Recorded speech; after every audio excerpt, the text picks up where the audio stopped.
tẹ́rìbà fàdàgbà o àgbà ẹ foríjì ni ojoojúmọ́ ni mo ń pọ́n wọn lé mo ń ṣèyá sí àwọn àgbà o mi ò fojú tí ń rìn wọn láyé ọmọdé ẹ má fàgbà ṣe yẹ̀yẹ́ torí oníkọ́ tó yọ ọlá ní ọmọdé ń bọ̀ wá dàgbà o. Màmá ń bọ̀ wá dàgbà o. Ọmọdé ń bọ̀ wá dàgbà o. Wọ́n máa ń bọ̀ wá dàgbà o. Ọmọdé ń bọ̀ wá dàgbà o. Ọmọdé ń bọ̀ wá dàgbà o. Ọmọdé ń bọ̀ wá dàgbà o. Bọ́lájú kòkòrò bá pẹran nígbó tó bá fúnra ẹ̀ pín ló dára jù o. Kọ̀wé mi á jẹ́ dàgbà o. Èyí mo rí màrò ẹ̀fọ́ gbogbo náà ní ilé ayé sùúrù ní ṣẹ́gun ohun gbogbo. Ẹ má ṣèké mo ní ẹ má dalẹ̀ ẹ má forí orí ìkìlọ̀ ló jẹ́ ẹ̀yin forí wórí yìí yóò ṣàbàmọ́ o. Àwa ò ní ṣàbàmọ́ láyé o. Nílé ayé o. Àwa ò ní ṣàbàmọ́ láyé. Àwa ò ní ṣàbàmọ́ láyé. Àwa ò ní ṣàbàmọ́ láyé. Dẹ́bìtọ̀ rẹ̀ àtàrà ilé o. Àwa ò ní ṣàbàmọ́ láyé. Àwa ò ní ṣàbàmọ́ láyé. Àwa ò ní ṣàbàmọ́. Wọ́n gbọ́ pé ọjà tán nílùú Ṣókótó. Wọ́n múra wọn sáré kẹ́rù sọ́kọ̀ o. Àyàn ọmọ ògbóògùn wo. Wọn ò béèrè lọ́wọ́ orí. Mórí lọ́mọ mẹ́wàá lọ ìyàwó. Ohun tí ẹ wá lọ sí Ṣókótó. Ohun rẹ̀ lápò Ṣókótó mú sọ. Àkúnlẹ̀yàn ọmọ ẹ̀dá láyé. Kò lè yí padà mo ń tẹnu mọ́ o. Olórí làlá bàrò. Orí làlá bàrò. Olórí làlá bàrò. Mo lórí làlá bàrò. Olórí làlá bàrò. Orí mi gbé mi níjà o. Olórí làlá bàrò. Làlá bàrò. Olórí làlá bàrò. Oríjà jogun ìkànnì wọn rí má fi wá fáyé mu nílé ayé wa o. Olúwa àgbẹ̀ wa níyà o. Àmì nílé ayé wa. Ó tilẹ̀ jẹ́ pé ọ̀tá kọ́ ni wá. Ó tilẹ̀ jẹ́ pé ọ̀tá kọ́ lẹ́yìn. Ṣọ́wa nínú àpamọ́ kìnìún. Ejò olóró àkékè. Ṣọ́wa nínú ìdàgìrì ayé. Dáàbò ẹ̀bùn wá fi ṣọ́rẹ́ ṣọ́wa o. Mo sádì ọba bá lókè. Mo sádì ọba bá lókè o. Mo sádì ọba bá lókè. Mo máa sádì ọba bá lókè o. Mo sádì ọba bá lókè o. Olúwa gbé wa níjà o. Mo sádì ọba bá lókè o. Kó má fi wá sílẹ̀ o. Mo sádì ọba bá lókè o. Olúwa má fi wá sílẹ̀ o. Mo sádì ọba bá lókè o. Àwọn ọ̀tá tí wọ́n rè rajọ ìbànújẹ́ ti bá àwọn ọ̀tá nílé. Àwọn ọ̀tá tí wọ́n rè rajọ ìbànújẹ́ ti bá àwọn ọ̀tá nílé. Àwọn ọ̀tá tí wọ́n rè rajọ ìbànújẹ́ ti bá àwọn ọ̀tá nílé.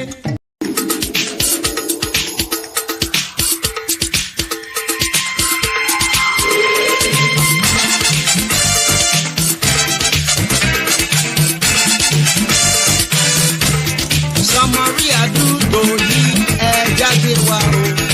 Ẹ jáde wá o, kẹ wá gbọ́nà sí àwa o.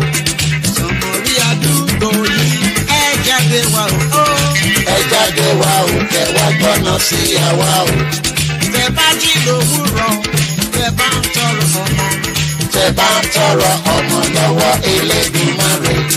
Tẹ bá jí lówùúrọ̀, tẹ bá ń tọrọ ọmọ sẹ́. Tẹ bá ń tọrọ ọmọ lọ́wọ́ Elédùmarè. Elédùmarè kó fún wa lọ́mọ. Kò fún wa lọ́mọ tómi àgbọ̀tà wa o. Elédùmarè kó fún wa lọ́mọ yé. Kò fún wa lọ́mọ tómi àgbọ̀tà wa o. Tómi àgbàtà wa o títí dọjọ́ alẹ́ o. Tómi àgbọ̀tà wa o títí dọjọ́ alẹ́ o. Tómi àgbàtà wa o tí yóò wọlé dé wa o. Tómi àgbọ̀tà wa o tí yóò wọlé dé wa o.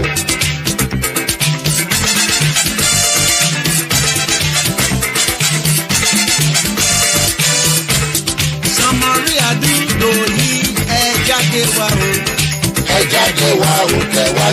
sí àwa o.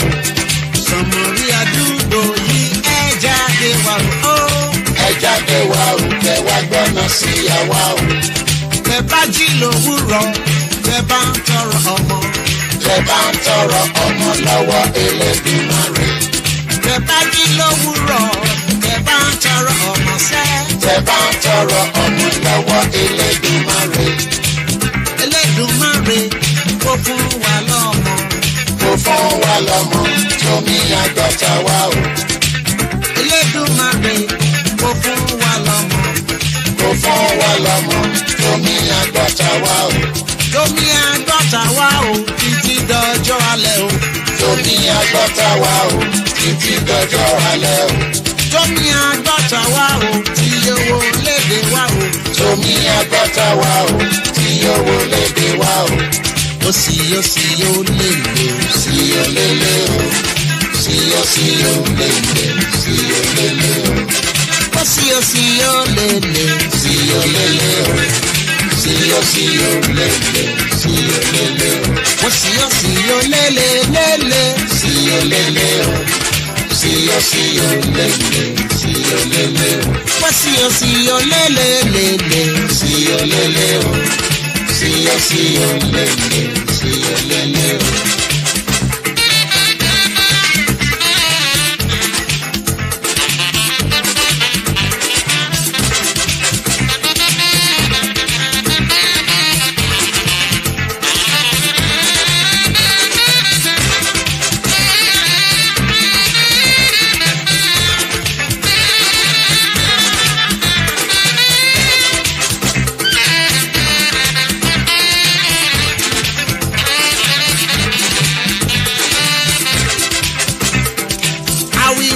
Ṣẹlẹ̀ ò gbọ́ o. Ṣẹlẹ̀ ò gbọ́ o. Afọ̀fọ̀fọ̀ ṣẹlẹ̀ ò ní gbà. Àwìwíwí ṣẹlẹ̀ ò gbọ́ o. Ṣẹlẹ̀ ò gbọ́ o. Afọ̀fọ̀fọ̀ ṣẹlẹ̀ ò ní gbà. Ṣẹlẹ̀ ò ní gbà. Ohun tó ṣe yìí wá jàre ẹ̀yìn. Kẹ́yìn tó padà sábìdì aláwòrán. Ohun tó ṣe yìí wá jàre ẹ̀yìn. Kẹ́yìn tó padà sábìdì aláwòrán. Bẹ̀rí wa kẹ́ júbà fún wa. Bẹ̀rí wa kẹ́ júbà fún wa. Láti tó gbé méjì sẹ́. Assistant lé gbé méjì sẹ́. Ọba ìgbé méjì láàfin. Ìjòyè lè gbé mẹ́fà láàfin. Búra padà kàdé o. Ẹ̀sìn ni àgbàjá. Búra padà kàdé o. Ẹ̀sìn ni àgbàjá. Búra padà kàdé o. Ẹ̀sìn ni àgbàjá. Búra padà kàdé o. Ẹ̀sìn ni àgbàjá. Àwọn lóṣùpá o. Àwọn ní bàbá ìràwọ̀. Àwọn lóṣùpá o. Àwọn ní bàbá ìràwọ̀. Àwọn lóṣùpá o. Àwọn ní bàbá ìràwọ̀. Àwọn lóṣùpá o. Àwọn ní bàbá ìràwọ̀. Eléré ni wọ́n o. Ilẹ̀ bá ń ṣí lọ bẹ̀rẹ̀rẹ̀. Eléré ni wọ́n o. Ilẹ̀ bá ń ṣí lọ bẹ̀rẹ̀rẹ̀. Eléré ni wọ́n o. Ilẹ̀ bá ń ṣí lọ bẹ̀rẹ̀rẹ̀. Eléré ni wọ́n o. Ilẹ̀ bá ń ṣí lọ bẹ̀rẹ̀rẹ̀.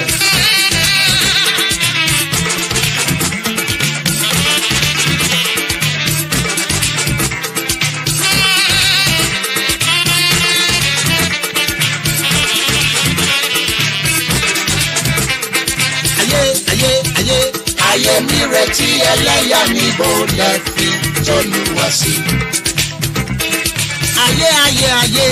Ayé mi retí ẹlẹ́yà níbo lẹ fi t'Olúwa sí. Ọba tó dágun afúnláṣọrò. Aláwù tó dágun aṣerú ẹ̀ fún. Ọba tó dágun afúnláṣọrò. Aláwù tó dágun aṣerú ẹ̀ fún. Èṣù ṣe òye. Èṣù ṣe òhà. Èṣù kọjá láǹtakùn kó wá ta síbi táwa gbé wá. Ewé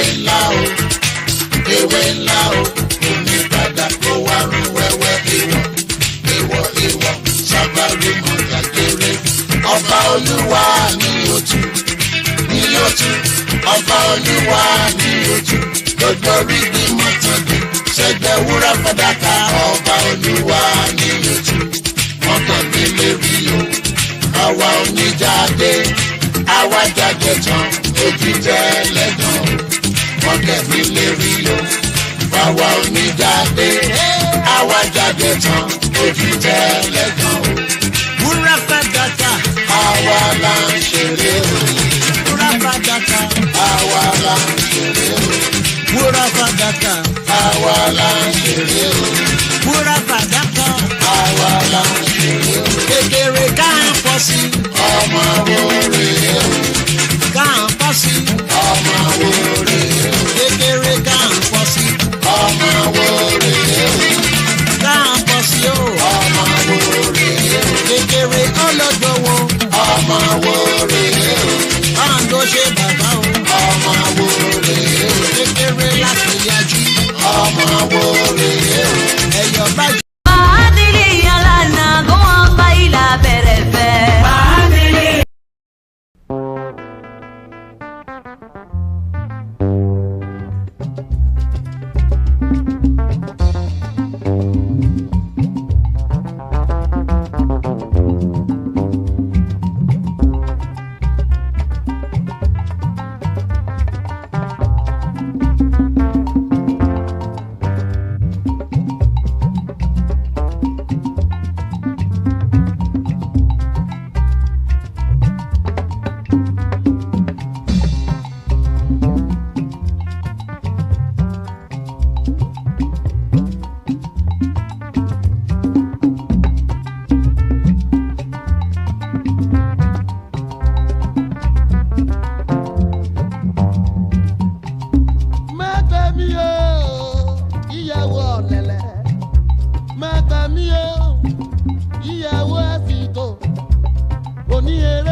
bẹ́ wa jẹ́ ọmọ dára kò máa dẹ níwá alákọ̀rí ọmọ dára kò máa dẹ níwá abúnibí ẹni láyìn èdè wẹ́pẹ́ yìí ó kò máa yé mi tó èdè wẹ́pẹ́ yìí ó kò máa yé mi tó omi dán rárá olólùfẹ́ kò máa yé mi ó ọmọdé èdè wẹ́pẹ́ yìí ó kò máa yé mi tó omi dán èyí ó dábọ̀ kò máa yé mi ó èdè wẹ́pẹ́ yìí ó kò máa yé mi tó omi dán máa yé mi tó kò máa yé mi tó èdè wẹ́pẹ́ yìí ó.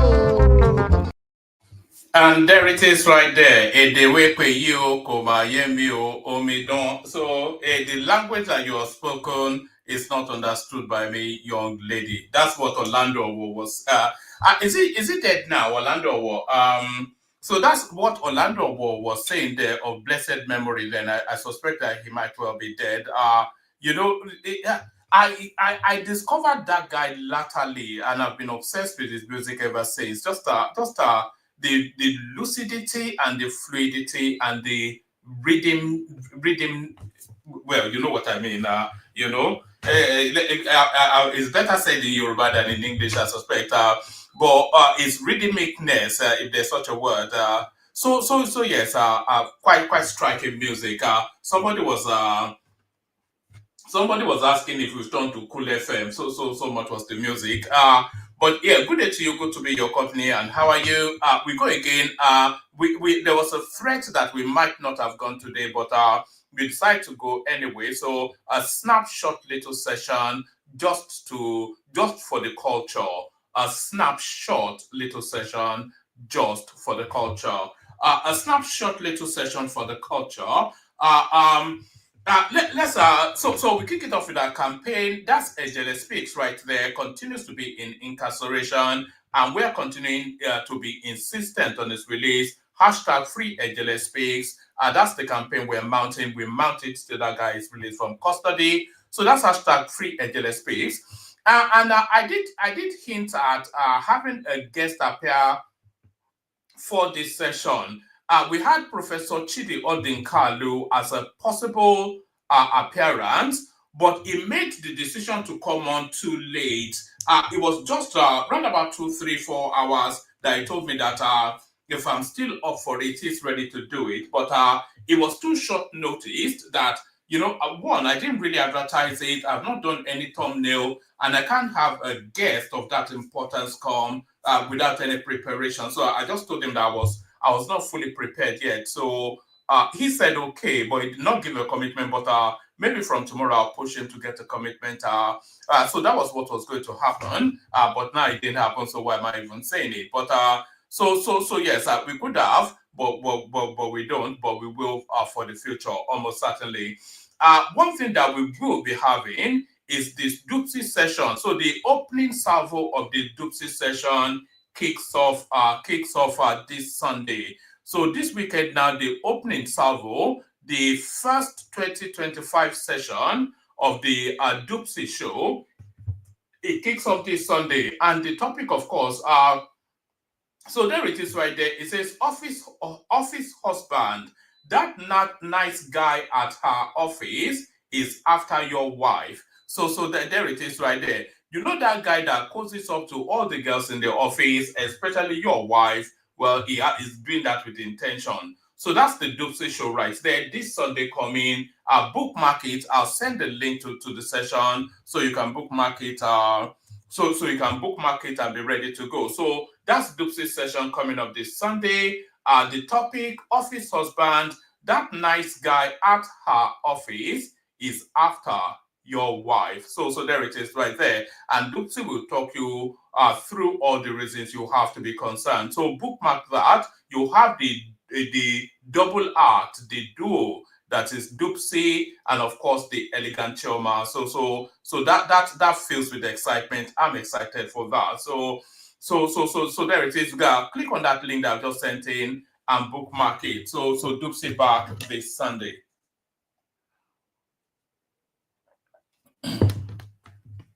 So Dupsy back this Sunday, but I'm here right now. So the session kicks off, and I'm not quite sure. We see how it goes, but I suspect it might well just be a snapshot little session. Like I said, there was all the possibility that the session would not have taken place, but the probability that it would. So now here it is. So now here it is. Good day to you. Good to be in your company. And how are you? So hope you've had a gloriously wonderful week that has cascaded into yet another Friday, which is the relentlessness that is the tapestry of life. The relentlessness that is the tapestry of life. The tapestry of life. So the usual protocol: click on the like button if as soon as you hear me invite you to do that. So click on the like button just as soon as you hear me invite you to do that. Subscribe if you're not already subscribed. We're still after those elusive 10 new subscribers, as you can see from the banner on the screen. So those 10 new subscribers now, hopefully we hit them in the course of this session. I'm pretty certain that more than 100 or 300 people watching every single stream, interacting with every single stream, and not subscribed. So asking for 10 and it's proving to be a push is a bit of a concern. So is it the effort to click on the subscribe button? I'm not quite sure what prevents it.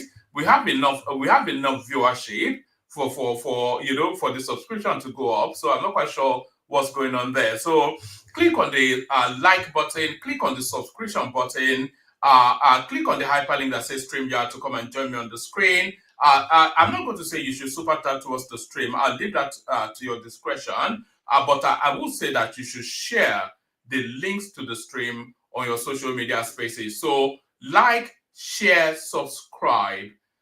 Click on the hyperlink that says StreamYard, come join me on the screen.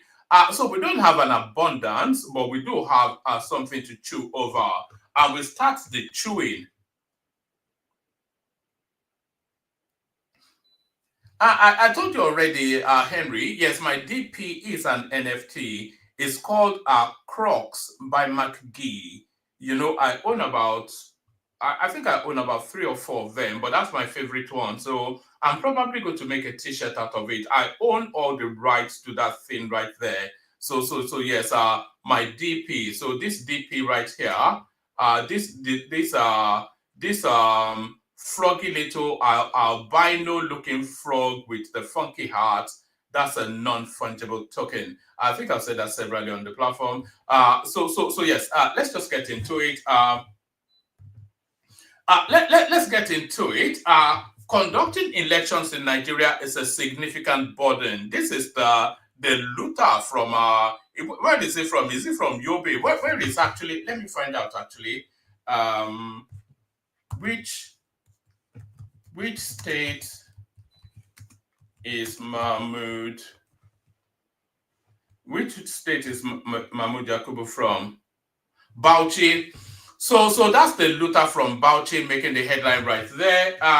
Conducting elections in Nigeria is a significant burden. The looter from Bauchi, your INEC chairman, Mahmood Yakubu. So let's see what he has to say. The chairman of the Independent National Electoral Commission, INEC, Professor Mahmood Yakubu, has raised concerns over the rising cost of conducting elections in Nigeria, describing the expenses as excessive and burdensome. He made the statement on Friday whilst defending the 2024 budget implementation before the National Assembly. So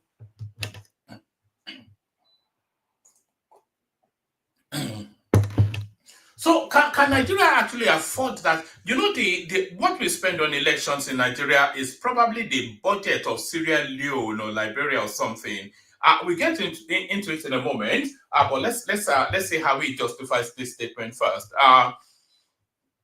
The chairman of the Independent National Electoral Commission, INEC, Professor Mahmood Yakubu, has raised concerns about the rising cost of conducting elections in Nigeria, describing the expenses as excessive and burdensome. He made this statement on Friday whilst defending the 2024 budget implementation before the National Assembly. Yakubu revealed that INEC, despite being one of the country's largest employers, is operating on a reduced budget of 40 billion naira. So that's an absolute lie. I suppose when at a skeletal stage, there's no reason. INEC has an office in every single state, and it should have a presence in every local government. But certainly, it has an office. It has a presence in every single state. So just think of the logistics of that and the budget for it. So that 40 billion naira, I think there's a zero missing there.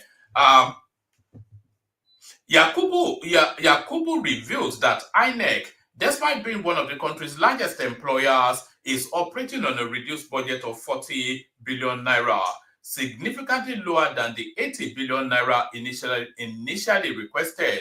He stressed that the funding shortfall has placed a strain on the Commission's ability to fulfill its electoral duties effectively. To address these financial challenges, Yakubu called on lawmakers to organize a retreat where both the legislature and INEC could collaborate on finding sustainable solutions to Nigeria's electoral funding issues. We need a major conversation. The Commission cannot continue conducting elections all year round, he said. The INEC chairman also highlighted the poor state of the Commission's infrastructure, revealing that 860 buildings across the country require urgent repairs. So INEC actually controls, in terms of real estate assets, 860 buildings. Look at that. I wonder if this was the Buhari administration, Mahmood Yakubu, what is his name? Abubakar Malami would have probably stolen them already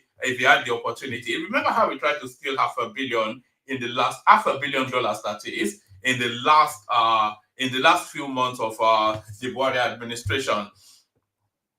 The INEC chairman also highlighted the poor state of the Commission's infrastructure, revealing that 860 buildings across the country require urgent repairs. He urged the National Assembly to ensure that the Commission's proposed 126 billion naira budget is approved to allow INEC to carry out its responsibilities without further financial strain. So even that 126 billion naira, you will still think that I think that is just a tick over amount anyway, but you will think that is still somewhat of a derisory amount for the responsibility that particular parastatal carries. Imagine. So of course the looting, nobody is talking about nobody's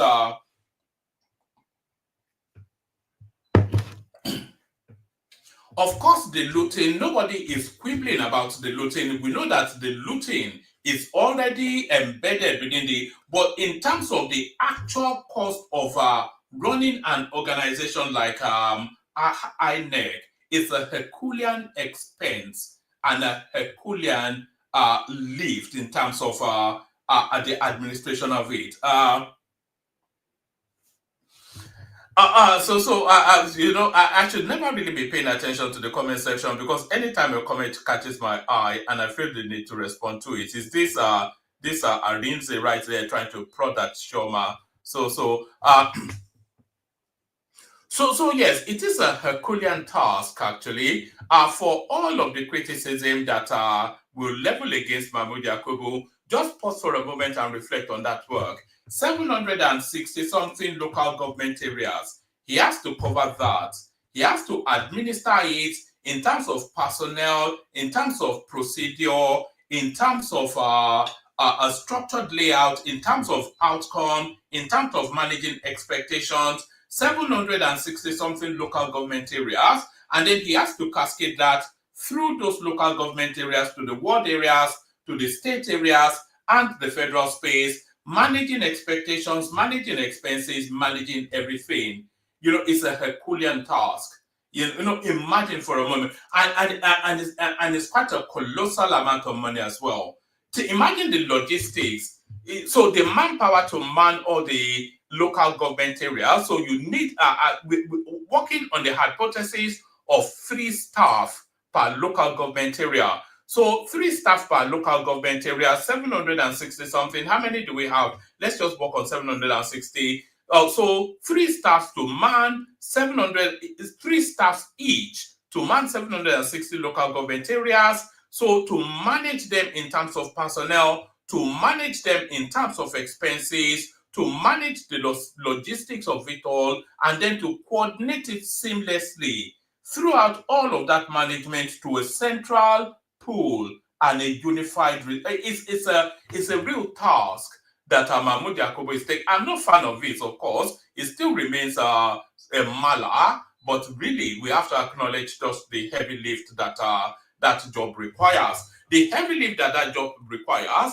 But this one, I'm not quite sure how much of a lift it is, but certainly it's a well sought after job for whatever reason. So the jostle now for who becomes the next Ohanaeze Ndigbo president reaches fever pitch. Confusion as two Ohanaeze presidents emerge amidst leadership tussle. So, I was actually surprised when I saw this headline because I thought they'd already installed a new, is it accountant general, what something, director general. They have a particular title that they give their leader. I thought somebody was already in situation until this headline came on board. Confusion as two Ohanaeze presidents emerge amidst leadership tussle. So what are Guan in this particular situation? What are Guan? The leadership of Ohanaeze Ndigbo has been thrown into confusion as two individuals are now claiming the position of President General. So that's the title they give themselves, President General. The leadership of Ohanaeze Ndigbo has been thrown into confusion as two individuals are now claiming the position of President General of the prominent Igbo social-cultural organization. On one hand, Senator John Azuta Mbata was elected as the 13th President General during an election in Enugu on Friday. Azuta Mbata, a former senator who represented Rivers East from 1999 to 2007, succeeded Fidelis Chukwu, whose tenure had ended. So what particularly strikes me is that they are actually picking somebody from Rivers State, not from the core Igbo states, but from the satellite Diet Coke Igbo experience. So I wonder what politics is in play there. Azuta Mbata, a former senator who represented Rivers East from 1999 to 2007, succeeded Fidelis Chukwu, whose tenure had ended. His election marks a historic moment as he hails from Rivers State in South Nigeria. In another development, a renowned activist and lawyer, Dim Uche Nnam Okuku, that's quite a name actually. Dim Uche Nnam Okuku. I hope I pronounced that right. I'm making a determined effort to start pronouncing all these names as close to properly as I can. A determined effort to see how that pans out.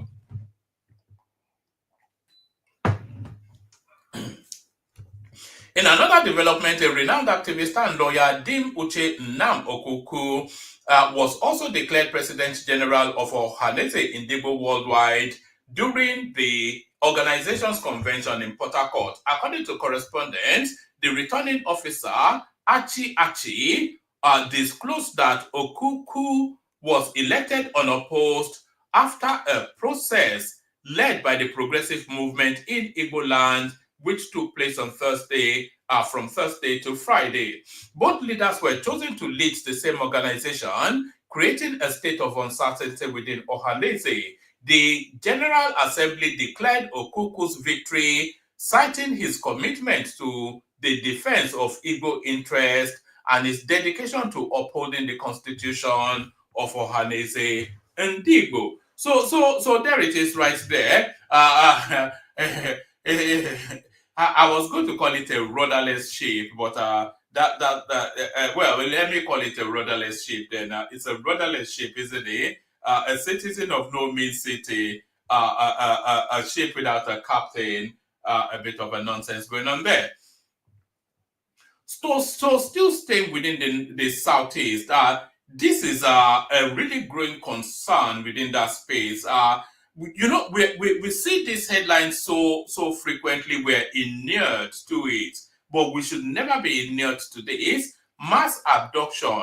Southeast tops ransom payments accounts for 40% nationwide. So that's 40% of our kidnapping now, which used to be the preserve of places like Borno, etc., but is now being migrated to the southeast. Mass abduction, southeast tops ransom payments accounts for 40% nationwide. The southeast region of the country, witnessed a surge in violence perpetrated by separatist groups enforcing sit-at-home orders, which essentially attacked Nigeria's sovereignty with effrontery and arrant disregard for constituted authority. Am I picking that up from the top? Yes. All right.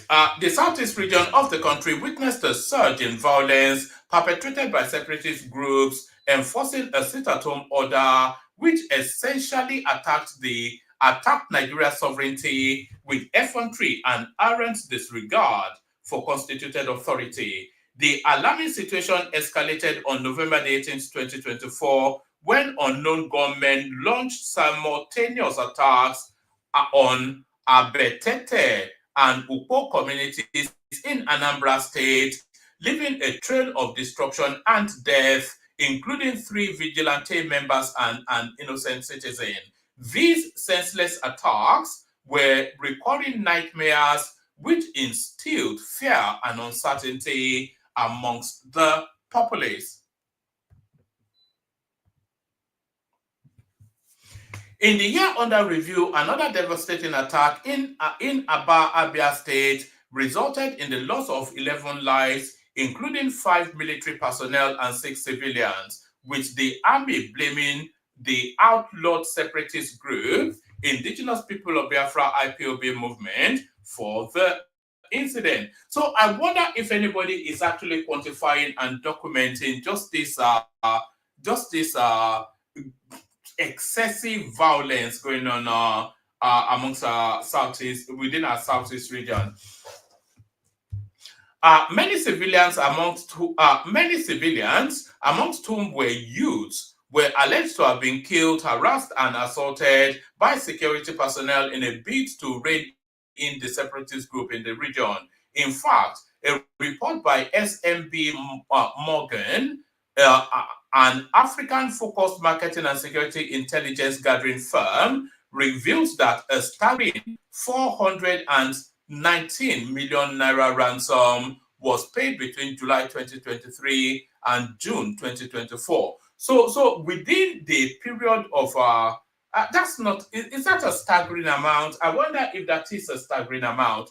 So about 420 million naira was paid within a calendar year period in ransoms in the southeast. This is what this intelligence gathering firm is telling us. Is that alarming, or is that less than you that expected it to be? I'm not sure that is not less than I was thinking it would have been. In fact, a report by SMB Morgan, an African-focused market and security intelligence gathering firm, revealed that a staggering 419.2 million naira ransom was paid between July 2023 and June 2024 in the southeast. So tell me if you feel that is that lesser than or roundabout or more than you expect it to be in that region. The alarming figure accounts for 40% of the total 1,048 million naira paid across the 6 geopolitical zones during the same period, with Anambra State being the hardest hit, as families shelled out 350 million naira in ransom payments, a whopping 88% of the 400 million naira demanded by kidnappers. So Anambra State is the epicenter of kidnapping in Nigeria. So that without equivocation, Anambra State, the epicenter of kidnapping in Nigeria. Let's just take it from the paragraph and then we push it through. In fact, a report by SMB Morgan, an African-focused market and intelligence gathering firm, revealed that a staggering 419.2 million naira ransom was paid between July 2023 and June 2024 in the Southeast. This alarming figure accounts for 40% of the total 1.048. Hold on. Sorry, I scrolled beyond where I was reading, so that's what's going on.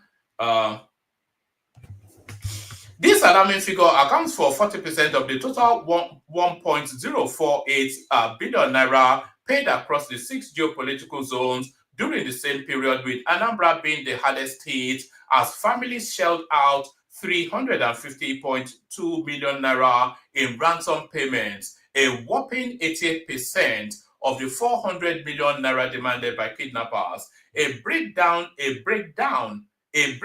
of the ransom payments across the Southeast states, as revealed by the report, showed that Imo State paid 39 million naira as ransom, Abia State paid 25 million naira as ransom, while Enugu State and Ebonyi State paid significantly lower amounts, with 4 million and 1 million respectively as ransom in a year. So I think what we are getting here is that Ebonyi State is the safest space to be in the Southeast. At least not to be kidnapped, but I'm not quite sure how safe it is though, because we've had reports from indigents of that state, and they tell us a different story. They may not kidnap you, but what they will do to you in Ebonyi State is probably a lot more gruesome than kidnapping. Go ask question. For Ebonyi State, we dey chop human being meat. You never hear them before? Ebonyi, they chop person. So I'm not quite sure what you want, to be kidnapped or to be eaten like suya. So sorry, that just led me there. The alarming figure accounts for 40% of the total 1.048 billion naira paid across the 6 geopolitical zones during the same period, with Anambra being the hardest hit as families shelled out 350.2 million naira in ransom payments, a whopping 88% of the 400 million naira demanded by kidnappers. A breakdown of the ransom payments across the Southeast states, as revealed by the report, showed that Imo State paid 39 million naira as ransom, Abia State paid 25 million naira, while Enugu State and Ebonyi State paid significantly lower amounts, with 4 and 1 million naira respectively as ransom in 1 year. But in the regional breakdown of the 2.2 trillion naira ransom payments made in the same period, according to another data from the Nigerian Bureau of Statistics in its 2020, pardon me, I need water.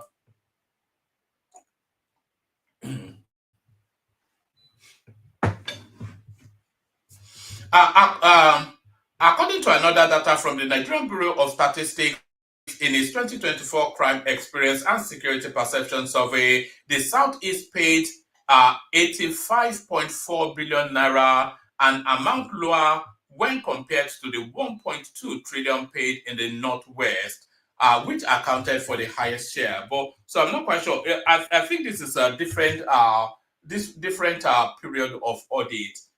So there it is right there.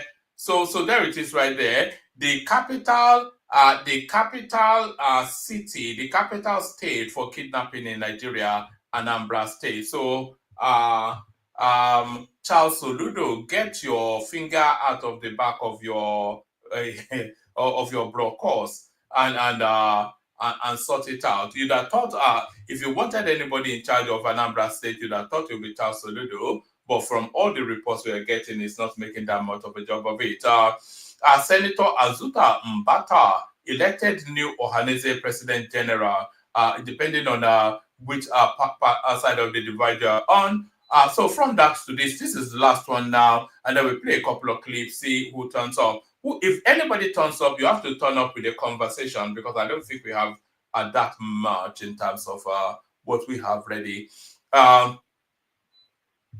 Nigeria's passport amongst lowest in latest global ranking. So this should come as no surprise. I suspect that we may be seeing we may be seeing a reversal in this somewhat, as Nigeria suddenly becomes the darling of the world, which we've been seeing over the last few months or so.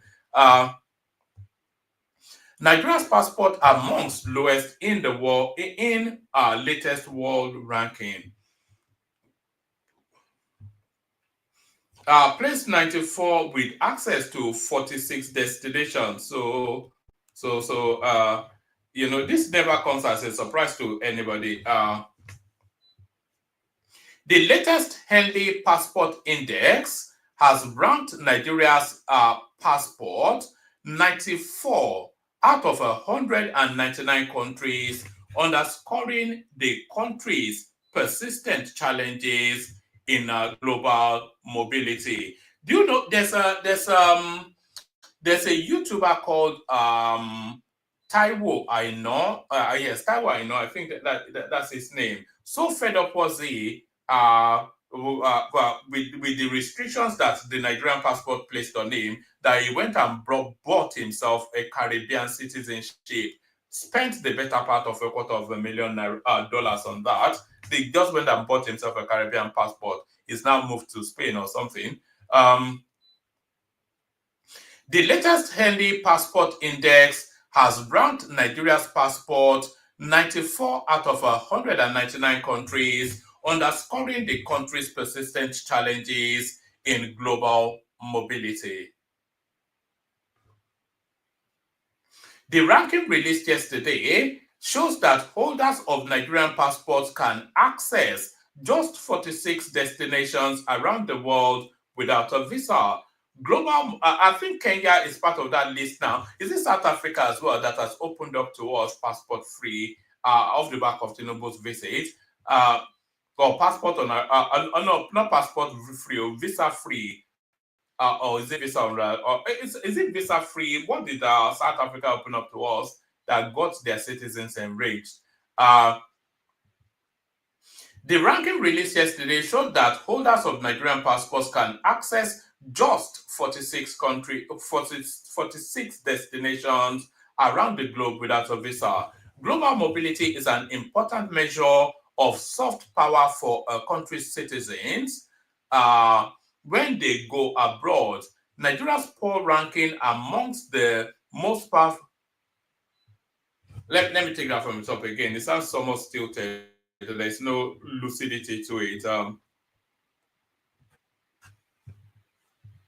Right. The latest Henley Passport Index has ranked Nigeria's passport 94 out of 199 countries, underscoring the country's persistent challenges in global mobility. The ranking released yesterday shows that holders of Nigerian passports can access just 46 destinations around the globe without a visa.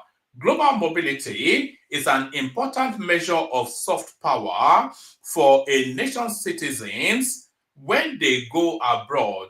Nigeria's poor ranking amongst the most powerful passports has continued to hinder travel aspirations of many Nigerians and reflects limited visa-free travel opportunities. The ranking puts Nigeria in equal standing with countries like Democratic Republic of Congo, Myanmar, and Ethiopia, which also grants their citizens access to 46 destinations without prior visa. The Henley Passport Index is the original authoritative ranking of all the world's passports according to the number of destinations their holders can access without a prior visa. The index is based on exclusive data from the International Air Transport Association, the largest, most accurate travel information database, and enhanced by Henley and Partners research team. The Henley Passport Power The Henley Passport Power Score assesses the 199 countries included on the Henley Passport Index according to the percentage share of global GDP to which their passport holders have visa-free access, by taking into account their visa-free/visa on arrival score out of possible 227. Global leaders in passport power. While Nigeria grapples with restricted mobility, Singapore occupied the top spot in the world's most powerful passport, granting its citizens visa-free access to 195 destinations, followed by Japan, 193 destinations. European nations like France, Germany, Finland, Spain, and Italy, including South Korea, jointly hold the third position with 192 destinations. Afghanistan remains the lowest ranked passport, offering its holders minimal travel freedom. Disparity in global mobility. The Henley Passport Index report also highlighted growing disparity in global mobility, with nations such as the United Arab Emirates climbing the ranks through robust diplomatic engagements. The gap between powerful and weak passports is widening, and countries like Nigeria must address this issue to enhance their citizens' travel opportunities, the report noted. Dr. Christian Something, chairman of the International Investment Migration Advisory Council, blah, blah, blah, said the very notion of citizenship and its birthright lottery needs a fundamental rethink as temperature. So anyway, I think we've gotten what we need to get out of that. We don't really need the opinion of some egghead. So that's that.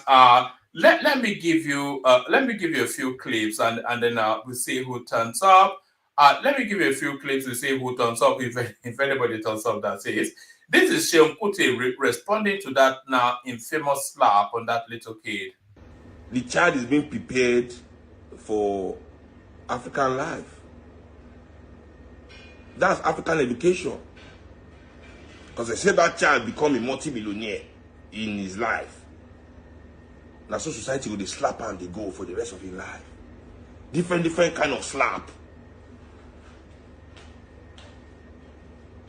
The face slap, pocket slap, stomach slap, health slap, brain slap. Different kind of slap waiting for you in society as you grow up in this country.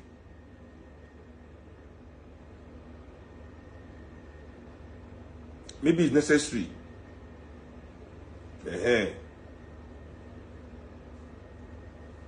now that teacher now, everybody want. You see the way they beat them for Ileke. God.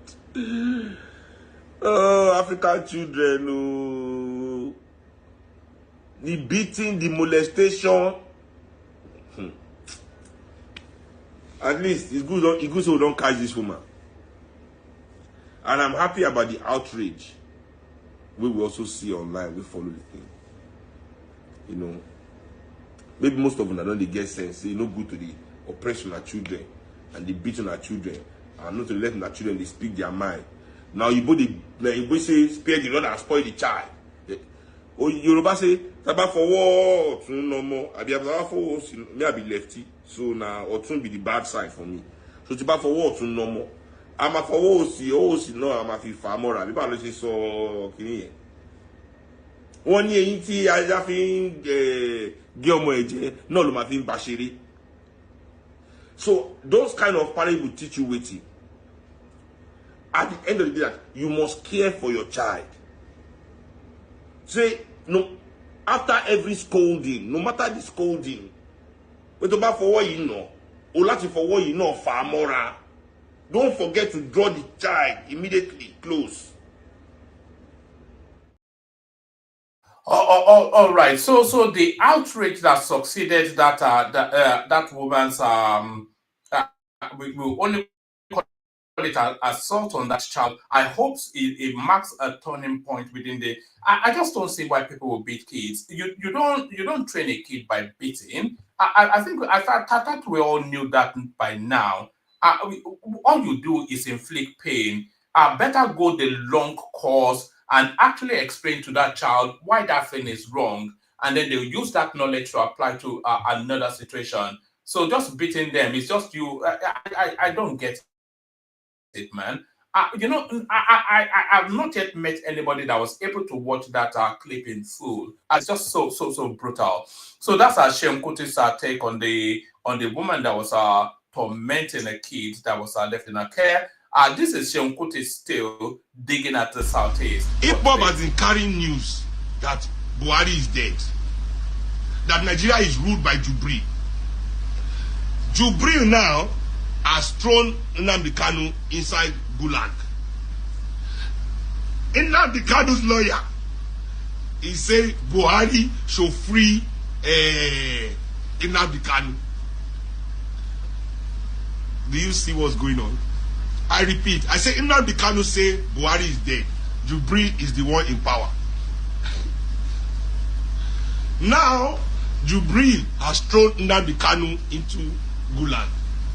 Nnamdi Kanu's lawyer say Buhari should come and free.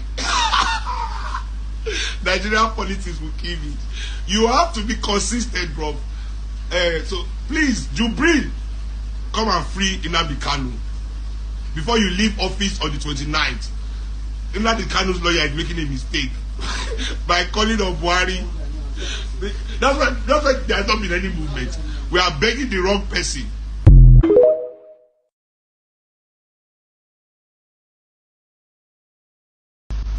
If Bob has been So that's a point actually being made by Shem right there. Do you remember the battles we used to have on this platform during that Jubril phase, when they tell us that Buhari is dead and buried in a shallow grave in Saudi Arabia, and a Sudanese guy called Jubril as-Sudani was the one in Aso Rock. There was a particular guy, Professor Data O. Wow, this is a throwback in time now. That still till today, he will insist that Buhari is dead and Jubril is in charge of the country. So if Buhari is dead and Jubril al-Sudani is in charge of the country, then why were they begging a dead man then to release their sword? So it should be Jubril, shouldn't it? But let me take you to this clip now. This one was instigated by Elon Musk, and the debate has now gone feverish somewhat in the UK. So let me give you a little vignette of how the UK is tackling the You've just tried to suggest topic. that more white men were doing it than British Pakistani men. Bit of a I didn't, surprise. the Home Office Bit of a did, surprise, Piers. I would think, to everyone you've That's just the named Home Office report. who've done the report. Okay, so how many white men involved in this rape gang That's the scandal? Home Office research, Piers. Facts don't care about your feelings. Hang on. How many white men have been taken to court, charged and or convicted of raping these white girls in these 50 towns and villages? Just for the record. Okay. All right, I don't have the full numbers, but let me give you some examples. In 2023 in Glasgow, What there were percentage? 7 years of child Give me a sex crimes percentage. prosecuted. Piers, we don't have the percentages. That's the whole point. We know that the very vast majority are actually British Pakistanis. So hold on. You're trying to deflect it into thinking it's somehow white men doing all this. Oh my God. So in Glasgow, there were white men. So 11 people abused 3 children, one of them in a nappy diaper. I'm not talking white about gang. Glasgow. You're not talking about that, nor is Elon Musk. In the West Midlands, in West Midlands, a decade of child sex crimes. 21 white people abused 7 children, all of them under the age of 12. Right. In Cornwall, in 2010, These 3 aren't the years of sex scandals crime. we're You're not going to talking cut me off about, when I talk Mehdi. about sex crime. 6 men Well, I'll get to that in a moment. 6 men abused 30 girls, the youngest of whom was 5 years old. And you've just made my point for me. These are the scandals we're not talking about. Why? Why are we defining child sex crimes and grooming gangs by race, unless you're a racist or trying to make political hay out of this? I care about the victims of all crimes. I don't give a damn whether the perpetrator was brown, black, white, blue, or yellow. I think we should support the victims of those crimes. And if you're only obsessed with the perpetrators, as Elon Musk is, as Robert Jenner is, then you don't actually care about these girls.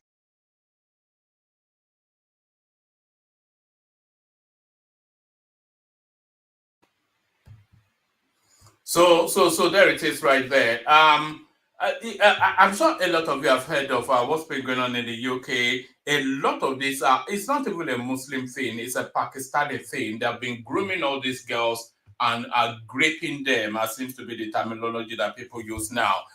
But it's a bit of a red herring to chase after the Pakistanis. Yes, they do it as an organized group. So that's where the focus is. But the real crime expands beyond that. That's what that Mahdi guy was saying to Piers Morgan there.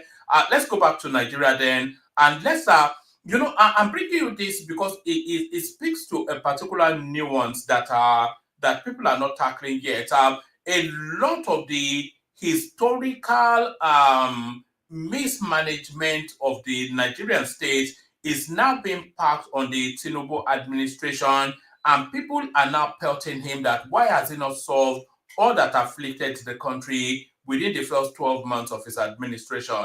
So here they are now looking to tackle that space. Watch this. And let me say this very clearly.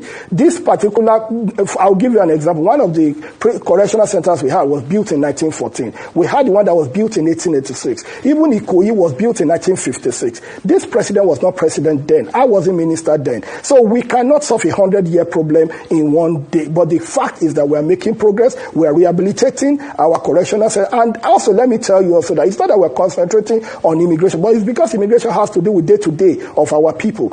When we had a jailbreak in Suleja, for more than 1 week, 2 weeks, 3 weeks, we were unable to get biometric data. I'm not shy to say this. It's a fact. We couldn't even share biometric data with our agencies for the apprehension of these people. But when there was flood in Maiduguri and about and a couple of our inmates escaped, within 2 hours, we were able to spread the biometric data, the identity, the biodata to all security agencies. And that led to an apprehension of majority of these people. So what am I saying? We have been able to finalize and bring to fore the correctional information management system, streamline it, have a handshake API, as Rufai said, to all these security agencies, and makes information dissemination better, and our correctional centers are easier. When the attack happened in Kuje, we knew the issue of CCTV was a problem here and there. There's a lot going on now.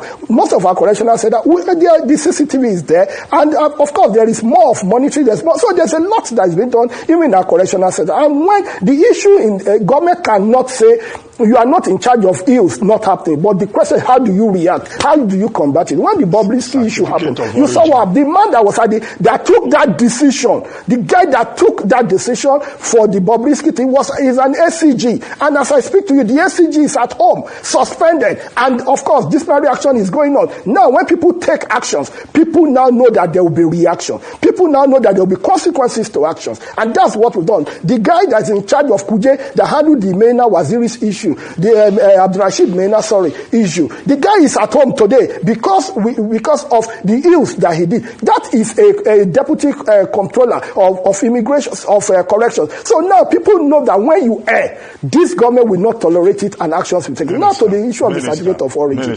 Doctor, I want to... Origin. Doctor... Certificate of origin. That's where I'm going to. Concerns. If you can deal with that in less than 1 minute, that's why I say there should be a part 2. Let me say, let me say, number one, I disagree with the fact about welfare of officers. I disagree totally with that. And I will tell you why. When we came, we inherited even promotion backlogs.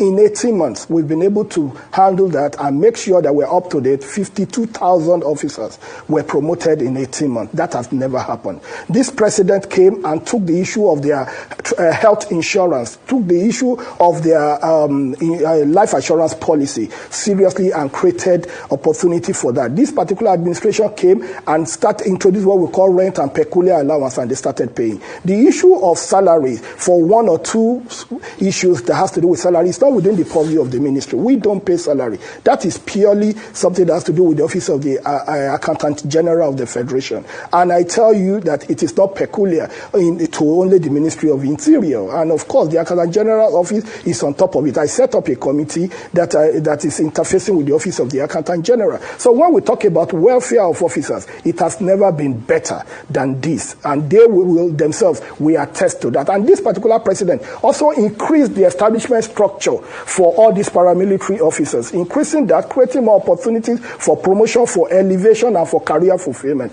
Nothing can be more of welfareism than that. So I disagree with that. Then on the issue of our prisons, please, I would want you to take a look at Kuje and even to some of our correctionals, and I can forward you the list. A lot of innovation.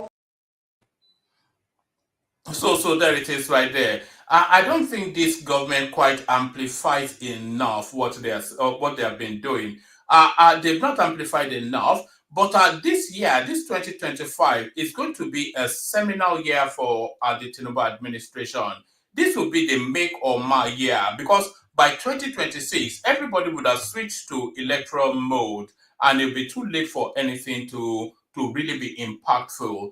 But this is what they are promising. What's this? Available. Yes. Ipman is saying multiple refineries will create room for price competition, and they're even optimistic that petrol prices could drop below 500 naira per litre this year as more refineries add to the supply. Do you share in that optimism? Well, I share in the optimism that petrol prices will come down, but as to whether it will come down to a certain level as low as 500 naira is not what I can discuss from just my armchair projection. I will want to do a little bit more empirical analysis, get all the facts, all the entrepreneurial, environmental factors involved, especially funding, cost of inputs into producing 1 liter of product, which is a private business effort. And I doubt if any refinery in Nigeria or anywhere else in the world will be telling you what is the exact actual cost of production, except you want to depend on artificial intelligence, information from Google, somewhere else, which is just only an estimate of what the cost of producing 1 liter of product will be. So as far as price fluctuation, we are not just optimistic, we are very knowledgeable that will happen. Prices will come down, prices will come up, prices will come down, prices will come up. And it will consistently be in that way until there must be some dynamics on stabilizing the Nigerian naira. And then that will be one major factor that can make petroleum prices to really, really come down. So Petron is asking government for 100 billion naira intervention fund. Have you gotten any response following this request? Well, government has their method of communication, and it will be in our best interest as a credible organization working for both the Nigerian people, the government, and our members to discuss what the government say. 100 billion in an energy bank where your members can access single-digit loans. But precisely how does it affect the price Nigerians pay for petrol? Right now, we are paying interest rate between 36% to almost 49%. So if we get these funds at, say, 9%, it can already tell you that over 40% cost has been reduced, and that would be a gain to the Nigerian people at the retail outlets. All right. So that's enough of that. I think you get the general drift of that. So they are threatening then that the price of petrol will fall to as low as 500 naira to the liter. That would be what? How much is that in pounds? That would be about. Is that even up to 40 pence? That would be a real boon for the economy. But we'll see how that goes. So we play the Kegite music. See who turns up. The Kegites.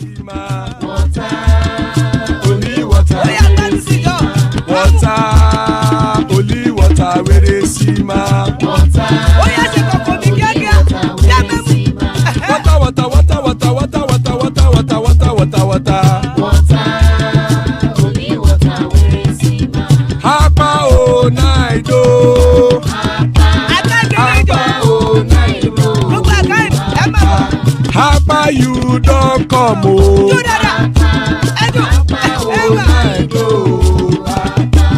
Apa o naido.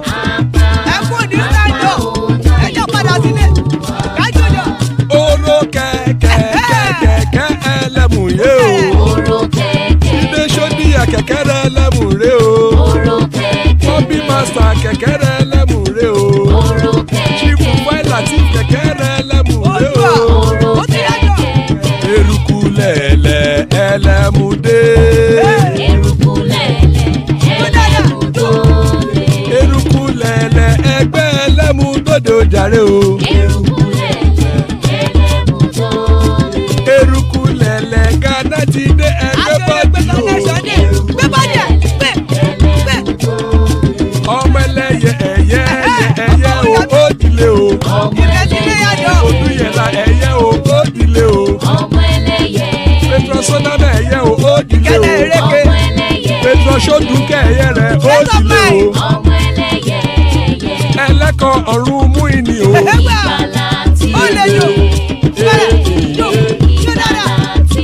Àkùkọ ọ̀run méjìkọ.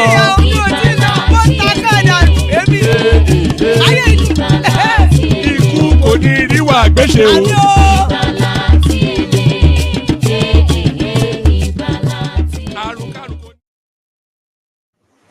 And there it is right there. Ikuko Neru Agbeshebe, deaths have nothing to do with us. We're still after those 10 new subscribers, by the way. If you're not already subscribed, please do.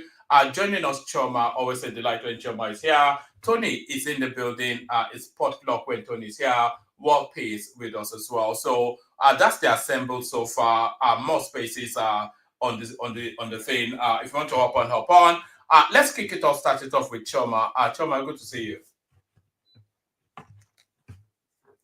Choma. Oh, all right. I'm not sure Choma is fully with us. My thing was on mute. Sorry. All right. Good to have you here. Good evening. How are you? I'm good. Good to have you. Great. Thank you. So I guess sorry. What sort of gangster rap music are you listening to? Are you still? Are you? I thought you were too demure for gangster rap. What's all this? Well, that's a ringtone. You know how you have a specific ringtone for someone? Okay, so one man, Doopsy show is Sunday, right? It is, yes. You can put it on the background while I'm talking. So I was listening to your the readout on the passport, the Nigerian passport being the lowest ranking, not the lowest, but amongst the lowest ranking passport, right? Yes. Were you surprised? No, I am surprised actually. I had no expectation that the Nigerian passport would be strong, but I did not expect it to be that low in the ranking. Oh, you why? Because of Tinubu or what? No, because Nigerians are well traveled. It's a reasonably wealthy country. It's a fast growing country. You know, it's acknowledged. There's no reason why Nigeria should be at the level of Ethiopia and whatever other God-forsaken country we share. Oh. You know, yeah. Is it lower than no, that's why I keep telling guys, I've been to Ethiopia. It's a very decent country. You don't understand it's a backward country, Ethiopia. Yeah, but there's nothing like security. It's like you guys don't get it. All you think about is money, oil, gas. It's about safety, security, peace of mind. No one has a peace of mind in Nigeria. You all are just deceiving yourself. Literally, because it is not normal to be moving with Mopol. It's not normal to be moving with police escorts. It's not normal. It's insanity if you think it's okay. You're posing with police officers is sick. Like, that's not cool. Even the mayor of Houston was like at my work casually just came to, signed some contracts and just left. And of course, his driver was a police officer. Just one. Just one. And that's the mayor of Houston. You see what I'm saying?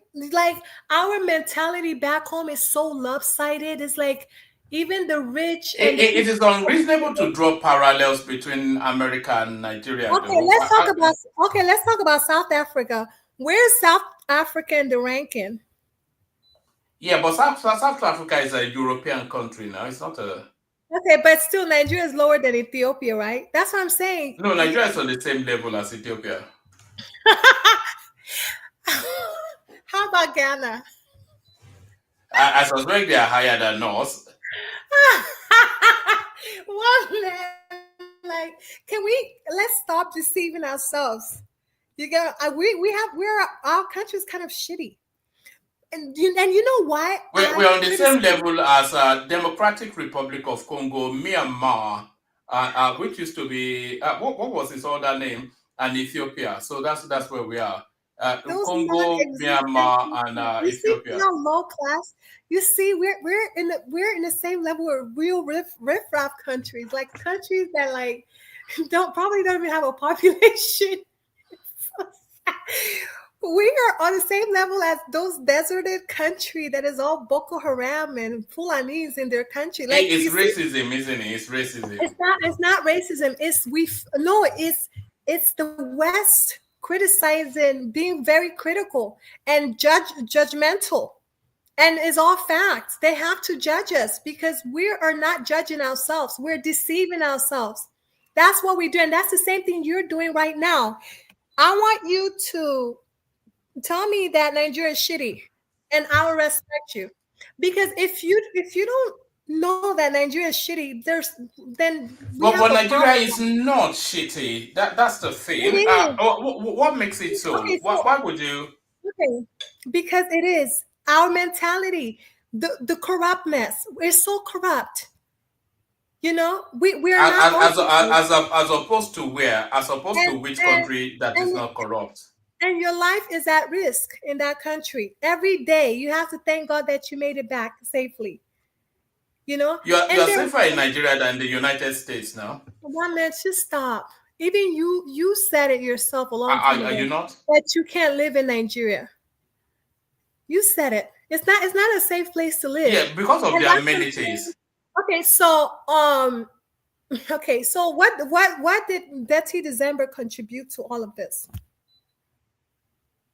I mean, how do you mean? If Nigeria was so unsafe, why was the whole world running there just last month? Because they came there to pollute your country. They're not bringing any investment. They're not stupid.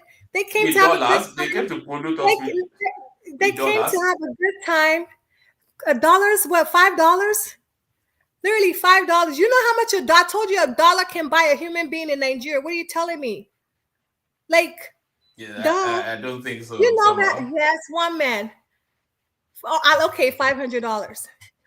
I'm not quite sure why you're so down on that country. You are there 3-4 times every year. It's such a disappointment that we're an oil producing country and we're on this level. We don't even have we only have 24-hour electricity because of the holidays. Like, it's not constant. There's a level we ought to have been by now, and we're not even reaching our potential. You see what I'm saying? And then this Dirty December, you know what the ripple effect is going to be? The airline tickets to travel to Nigeria is going to go up. You guys think, oh, it's all fun and games until you can't travel to Nigeria. You can't. Not throughout the year, but for that time period, yes. It's demand and supply. I've seen flight tickets. It's very expensive. It is only Nigeria. I see somebody is coming. I hope these people don't come in to talk to. Okay, so anyway, yeah, one man. No, it's Prince Daddy, who is just as anti-Nigeria as you are. Yes. Okay, yeah, I was hoping nobody's coming in there to talk about me. But anyways, but the point is to attack me, like, don't talk about me. But what I'm saying is, I'm very disappointed, but I'm not surprised. We like to deceive ourselves. After all this dirty December, you're still in the lowest of the low because you failed to admit to yourselves that we need to fix our country for real, for real. Like we all, collectively, all of us, we need to put our heads together and you know see what matrix? the first step in fixing Nigeria is accepting that we're a shitty country. Just right now, if you can accept that Nigeria is a shitty country, 1 minute it can be fixed. Me and you can work together. I cannot work with people that think that Nigeria is okay. It's not okay. You see what I'm saying? We deceived ourselves with dirty December. Nigeria is not okay, but it's also hold on, Choma. Hold on, una momento, por favor. Yes, sir. Nigeria is not okay, but it is also not a shit. It's not a shitty country. It's a fabric. If you want to see a shitty country, go to. Don't ever you follow Portuguese. You follow. Un momento, Please por don't. favor. You're 1 minute, killing please. me. Un You're momento. killing me. Don't do it. What do you mean? Okay, if you okay, if you know Spanish, you can have because I speak a reasonable level of Portuguese, you know. So if you want that, we can have it. Spanish with a But no, Nigeria is not okay, but it is also not a shitty country. No. Well, like with I know your accent, but Nigeria is not a shitty country, but it's also not okay. There are countries vastly worse than Nigeria. But then you say we shouldn't measure ourselves against the lowest denominator, and I agree with that. We should never measure. We should only really measure against what is the highest obtainable, because that is where what propels. That is why we can never excel, and that we will never reach our potential, because you can't even accept the simple, basic truth that Nigeria is a shitty country. No, that's your truth, but it's not a universal truth. It's your truth. It should be your truth. It should be all of our truth, so that we can come together and put our heads together and try to figure this thing out. What did this whole dirty look at the theme was even dirty December. It wasn't anything about fixing a country, entrepreneurship, reaching out to Nigeria. There's like nothing, You're just jealous because you didn't get to go to December. No, You're just jealous. No, I went back. I was in Nigeria last December. I couldn't wait to come back. The point of what I'm trying to say is this, right?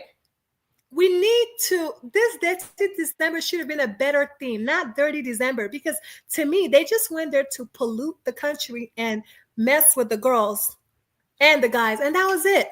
You see my point? Is that not the whole point of a holiday? Is that not the whole point for young people? But there was no Is that not the whole point? Like we need the we don't need investment. people. We don't need people to come to just turn up. We need people to invest, to try to fix the country, just like do a correct outreach, You want Billy Bob from Houston that is on a two-week holiday to come and fix your country.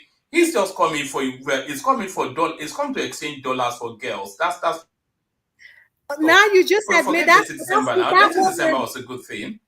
Is that what we're good for? Look at people go to Paris and buy Chanel. They buy things. They spend money on things that are that can generate revenue for the country. Like even our currency is so low. Like this not going to help. The tourism is not going to help at all unless we're doing serious investment for the country. But I'm just like I was laughing. Yeah, but hold on, Choma. Sorry, Choma.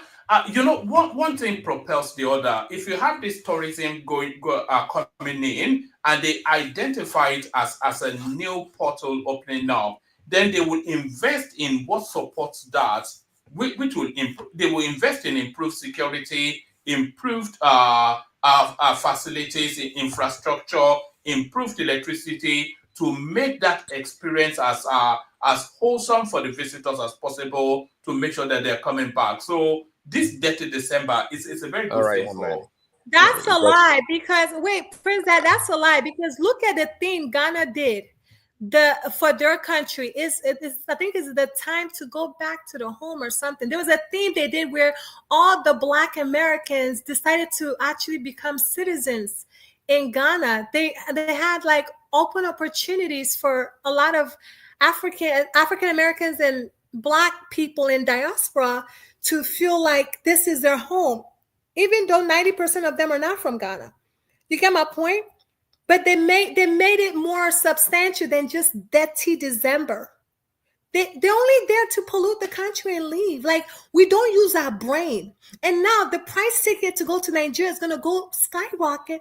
Nobody's coming back. You see how lopsided that is? I'm pissed off now because my first class ticket is going to be like $10,000. And that's not what I'm used to buying for first class. You get my point? Only for these people to just pollute Nigeria and leave. And we have to stop. Then buy economy. My point is we need to fix the country. We need better security. You know, we need to feel at peace when we're in Nigeria. And that is why our passport is the same level as Congo. I mean, I don't even know what that country, you know, you get my point, one man. I want you to sleep on this and really think about my submission. Hopefully, all those people that are listening will just understand where I'm coming from and not think I'm a bad person or I'm unpatriotic. I'm actually the most patriotic person on this platform. You know, I want Nigeria to be better. But I am not impressed because we're nowhere near our potential. Oil producing country is on the lowest of the barrel. Oil producing country, one man. You say it's not shitty? That is shitty.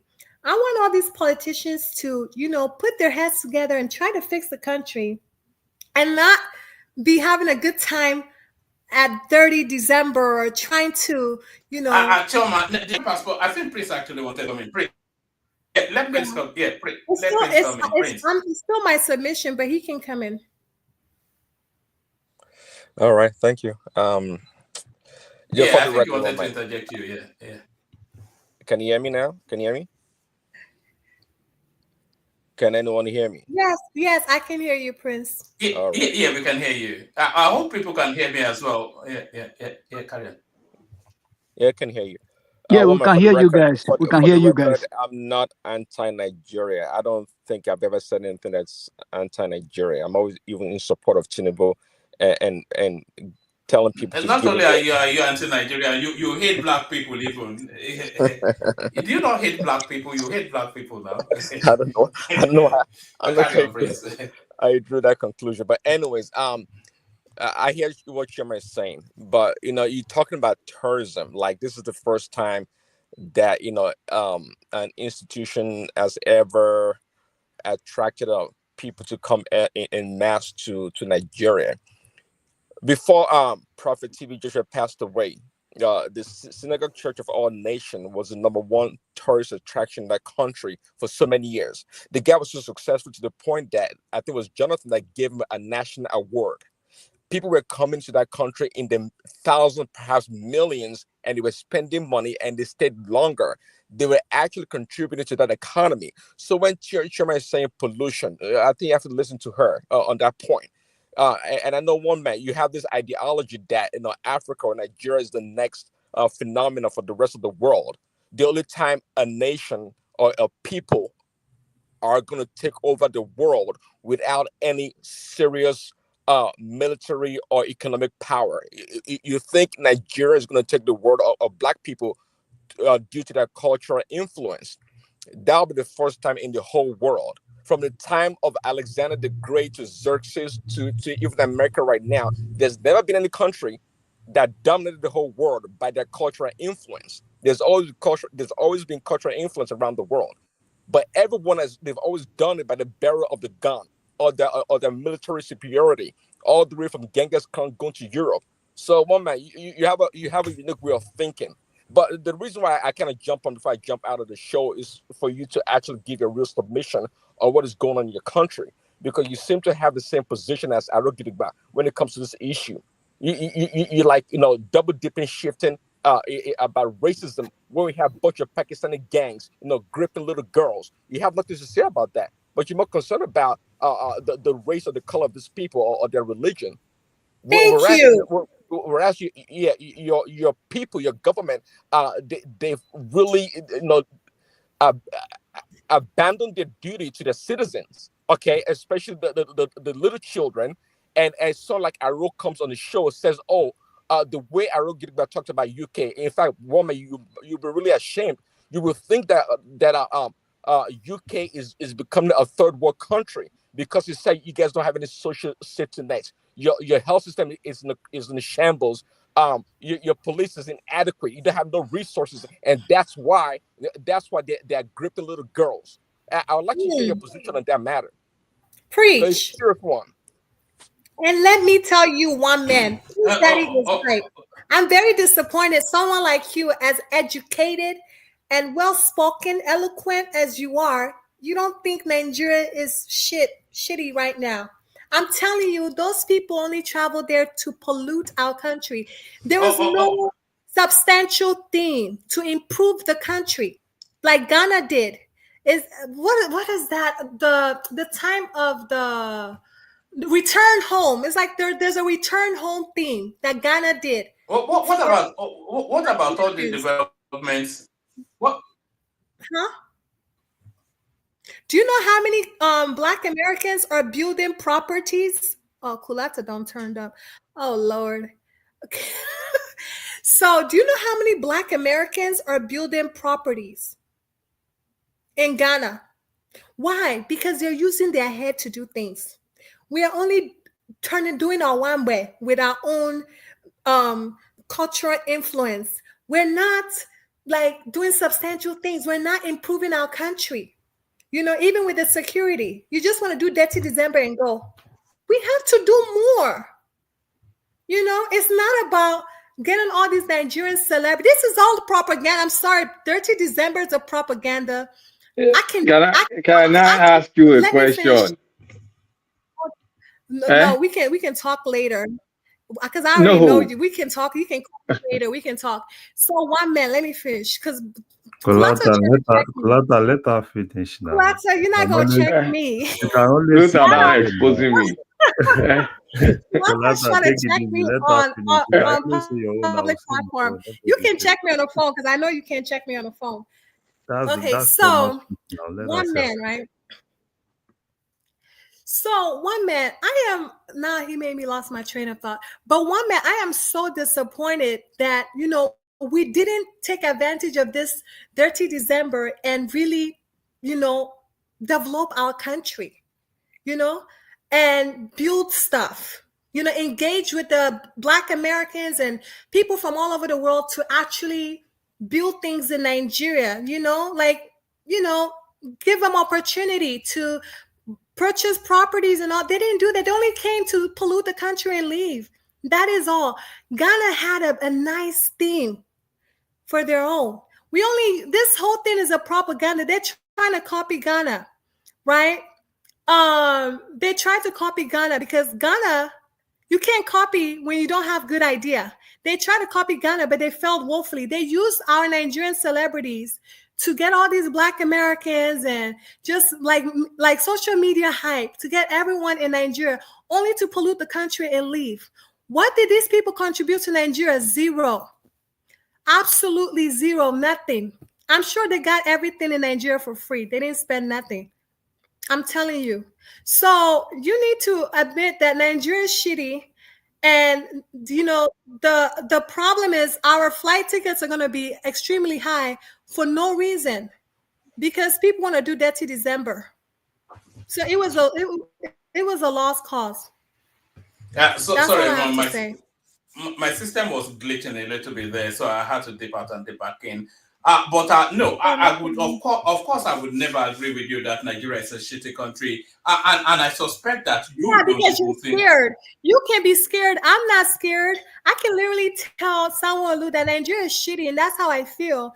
With all due respect, can you please fix our country, please? Thank you.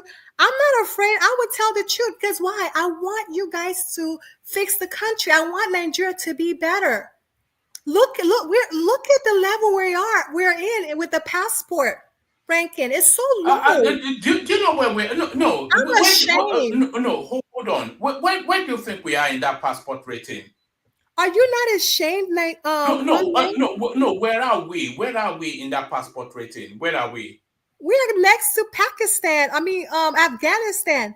We're next to Afghanistan. Okay, out of 199 countries, we're 94. And you're proud of yourself. And are you producing countries? It's nothing to be proud of, but that's a mid-region. That's a mid-level don't use that argument. You can't settle for the less. You can't settle for the less, woman. Don't settle for the less. I'm not settling for the less, but the way Chioma is saying it, you think? Yeah, I think President Chioma, please let Kulata counter you now. I'm gonna let Kulata counter me. But one man, yeah, let him counter you before I will come in to throw fire in the house. Yes, I get sir. a lot of heroes. One man, you know what you tried to do? You thought you were slick. You read that readout and then you let it go. No, I brought it back so we can talk about it because I am so ashamed and disappointed that Nigeria is in the lowest ranking. And you try to let it slide. It's not good. You have to. I'm not letting it slide. You're just not letting me. You're not letting me expand on it. After hearing what you had to say, I'm gonna let Kulata interject me because you disappointed. All right. Okay. Let's hear from Kulata then. I see the prejudice there, but let's hear from Kulata. I think all I've been listening to is pain. Pain of pain of someone that missed all the clubbing and the parties in December. So you now want to throw Nigeria's legacy problems on that December. But don't run away after when you don't interject. I will fire you tonight. Hold on, Tony. No, Tony. Let's hear. Do you know the economic gain that Lagos? You know how much that Lagos made?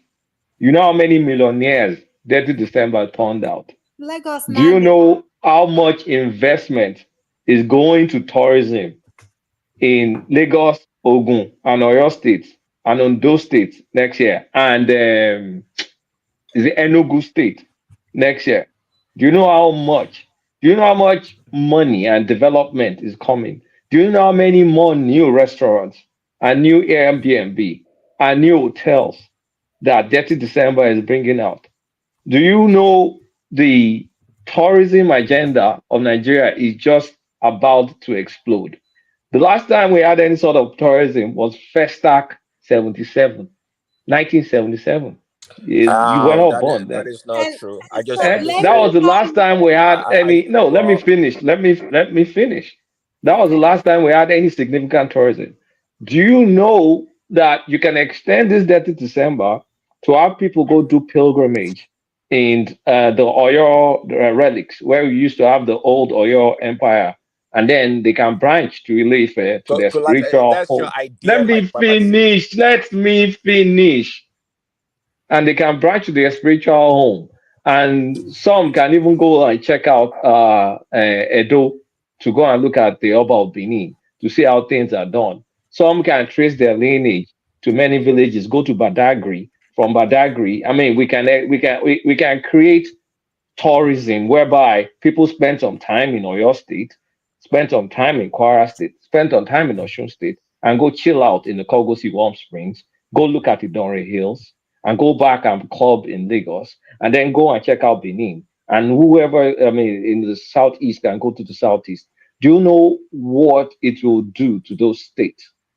Do you know how much? Tourism is not just hotels. It's also buka. It's also restaurants. It's also pure water. It's also all these things are already going on. Can we interject? It's also no, it's not going on. We're just having it good now. It's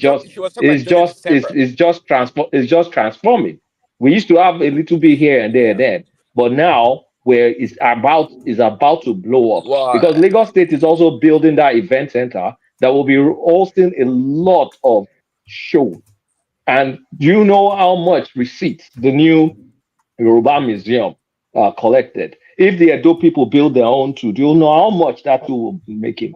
I think you people have no appreciation for tourism. You don't even know the Actually, Edo economic was second they in already in worked this you on don't that. know December. the economic potential No, of you tourism. attempt You to guys just justify want to dirty let me December. No, finish. it's. Let me finish. Well, we You hear you guys now. just want How to long you want to peace. talk? You guys just want to peace on your country, and for peace Nobody's study, pissed on you the just want to country. you just want to worship Donald Trump. That's No. all you know. Okay, I don't know why you brought Trump in there, Kulata, but Kulata, hold ask on a a second. question. Say what Lagos State is doing already. They're not doing it because of freaking Dirty December. All these things are already in the works. So don't pretend that Dirty December is bringing about Yeah, this but they're great geared towards tourism. tourism, though. Those things, What? those things are geared towards tourism. Yeah. I heard Chema correctly. She was talking about Dirty December. She didn't talk about tourism. Nobody's condemning tourism. They're already doing a great work in tourism. We know that. Okay, Lagos Yeah, State is doing but a Dirty whole lot. December is So tourism now. no, Dirty Kulata is December is pretending tourism. that Kulata is pretending that Dirty December is the seed that's going to germinate all this great tourism. It's a lie. There's a lot of It is tourism the going already. catalyst. It is the catalyst of It the is not. tourism I that's just about to told you. explode in Southwest, Okay. South South, and I just Southeast. told you guys, TB Joshua got an award because of tourism. In the Well, great that period is gone. That's a religious pilgrimage. what is because you went all the way back to 77 And it festival. was just a few crazy people that used to go and visit TB Joshua. Oh yeah, see, it shows that you don't know what you're talking about in regards to that. The guy generated Who millions. goes to TB Joshua to go and hawk for prayers? Come on, man. Just so you don't know. Don't talk about what you don't know. What do you mean? Okay? I don't know. Didn't I know TB Joshua? I was a fraud. No, TB. The impact of his tourism. Say to use like How building a much was church. the impact of tourism? How did it improve Lagos? Okay, skip that. How But did yeah, TB Joshua's tourism improve it is Lagos? Dirty December that's bringing all the damn tourism to the country, right? Yes, it is. Right. Yeah, right. It is. Hold on, everyone. Hold on, finish. Choma. Hold on. Let me give you 5 minutes of this, and then off the back of it, bring it home, and then we move it around. Back to the Global Business Report here on Orion News. Let's talk about the Dirty December revenues, particularly for Lagos, which of course has reaped benefits of the. We're going to see what happens in Q4 Q4 2023. But here we go. So had about 550,000 inbound passengers, and the top 5 origination countries were the US, Canada, Italy, South Africa, the UK. This is looking at the period through November the 19th to December the 26th. 90% from the diaspora, and the top destinations: Lagos, Edo, Delta, Ondo, and Ogun State. Let's talk to one of those diaspora travelers, Vincent Ugokwe, who is the president of Dashiki Pride and the founder of Dozier Arts.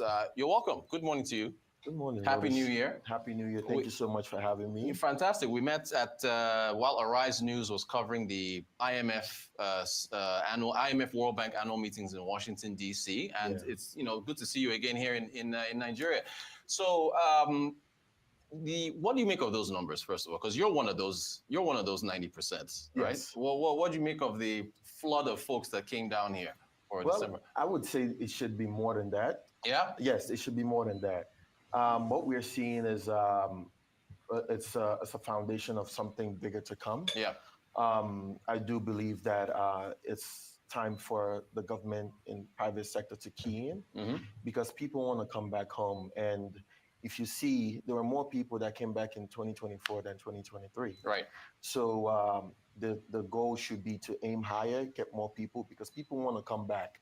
So it's just about being very intentional in curating the vibes, making sure the right infrastructures are there. But people want to come back home. They want to spend time with family. They want to spend the money. Of course, of course. Let's take a look at another data point. I think this is the hospitality's revenues that the Kaide Moshabi's company looked at. So hotel bookings, 54 billion naira, about 36 million, 15,000 confirmed hotel bookings.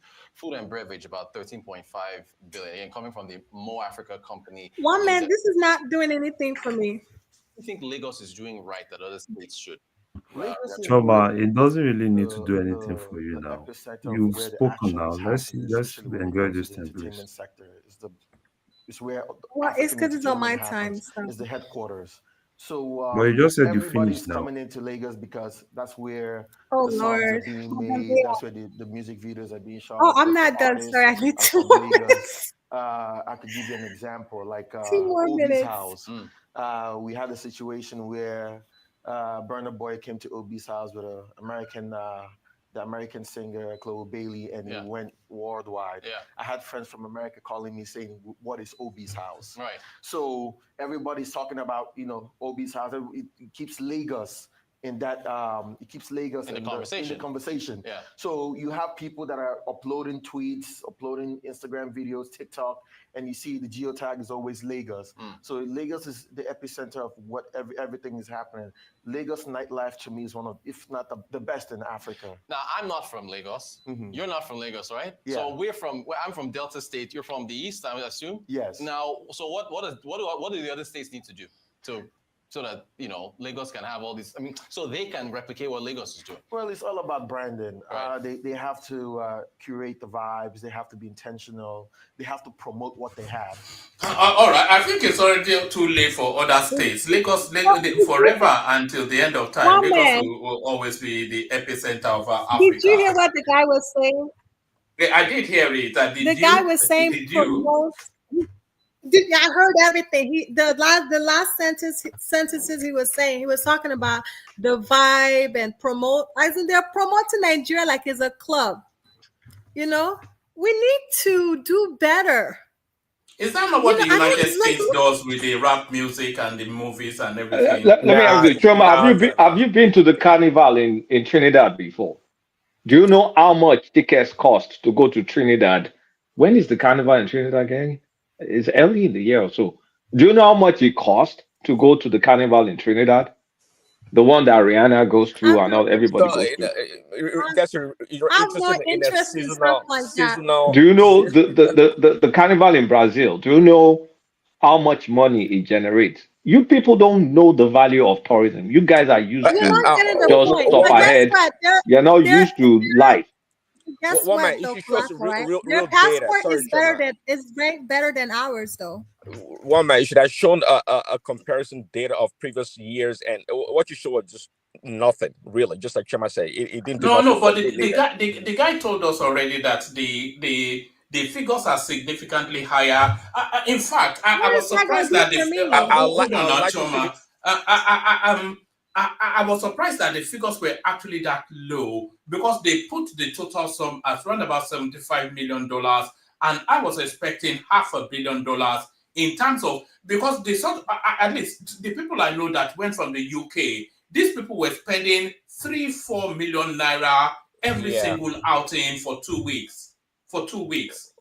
December is always December is the time of the year that the reality is, after 30 December, Nigeria will be business as usual. People will still be struggling. You get my point? When have people not struggled in Nigeria since I was born? That is true. That is true. Mama, do you intend moving this around? Yeah, I want to move it around. Choma, so are you happy for us to move it around? Coordinate it and let's move around. Yes, Choma. Yeah, you know the funny thing is when Choma is moderating, she's slick and professional. But when she's just a panelist, she's like the female version of Tony Africa. What's going on there. But let's move it around, like I said, like you said. We move it in the direction of Prince Daddy, who is come on a UK bashing mission. With these the three things that Prince Daddy likes to bash: the UK, black people, and Islam. So go for it, Prince Daddy. Prince. Mama, I don't remember ever bashing the UK. But anyway, you always hide under this cloak about where you come from, one man. That there's nothing going on in your country, and that comes to light a really serious matter. And you don't even bother to want to talk about it, but you try to sweep it under the carpet. This is terrible. What is going on in your country? I mean, it's absolutely terrible, and nobody's talking about it. When people mention, the group of people or the background of the people behind it. And people like yourself, you become squirmished about the whole thing. Your country is under siege by aliens. Let's put it that way, by aliens, and you guys don't want to address these people, and they're really, really destroying your country. Okay, they are. I mean, the reason why they didn't really pursue this issue of graping was because they don't want it, because of that woke ideology, like Trudeau in Canada. They didn't want to upset this group of people. They don't want to look like bad to the whole world, that they may be persecuting some people of Islamic background, and so they didn't go deeper. Whereas the crimes that were committed by these people is really egregious to the highest degree possible. One man. And people are making excuses that they didn't have enough resources. The police were like understaffed, and the social services and the healthcare and all this other nonsense excuses in order to defend this crime.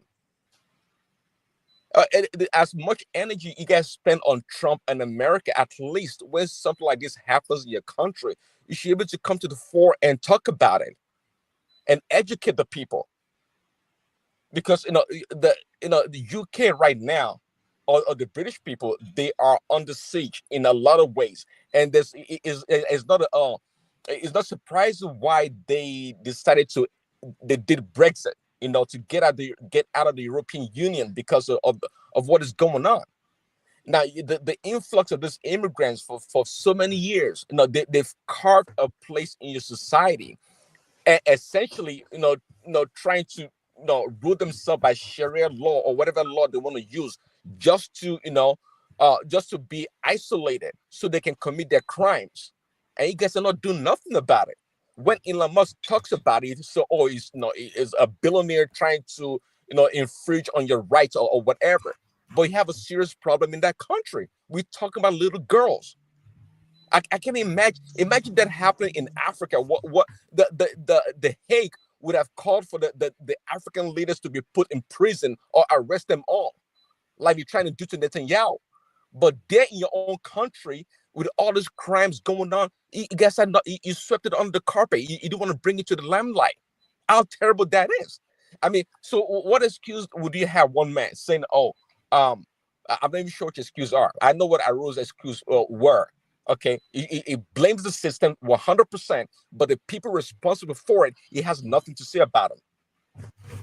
All right. It's the first thing I'll correct is it's not an Islamic problem because we have a decent amount of Saudi population, a huge Middle Eastern population, especially within the London space. What is actually happening? It's happening in the Midlands. Places like Brentford, just the Midland, that's Midland area. So that's where it is first. And then it's not an Islamic problem, it's a Pakistani problem. So it's a cultural problem rather than a religious one, because you don't find it replicating in other Muslim hubs outside of the Pakistani space. So there's that one thing. And then yes, it's very concentrated in that space. So that problem is there, but that is not the identity of this sort of pedophilic sort of behavior. Because if you solve the Pakistani problem, then you still have a huge problem of that particular crime.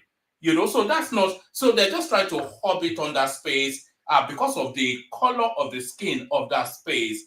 But I'm no sympathizer of that space, by the way. I hold no truck with those people. I don't even like them, to be honest. They are very savage in their manner, very uncouth, very untidy, very unhygienic. So I don't hold any truck for them. But I think it's somewhat of a closeted form of prejudice, bigotry, hiding under the moral outrage of little females being, I'm trying to be mindful of the language so I don't trigger YouTube, but that's how I see it. Yes, it's a problem amongst the Pakistani, and they've ignored it for so long for all of the reasons that you've just elucidated, the wokeness of it. Very, very difficult to go after a minority crime without having to be overly, without coming across as being somewhat racist. So there is that element of that. But yes, it's been a long-standing problem, actually. It's a problem that goes back about decades, because it gets occasionally reported in the news that these people are doing this, they're grooming all these young children, and nobody really does anything about it. So it was actually Kevin Badenoch that flashed it up, and then Elon Musk picked it up to amplify it. So I'm no defender of that thing, but I think the problem is bigger than just a Pakistani problem. Yeah. Well, yeah. Well, I wasn't trying to make it a Islamic or Muslim issue. It is really an issue of statistical reasoning and cultural inferencing. The reason why they're not making it a big deal is because of their religious background, not because they are Muslims. We got to make that distinction. We know the people are Pakistani. It's maybe more like a cultural thing, just like I said previously. Okay. But the reason again they're not trying to highlight this issue to the fore is because of the religious background of these people. There's no doubt about it.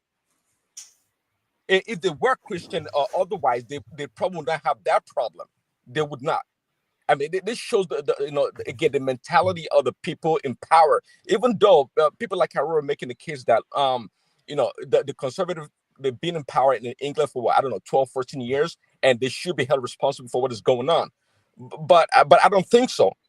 There's a clear distinction between the institutions in charge, like the policing and the security, and the politicians in power. Okay, we know that most institutions in the West are hijacked by the woke, mentality. So it has nothing to do with a conservative ideology of the background in politics. Yeah, it is to do with that, though. There's been a lot of defunding of essential services in the UK. Like the policing has been, they don't even investigate burglaries anymore. They will just give you a police report and send you to your insurers. They don't. There's a lot, not because they don't have the personnel, and then, like I said, there's an influx of the country almost at least 30% more in terms of immigration. So the volume is higher, but the facilities to support has been reduced. Yeah. Okay. A quick, sorry. A quick interjection to Prince Daddy. So Prince Daddy, I have a question for you, sir. Don't you think that that we should be mindful right now, especially Tinubu's administration, should be mindful of all this country that is going to be asking them for investment, like Saudi Arabia and all those kind of countries, because we don't, because of the unknown future. Because why Britain is like that is because of these investors that are coming from this Arab world. They have taken over most of their spaces, industrials, something. So we don't want to have this future. That's why we should better be mindful of which country we are going to, solicit for the, citizens, to come and invest in our country. Because you cannot allow people to come and invest their billions of dollars in your country, and then at the end of the day, not allowing their citizens to come and settle in Nigeria.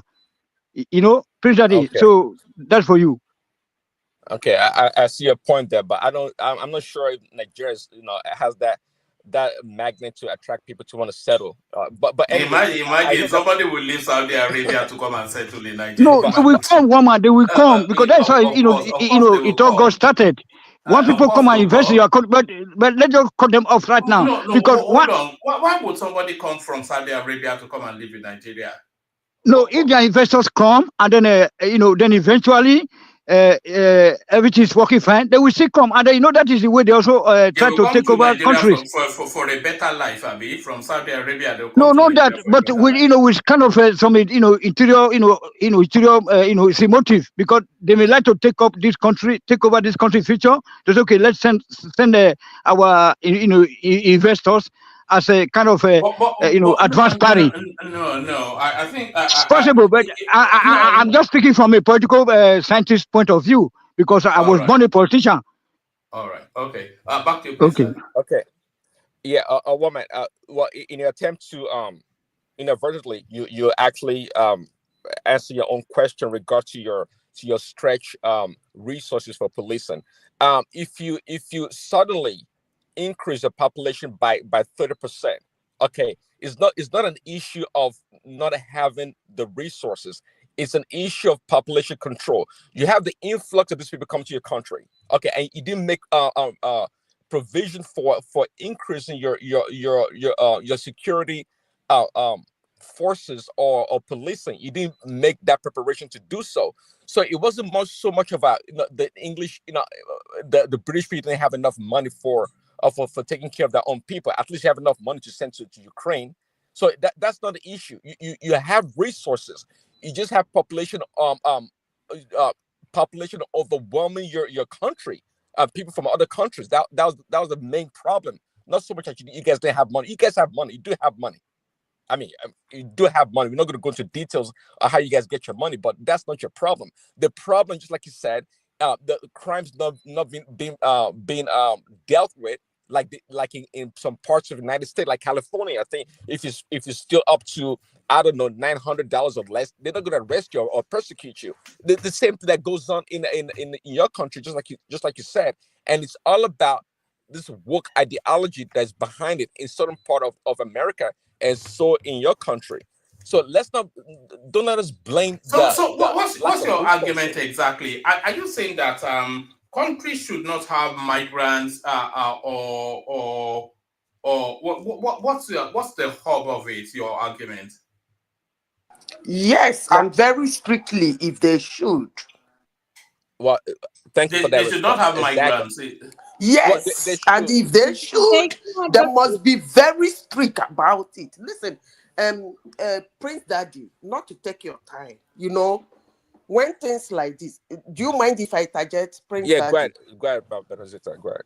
You see, when things like this do happen, people think they try to make a less of a case about it. They try to discuss it around and walk away. But when you sit down to imagine you as a woman or as a man, you have a little daughter. Your daughter, this thing is done to her. If you can imagine that, then I believe your brain should work. Now, let me say this. United Kingdom is, if not the size of Michigan in the United States, a little, just smaller, small chunk bigger than Michigan. And that United Kingdom is almost being run over by immigrants. I don't even know why they do that. If you want people to come to your country, they can come and live and work. So that in future, if they do this kind of shenanigan, you can tell them to leave.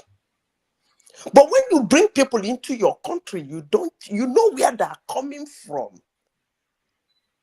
This is a clash of culture. You are bringing people into your country that don't see anything wrong in what they are doing based on where they are coming from. Why would one give such people citizenship? To the extent of debating it. I think, but by the way, let me say this. I like talking rubbish. You see this immigration issue? They will treat that fuck up. I trust them. Mark my word. You see this skewed immigration system all over the world, that people will leave their country to go to another man's country and carry their values from their country to come to another man's country and call themselves citizens of that country. I don't know how that works, but for all I see, it is not working. Quick one. I mean, why are you guys crying more than the bereaved? Why is you and Prince Daddy crying more than the United Kingdom? Yes, that open their border. Hold on, that open their borders for immigrants to come in. They have a reason that you don't know why they want immigrants. So why are you guys It's freaking labor out? force, isn't it? It's labor force. It's Let me labor force. respond to They're you. making more than they're losing, and you guys are here kind of Let me lamenting. respond to you. You see,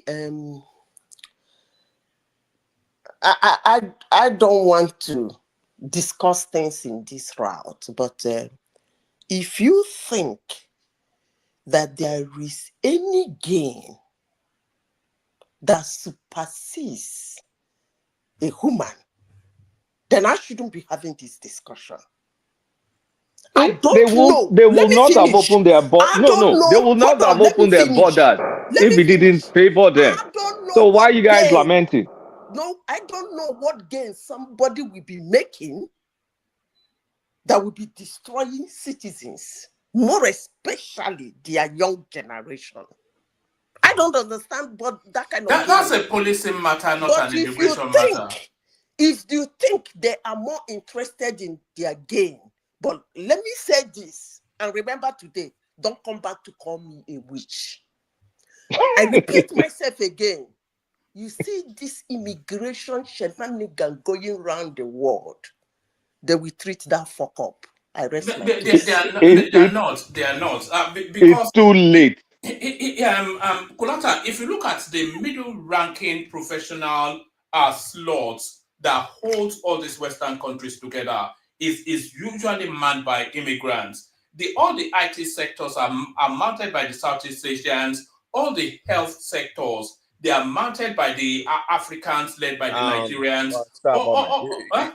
You have a skewed understanding of immigration in its totality. They're literally paying their taxes for the Don't mind them. They will come back to call me a witch in the next 5 years. That's don't why. worry about that. That's why 60% or more of the Pakistani people that live in UK don't work. And you're telling me why are you picking up Pakistan people? What's your problem with Pakistan people? Prince No, Daddy. he wants to attack Prince Islam, Daddy. but he doesn't Prince know how Daddy. to get in there. You want to do what's it called, Saladin and what's the name of that war? I'm trying to establish the net negative of the immigration that Prince, is talking about it. You think it's so positive? Prince It's Daddy. not. Okay, Prince Daddy. Larry, go ahead. Yeah, sincerely speaking, I don't really understand where this thing is actually coming from. Because you are kind of like picking on immigration as if immigrants are just kind of like bad. Yeah, it's bad. No, it's not bad. It's bad. It may be, no, madam, wait. It is bad. Wait, let me talk. It is bad. I am not saying living and working is bad. You've talked. But immigration via citizenship is bad. Can you let me talk, ma? It may be bad to you, but it's not bad to me. And you saying it's bad doesn't mean it's bad. It's your own conclusion. Immigration is good. But the basic thing is how our country is able to utilize those immigrants. If you talk about healthcare in the UK today, majority of the people in the healthcare in the UK today that make UK healthcare stand are immigrants. Are we all not immigrant in abroad, Larry? Are we not, those vote, we are all immigrants now. So if you talk about the tech space today, the major foundation of the tech space today are immigrants. And even in the US, virtually almost all the key people in the US are immigrants. So I don't understand where this every single tech company CEO, almost every single them, they come from the Indian subcontinent. Where this thing is coming from. If there are institutional problems, countries should tackle those institutional problems. But I find it so offensive when we come in here, gaslight immigrants. I don't understand where this is coming from. Hypocrisy. Well, my argument was not hinged on immigration. I was talking about the abuse by a certain group of people, immigrants. My agreement is on immigration. Prince Daddy, there are abuse everywhere. Are there no abuse in the US? There are abuse everywhere. That's not the argument. See, what you guys are trying to shift the argument. Nobody's shifting the argument because you kept going on. And this is just truly hypocritical. Well, I'm not being hypocritical. I'm simply telling you a group of people in the country and their crimes that is not being reported. It's not about immigrants crimes or everybody. Happen, Prince Daddy, you are in the US, I'm in the US. Crimes happen everywhere. Crimes happen everywhere. Today, if you count the number of crimes in the US today, do you know the number of crimes that have No, we're not talking about.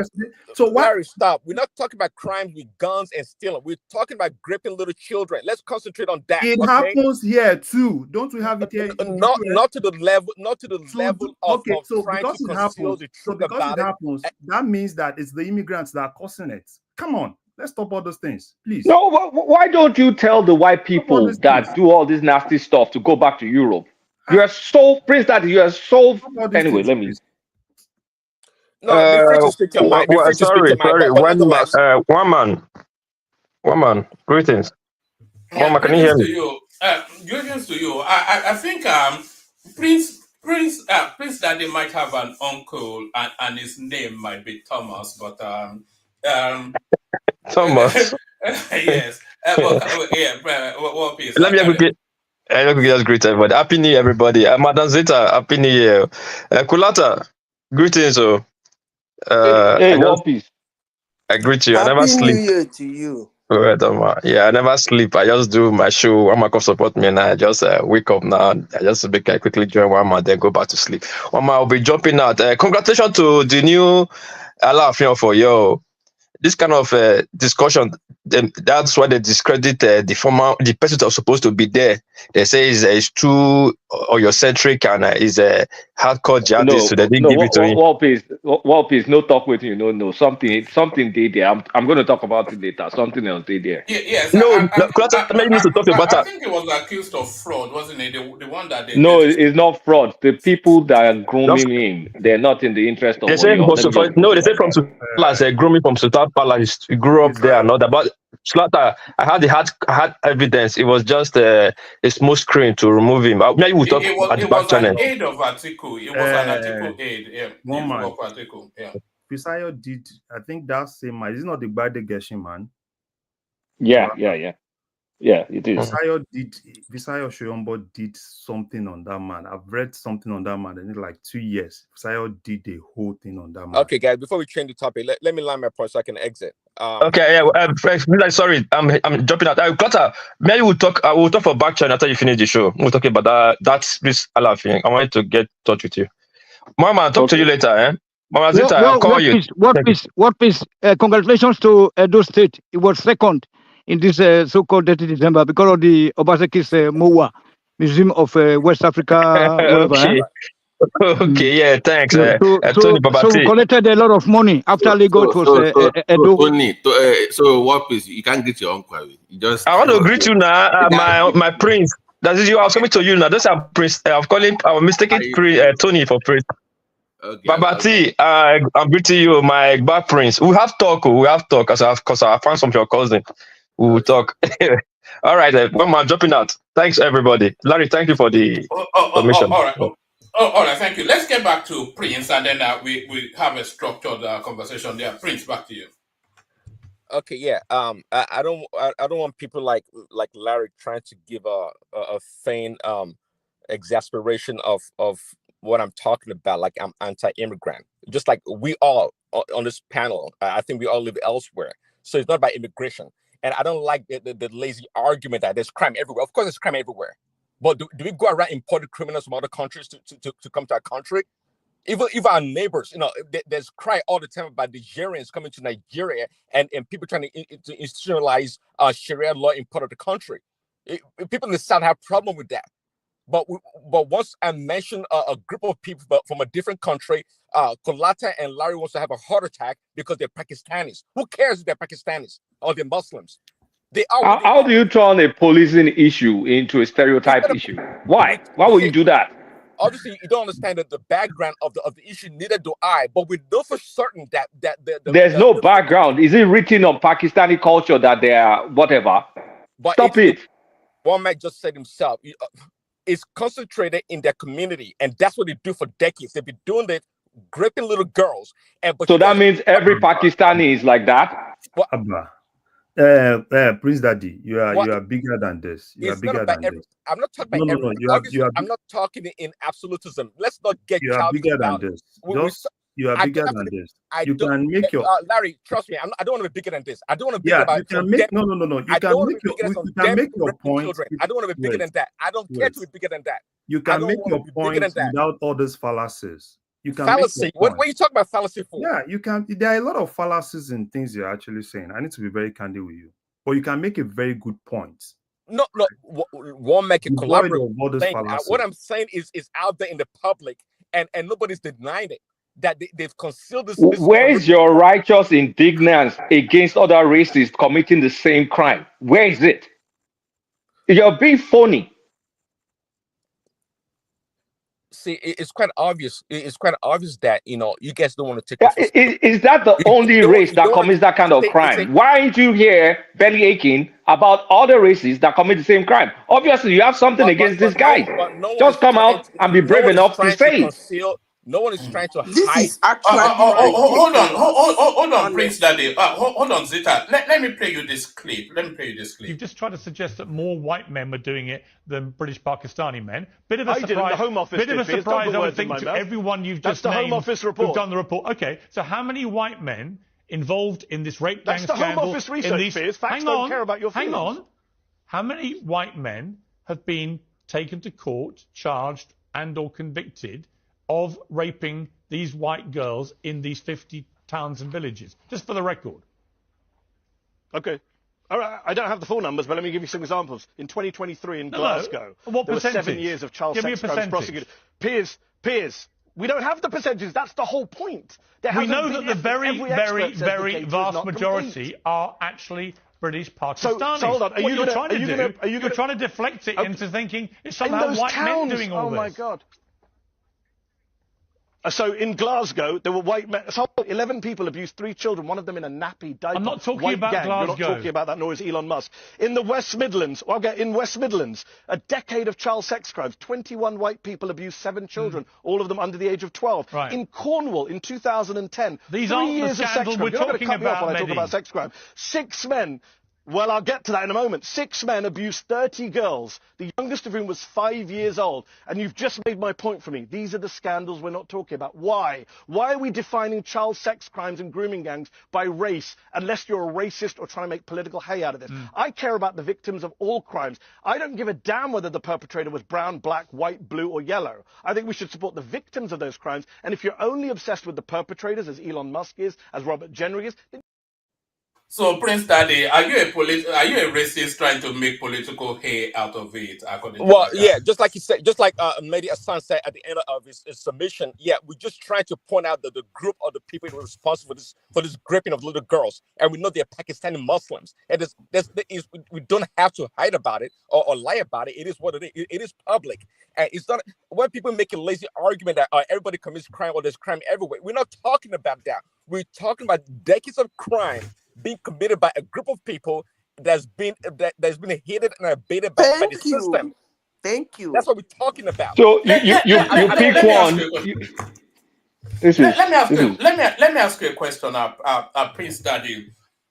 Let's say 10,000 knife crimes were committed in whichever country. Let's say the UK, where we are now. So let's say 10,000 crimes knife crimes was committed in the UK. Let's say they then identify that out of those 10,000 knife crimes, 1,000 of them were committed by black people, and then they focal those black people, and then they solve that 1,000 knife crimes that are committed by those black people as knife crime being solved as a crime in the UK. Your analogy, your example, it's not the same. You said I crime. You just said it. They exposed the knife crime. They made it public. No one is trying to conceal on the particular crime you are talking about. I said knife crime. Yes, right, but they're not trying to hide it. It's in the public.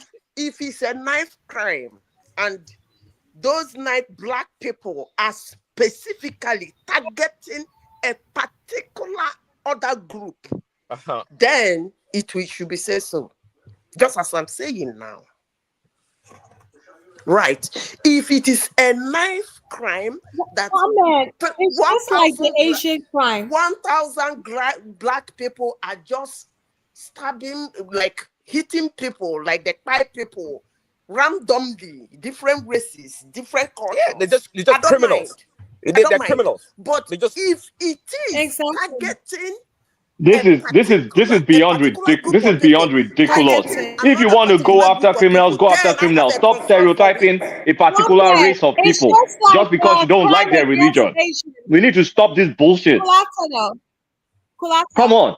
If you're going to call criminals, but don't come here and be talking about Pakistani Muslims. Who are you to talk about Pakistani Muslims? That's what they are. Is a criminal. Zita, let's have one voice. Focus on law enforcement. If you're going to focus on law enforcement and stop grouping people and giving them a bad name. Focus on law enforcement. It is a law enforcement matter. Some group of people. It's about focusing on some group of people. It's a law enforcement matter. Hold on, everyone. We have too many voices or cascading over each other. Kulata, do you know where this will lead to? It will lead to targeting. And it might already be too late. Of course, and the ridiculous thing is this guy is focusing on one group. 4 fingers is pointing back at you. Small time now, they'll say black people are committing this. You stereotype everything, that and then they'll start doing. Excuse me. Then they'll now say, "Oh, we're gonna, apply all this law and mass to black people because XYZ." There's human beings, there are people that committed this crime.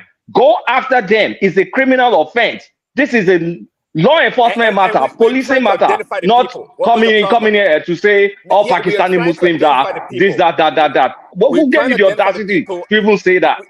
No, Kolata, we're trying to. No, you cannot say that. That is flat out wrong. No, it is not wrong because we don't. It is wrong. We don't go. It is wrong. Otherwise, I can stereotype you too.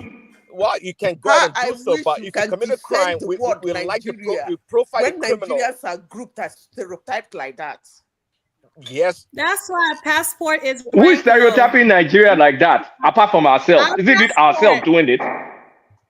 Our passport is mid level. Choma, I'll go and sit down a bit. Stereotype is a form of identity. There was a Yoruba man who killed, who stopped police in London.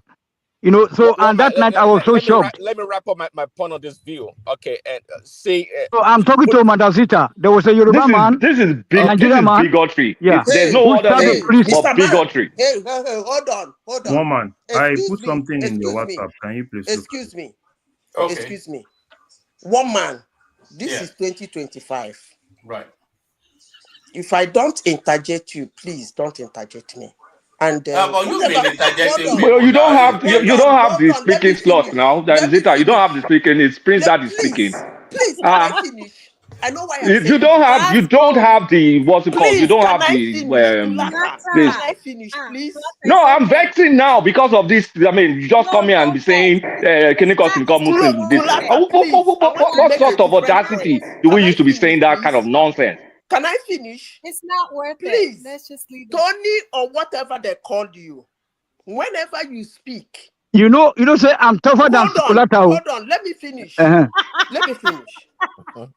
Whenever you are speaking, I do not understand you. So I don't interject you.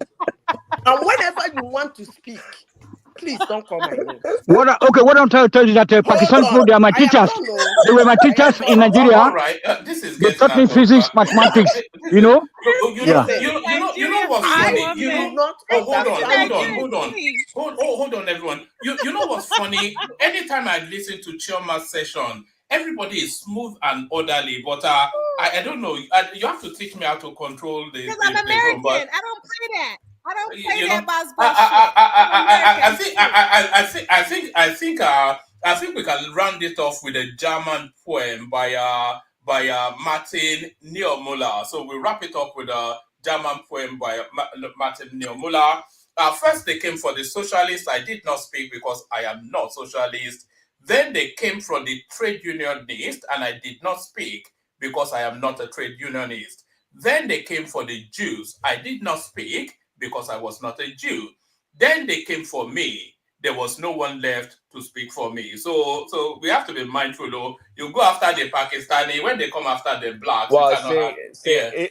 at the end of the day, as I round up this point here, it's to the people in support of some people, a group of people because of their religion is shameful.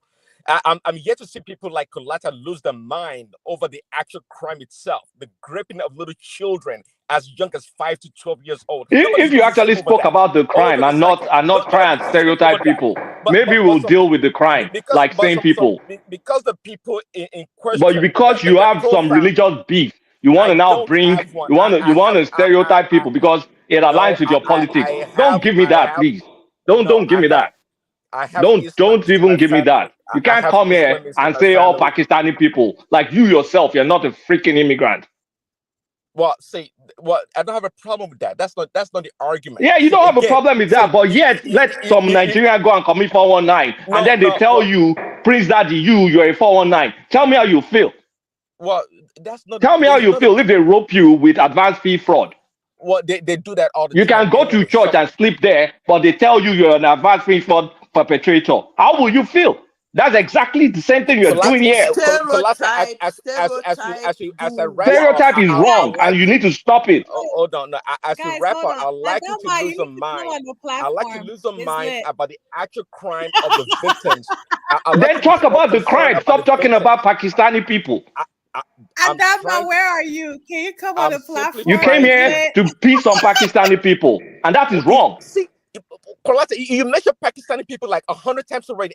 Because you said it. You said Pakistani Muslims. You said those are the people you're after. You use your mouth to say it. You weren't really bad about the crime. You were more about come and round them up and chase them up like we're in some sort of concentration camp. What? You can't do that. I didn't go that far. But you could have. It's in your mind. You can just verbalize it. No, this unlike is why you, people unlike like you, I'm me not concerned about the victim. Don't tell me on like whatever. That was where you were going through until you were checked. You don't do that because they can do it to you. One man, you should let about Larry the perpetrators and not the victims. So it's kind of shameful. It's a crime, and they should go after the perpetrators. How about you stop at that? And the perpetrators were Islamist Pakistanis. It's good. The perpetrators were people. You don't have to now group a race of people and say, so everybody that sees the next Pakistani is looking at them funny. That's why when somebody commits a crime, we don't go around saying we don't go around saying what you did was flat out wrong. Just admit it and move on. We don't go around saying it's a random person that committed a crime. We give a good description of the person. Yes. No, not a good description. You can't say all black people are criminals. Supposed to be the next. I know, but we need a softer voice. We just got through some serious buzzballs, so we need Larry to speak. He has a smooth voice. He was smooth over the whole. No, there was no more buzzballs. Say, look, I'm in Europe. Now my time is running fast. Please, let's let Larry speak. He just sent us a poem. Larry, can you take over, please? Okay, so Prince Daddy, I need to be very candid with you. Most of the things you said, they are basic fallacies.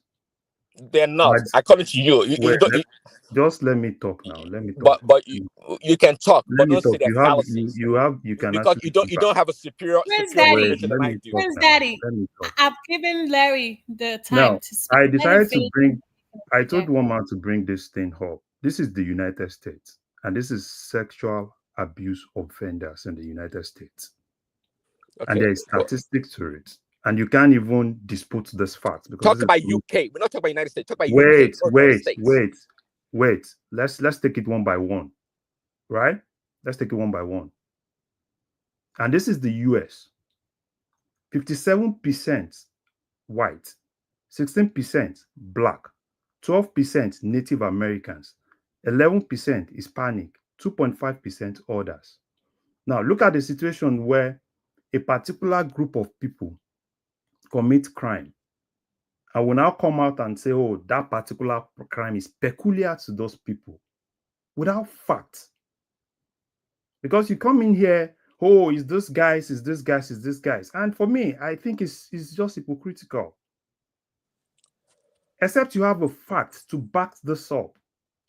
And you don't have any facts to back anything up. The basic Of thing course I do. yes, you don't have facts. The basic, probably you hear gossips here, gossips there. It's not like you have facts to back all those things up. Fine, I understand there might be institutional problems. If someone has actually committed a crime, arrest the person, prosecute the person. You have to identify the person first. You just don't prosecute anybody. You have to identify who they are. You can identify the person, but you don't identify the person by stereotyping a particular ethnic group. That is not how they do it. If a black person if a Negro commits a crime, you don't go around saying it's a white person. That is not how to do it. That is not how to do it. If that is how it's been done in the US, probably they say, probably black people are there, so every black people should be picked up because they are blacks. Nah, don't go there. Nobody does that. No. That's exactly what you're saying. I did not say that. Yeah, that is exactly Larry, you don't have an argument. We talk about one man just said it himself, and even the video, Pierce said it in an area where one man said it. Hold on, in an area where Larry, in an area where 90% or more of the population are Pakistani Muslim. What else do you want to say? What else do you want me to say? What else do I want you to say? Is one man coming here to give you statistics? Okay, fine. In the UK, this is the sex offenders in the UK, and majority of those people are those people. No, Larry, we're talking about a specific area in the UK where the dominant people are. The institutions should do their job. If people have actually committed crime, they should prosecute them. Leave that group. It's not, and that is the problem. They refuse to prosecute them. Let me tell you hit something. Everything under the. Take it easy. Let me tell you something. Right? Let me tell you something. The fact that you're born, you actually from that group doesn't make you a criminal. And that's the problem I have with people like you. The fact that I'm in Nigeria doesn't make me a criminal. Of course not. Yeah, I was never talking pushing in this kind of agenda. I was never talking in absolute terms. This kind of agenda. These are very, very bad agendas. I don't have an agenda, by the way. I don't have one. Wait, let me talk. We've seen people that have pushed this kind of agendas against Nigerians. The fact that there are Nigerians that are committing one or two things doesn't mean that we are all the same. So even the fact that you have a lot, because we have a lot of Nigerians living in Houston, right? Probably a lot of Nigerians are in Texas, and probably one or two things are actually done by those people. Probably one or two Nigerians are there. Does it mean that Nigerians in Texas are there? Larry, nobody's making that argument. That's kind of an emotional argument. Nobody's making that argument. That is not an emotional argument because you said it and you re-echoed it here. If you have one or two things against a particular tribe, don't push that your agenda to be a general. I don't have an agenda, to be a general thing. In a community, listen, Larry, in a community where over 90% of the population are Pakistani Muslims and they're gripping little children, what is the problem of identifying the ethnic group behind it? What crime have I committed? Sorry, let me play you this. Wait, one man identifying the ethnic group around it or identifying the individuals that did it. Can't you see? Jesus Christ! It's quite clear that you know nothing about this issue. That's why you talk. You said that. What does identification of the ethnic group have to do with going after the perpetrators? If you're not trying to stereotype. I'm not trying to stereotype because over 90%. Use your mouth right now to say identify the ethnic group behind it. Did I put the words in your mouth? I'm not identifying the ethnic group. I'm simply. That's what you said. Those are your words. In that area, over 90%. Those were your words. Why will you be identifying the ethnic group? Why won't you identify the criminals? No, Kulata, I can see where Prince Daddy is coming from because in Nigeria now, if there's if there's any kidnapping, we will say okay, maybe it's Fulani. That is correct. You have to profile them like that. Yes. So you need to look for the perpetrators. Hold on. Like identify the ethnic group behind it. Hold on. In America now, Tony, I beg, I'm not talking to you. I'm not talking to you. Keep quiet. No, I know now. No, I'm just trying to. Okay, I don't want to talk to you. But in the kidnapping case in Nigeria, then unless when that man was or woman was seen doing, committing that act, otherwise the police have the right to profile. Oh, no, the police don't have the right to profile.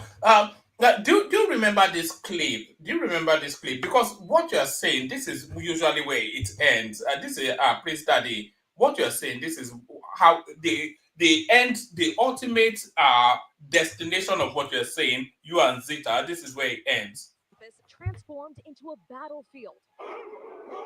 10 o'clock Friday night, hundreds of white nationalists storming the University of Virginia, protesting plans to remove a statue of Confederate General Robert E. Lee. Torches in hand. So that's usually where it leads. Some right-wing extreme nationalism, they will seize hold of that, and then they will turn it into something that is not. Yeah, And that's the it's danger. Larry. Sorry, Woman, it's nice to take responsibility when you start invoking this white nationalist stuff that has no base. Okay, I think you're one of those people too. You don't want to admit that a group of people, a majority Pakistanis, responsible for gripping little children. You're not concerned about that. Let's talk about the victim rather than the damn ethnic group or the background of these people. And by the way, we know it's a cultural problem. They have a cultural problem in the community. So it's good to identify that group of people responsible for it. Larry, please go ahead. Well, Larry, hold on before you go. So it's Pakistani culture to do that. That's exactly what you just said. Larry, continue. Well, they have it in their culture. I said it.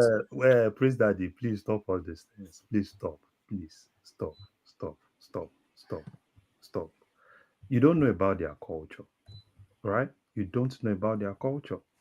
Look at it. But is Prince Daddy not right to say that though? Because it's over exemplified amongst that community. No, that's not their culture. Look at it in such a way where someone else that is non-Nigerian identify a particular crime and tells you that it's a Nigerian culture. How will you feel? No, Larry, don't simplify. That's the exact thing. It's a crime, right? Let's agree on one thing. It's a crime.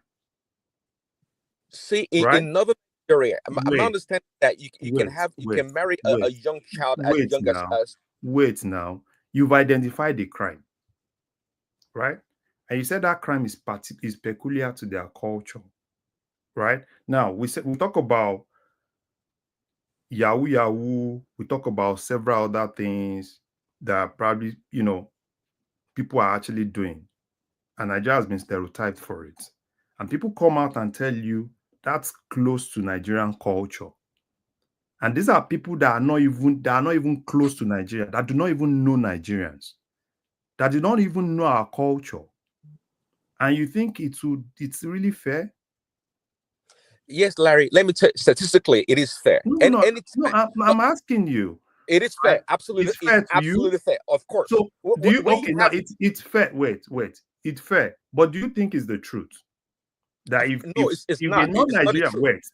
a non-Nigerian comes around and tells you, right, that some of all those fraud and everything is peculiar to Nigerian culture, do you think that is the truth? In terms of the subculture, it's just a yes or no question. I just want a yes or no question. So sorry, Larry. Fourth, we appreciate your super chat, but we don't endorse that sort of language. Carry on, Larry. It's just a yes or no, true or false question. Well, is it true? Larry, if you talk about the subculture of Nigerians in a particular place, like South Africa, like Indonesia or Malaysia, where they commit crimes, they will say yes, it is peculiar. I'm asking you, right? A non-Nigerian can actually say that, and I'm asking you. Oh, just a yes or no question. Of course, I know because you are a Nigerian. I know better. Of course, it's not true. You are a Nigerian, and I'm asking you this question as a Nigerian. Is it true? It is not true. It would not be true. Okay. Now, look at it in this way. A Pakistani, right, being in your shoe, you are a non-Pakistani and you actually identified the crime. And you believe that crime is peculiar to their culture, right? And you believe that that's the truth. And I'm very sure someone that is a Pakistani will definitely tell you that that is not right. So sometimes let's just, sometimes when you want to pinch people, pinch yourself first. See, I'd like to say that one thing I don't have in my blood is prejudice towards anyone. If I told you right now that in my own church group, the leader of that group is from Pakistan, what would you say? No, I don't even care about that, right? I don't even care. But I that's don't why even care. The when I talk leader about of your church, see, no, the leader of your church. It's like one of those I have black friends. It's like one of those I have black I'm not. friends thing. I'm not black guys racist. now. I have a black friend. I'm not No, no, racist. no. I have a black friend. It is not. No, Larry. We're So talking sorry. about a particular place. I think we may be ignoring the bigger elephant in the room. What I've been noticing is that this guy, Elon Musk, having now captured the United States, is now trying to latch the whole Omar, world that guy is not capturing anything. to That the guy will far. see the real. That guy will see the real US. Forget about these things he's doing. Don't We will worry. see the real US. Which Don't worry capture? about What is that. what He he's doing? controls Trump because he controls No, Twitter. no. He controls Even your Trump, country. even Trump himself. If Trump continue that rubbish he's doing, because Don't worry. Trump will We've put already Elon where Elon belong to. seen it anyway. He controls Twitter. He controls your country. But he's latching the world right, though. That guy is not controlling anything. All these things All is right, just carry on. doing. I don't know who has the floor. Larry has the floor, but Miriam Edison, okay, gave $100 million to Trump campaign. Say Elon Musk is not the only main donor, okay, in this stuff. Yeah, he played a big role, but he's not controlling anything. It's just not. He has a big platform that goes around the world, so he has a big microphone. That's what it is. So he's not controlling anything. I mean, as far as Trump is concerned. So so that's that. So another thing I want to speak. Another thing I want to speak on, one man is Nigeria. You know, I understand Shoma. You know, Shoma is like, oh, you know, the plane, the tickets is expensive and everything, and she's pissed. And you know, she called those sort of names. Yeah, but that's our truth, right? But that's different from how I perceive Nigeria, right? Because the fact is this: what Shoma does not understand is that first class ticket you want to buy. A lot of Nigerians also want to buy it. That's why it's expensive. It's not expensive because of anything. It's expensive because what you want to buy, every other Nigerian still want to buy it. And this issue of Dirty December, for me, I don't even care about non-Nigerians that are going to Nigeria. I see it as the opportunity for Nigerians to go back to their root. And if that is the only period, because this is more like you've worked for a whole year, because everything we do abroad is basically work, right? And if that is the only period you have to relax, and people are going into Nigeria to relax, and that is even helping that, because going into Nigeria to relax means that averagely, if I'm going to Nigeria, averagely I'll be going to, probably I go to Nigeria with like $20,000, right? Which means that I'm pushing that money into that economy, which means that I'm going to help some small, medium scale companies. I'm going to help, you know, some other people to grow. So I think the better thing is for us to look at things in a broader perspective, right? Not this usual, oh, Ghana did this. Yeah, Ghana can do it. I don't even want Nigeria to do that, right? I want Nigeria to be Nigeria. I don't even want this America, or let's get America. No, Nigerians can go to Nigerians and build Nigeria. I don't even believe in probably, oh, I need to bring somebody to come say, oh, I do my DNA is traced to Nigeria. I don't even need all those things. If you believe that, I don't even need you to bring you to your roots. If you believe that is your root, go there. I don't even need to be the one to campaign for you. But this issue of Dirty December, I think the major thing is for businesses to know how to really take full advantage of it. And presently, Lagos is basically taking advantage of it. And it's not even the government that is even taking advantage of this thing. It's the people, it's the small businesses. This Dirty December, they are not even getting all the statistics right. A normal mama put in Nigeria, a normal Yakoyo in Nigeria is now trying to rebrand in order to meet up with the next Dirty December. And there are other small businesses that are really, really enjoying this. So the thing is this, you see, I know Shema, oh, she's a shitty country. No, that's not how I see Nigeria personally. I see Nigeria, yeah, Nigeria is not the perfect place. Yeah, understandable. But Nigeria is a country that is trying to grow. Nigeria is that country that's trying to, and government is not going to build Nigeria, because the problem we have is we have this mindset that, oh, government fix Nigeria. No, Nigerians will be the ones to fix Nigeria. Government can only support, government can only do whatever they want to do, but we're actually the ones that will fix Nigeria. If you countries that you see today that are probably countries that are underdeveloped, that are now trying to move a little bit towards development, it's the citizen. The government have to kickstart it, my friend. Right on. Tony. Oh my God. Tony, the only thing government needs to do is just to put the right policies in place. That is what we're talking about. The enable environment. Wait. Governments can put and it's that policies that we are talking about. It's not like the policies are so crazy, so bad in Nigeria. No. I'm telling you, probably what you can actually do for yourself, right? If you really want to test some of these things out, go to Nigeria, register a company in Nigeria, try to do something. Who will register it for you now? Do you have any governmental institutions or grant that would demand for a bribe?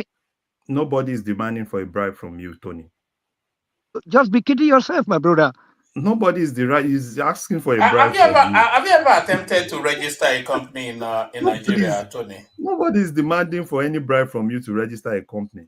Some of the things you say, Tony, man, is so nobody is demanding any bribe from you. Registering company in Nigeria is the easiest thing to do. So for you said what? I should answer you. What did you say? No, I was saying that's Tony's experience. Yeah, one man was asking me. It's not his experience, though. It's his prejudice. It's not his experience. It's his prejudice. No, it's not a prejudice. Tony... It's an experience. It's an experience. Okay. One man. Let me tell you something.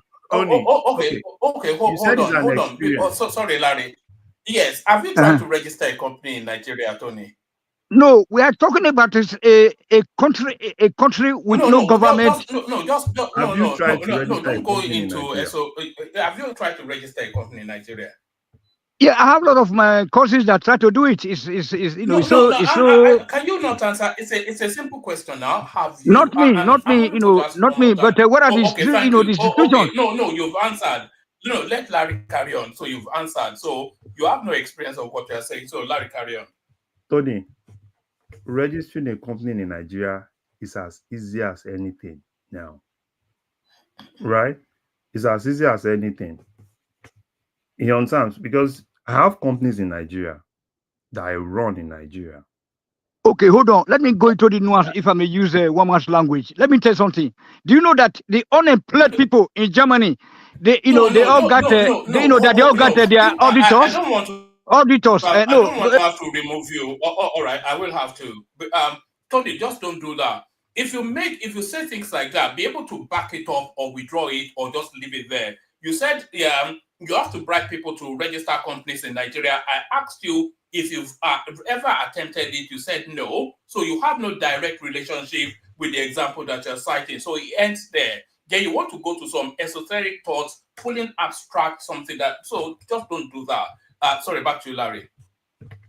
So it's easy to register a company in Nigeria. And I understand all those things, and it's with most of the people abroad. Oh, everything is, you have to bribe. No, you don't need to bribe anybody, because basically it's just like how you can actually do your passports. The same thing with registering company in Nigeria. You can sit down in your room in abroad and start the process yourself. Everything has been digitalized. You can make the payment, do everything in your room. You don't even need to, probably. You don't even need anybody. It's just like your passport. Do you need anybody now to get a passport? No, you don't need anybody. It's something you can do yourself. Right? So for me, I see Nigeria as a space where a lot of things are actually happening. I see Nigeria as a space where things are beginning to be better. And I see Nigeria as a space where It's not really perfect, but I think there are a lot of opportunities. And and what is really funny is a lot of Nigerians are leaving, a lot of foreigners are going in. A lot of foreigners are going in. So that should tell us that if there are nothing in Nigeria, why are they going in? So I would rest my case there. Woman, thank you. And They're happy going for New Year, 1 week. woman. Happy New Foreigners Year. will be there for 1 week only. Tony is gonna speak for, next, but Yes. Larry, just know that it's just 30 December is just 1 week, so don't brag on that, Biko. Let's continue. Shoma, 30 December is not 1 week. 30 December for some people actually started in November. For diasporans, Black Americans, if you go on social media, they were only there for a weekend. Trust. I know. Okay, that's you though. I can tell you that some people are still living in Nigeria now. That's some Nigerians. Some. But all right. man, you have to let Tony speak next. Can anyone hear me? Sorry, I seem to be hold on, Choma. I'm having some system problems here. My system is glitching quite heavily, so I'm going to bail out and hand over to you, Choma. Acknowledging the super chatters picked it off by Kulata right there. A bit of a naughty one from fourth right there. Ayo, of course, as history and tradition has. That's Ayo rattling it off right there. So that's still Ayo. That's still Ayo. That's still Ayo. That's still Ayo, and that's still Ayo, and that is still Ayo. So there's still plenty of room for the two super charts. This year is a super chart and statistics year. So we want all numbers going up. So we want other people joining Ayo in their super chart space, but especially Choma. I want you to encourage people to subscribe. We need 10 subscribers to get us over a particular hump. So if we can get that in the course of this session, that would be great. Thank you, everyone. See you tomorrow. Choma, One man. Before before one man leaves, which of every time your network, you want to contribute money, maybe to buy your network. Every time we come here, network, every day, network. I'm running. On the best system in my area. Now the contribution I want make so because this my submission. We're very nice before one man leaves, because I said now so I carry big wrong. So yes. One man, so, you can go now. Thank you. So but you can listen to me. Hold on, Tony. I'll let you know when you speak. I want you guys to appreciate Tony. He was actually the first person on the platform before I even came in his studio. He was the first person in his studio, and I asked Tony permission to go before him. So that's why I want to appreciate you, Tony, for ladies first, as ever. God bless you for being a gentleman and for being patient with all of us, because I went, Prince Daddy went, Larry, and all the interjections. So you're a good man. That's why I really respect you. Okay? So go ahead. Thank you so much, Mr. Tony. Thank you so much. So first of all, I will start with that's why I will say that a woman should have waited a little bit. But anyway, he's still listening. You see, at the background, I know that. Unadi Kanu told us everything. You saw me. So because I'm just trying to respond to his readouts, tonight. You know what I'm saying. So Unadi Kanu's version is the right one. That the Buhari is not the real Buhari. So I want to support Unadi Kanu there, or supporting Nigeria, the ordinary Nigeria people, who are being misled all this while, and hence.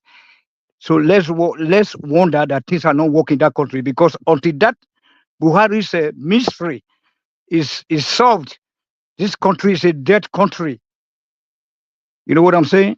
Because you can't have a president in a country and you don't see him. You see only his useless spokespeople talking trashes to the people, abusing people. But in the case of Tinubu, you can see right now, you can see the president. The so-called president that you guys said that he was a hand shake, that he knows the shake. But you can see him coming out on daily basis. You know what I'm saying? You see him going to international, platform to address the world leader or whatever, whether it's good or not. Okay, you can still see him there. Even though I don't support it, that I don't see agree that there's a government in Nigeria, but at least one of the mafias that is representing us, that country, that territory. You can see him, but unlike in Buhari's time, Buhari is gone. You know what I'm saying? So the people that were in charge were his wife, family, and friends. You can see what went wrong. Like the Buhari children, they all share those national or these presidential jets amongst themselves. You know what I'm saying, with their boyfriends. What the hell is going on? I mean, why can't we say that once upon a time they said that it was Jibri? So that assertion was right. That is Jubri, not Jubri. About 3 versions, and then I have them in pictures. Anybody that have my number, I can send to you. I have all the pictures, the various pictures. Even to the point that Buhari's wife went to Dubai to stay there for 4 years. You know what I'm saying? Why the so-called husband is in Nigeria? What the hell? An Islamic man, a Sharia man, and then up to the point that the Sahara reporter caught her pregnant, with a baby bump in Istanbul airport. What the hell is going on? So that's why we said that we should cancel this country. Because it's not a country. It's a country of deceit. You know what I'm saying? And the people, they use hunger now to just to cook the brains, people's brains. So, and then you see people coming to be different. Then I go to the next point also, that like what we say that that dirty December, whatever you call it or whatever, dirty December, whatever, you don't have to ask people to come to your country. It's like tit for tat. If you come to me, I come to you. You come to me, I come to you. You know what I'm saying? Not be say you say, come to me, come to me. Meanwhile, come to me, no light, no road, no security, no this, no that. There's nothing on ground to show that, no sign of government in place in that entity called Nigeria, nigger area, at the column. So what the hell? You say that people are coming there, even those. Okay, do you know why they went to Edo? It's still on. Look, that news is still trendy because there was a museum of West Africa, or whatever, we see whatever they opened there. That's made people to troop into Edo State. So many people use this so-called invitation from Lagos State, then we'll go to Benin City also. So that is why that Benin City was second. The amount of money made, and then people that trooped there, the number of people that went to see Benin City were that much. Even though that the city is looking like a crazy place too, because there's no development at all. You know what I'm saying? But the government, the first guy that was there was this MOA, where they are keeping all those artifacts or whatever they call them. That's why the people came in, to come and have a look. So that's for that. So like a country that doesn't work, and then the day all of us start to speak like Chioma, like myself, because I'm happy that most of the things that that I'll be fighting for here is what people are now coming to realize that, after all, Tony is not a bad guy. Because back then they only call me an ethnic bagot, or somebody that is this, somebody that he doesn't like the Northerners or whatever, you know what I'm saying? So you don't do that.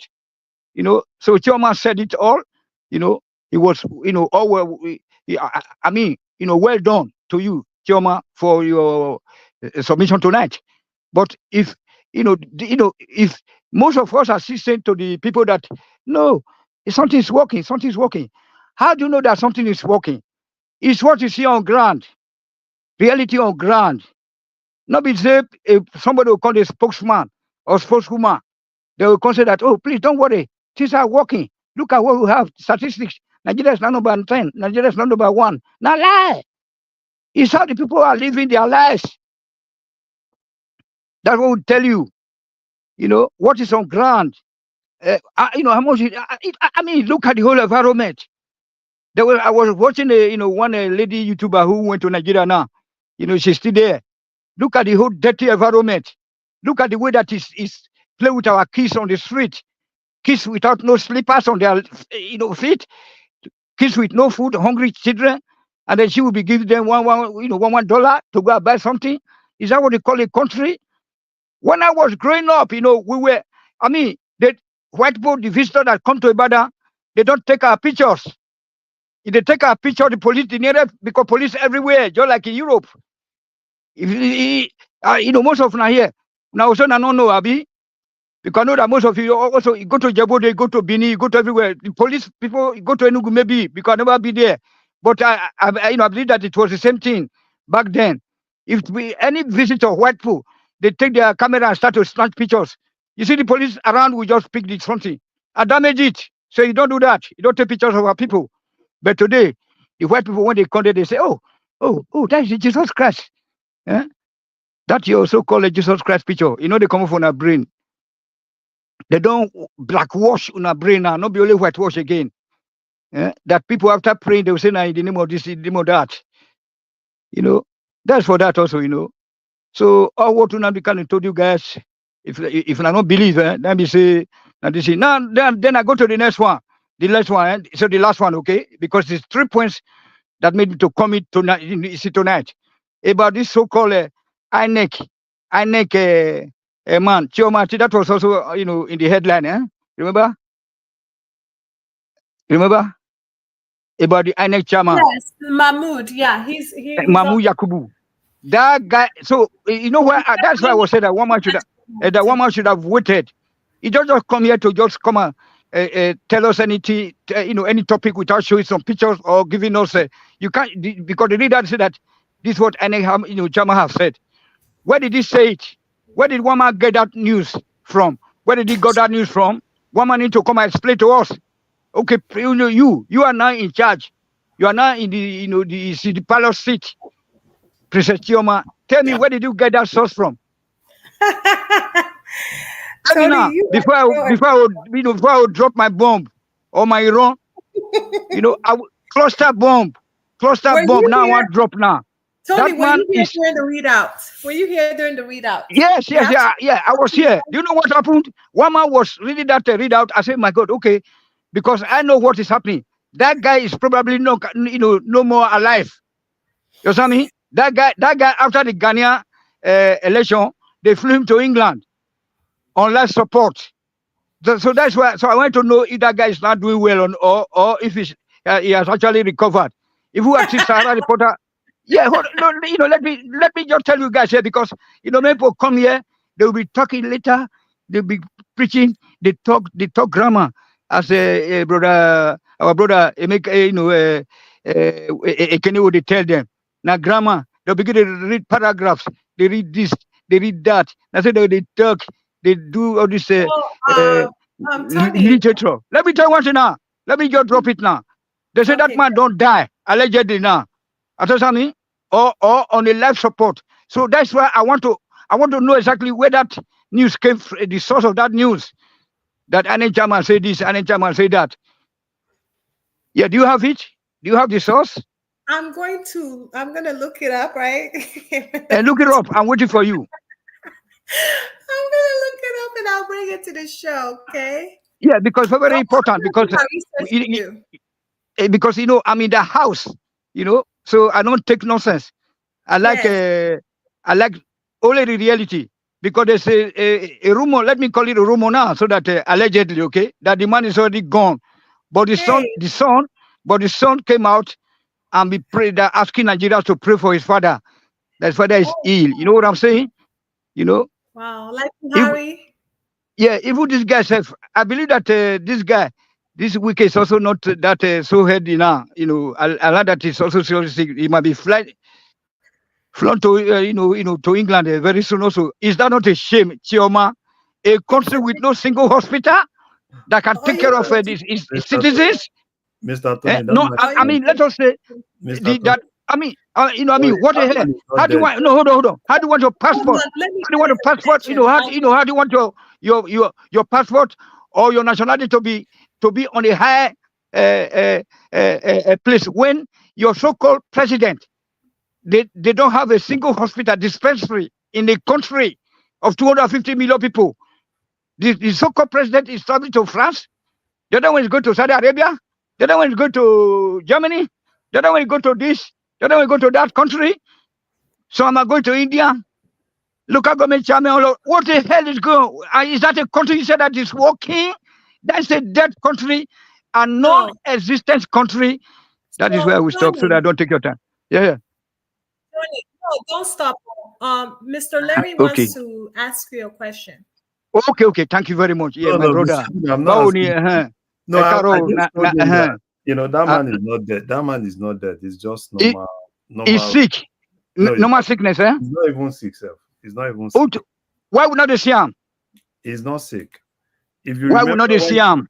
No, now. If you remember let me talk now. Okay. If you remember when the rumor actually came out, that was almost close to after the Ghana election. And that man was in Ghana. If you remember, he was in Ghana to supervise Ghana election. Not to supervise, to watch. No, he was we'll call it whatever you want to call it, watch or anything. Country that can run its own election, that will be going to supervise another country election, the first country to get independence in Africa, the most educated people, alongside the Pakistanis. I had a Ghanaian teachers also. I don't know how old you are. Yeah, no, let me tell you. Ghana is a world class country. You know, they are the first to get independence. Hold on. And then they cemented that that level that by coming to Nigeria to teach us mathematics, economics, and something like that. Okay. You can't compare Ghana to Nigeria. Yeah, Ghana is small in education or whatever.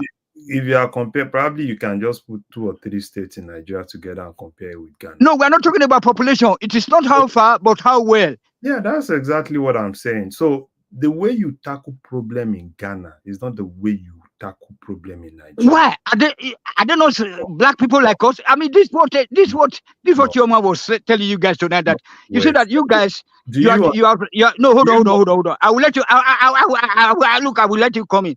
Okay. You guys have already made up your mind. You guys are living abroad. You don't call yourself immigrants. You any longer. You say you are German. You are British. Meanwhile, when there's a war, they will use us as guinea pigs. Okay. Right on. Ask me. There's time. Okay. If you are done, if you want me to talk, I would. I just want to. Are you done? Yes, sir. To talk. Okay. You can't compare Ghana with Nigeria, right? Fixing a problem in Nigeria. No, because no. You don't go like that. You say because. Let me talk now. You say I can't compare Nigeria with Ghana. So because you're not even allowing me to talk now. Okay, talk now. You're not even allowing I thought Tony had already rounded up. Someone resurrected I just him enter now. I just enter. Hold on. Oga Kulata, just sit down for one place. Okay, no wahala. Make I finish, my gentleman. Mr. Tony, me I kuku gbadu you. You know what I'm saying, but I gbadu you. But the thing is this, right? Larry, serious? Bad me low, Tavi. Na gbaladu na. Me I dey gbadu la also. Me I dey gbaladu you. Don't you enjoy it? All of us kept quiet for Tony to just air it out, and then it can be done. You guys now resurrected him again. So, Mr. Tony, no.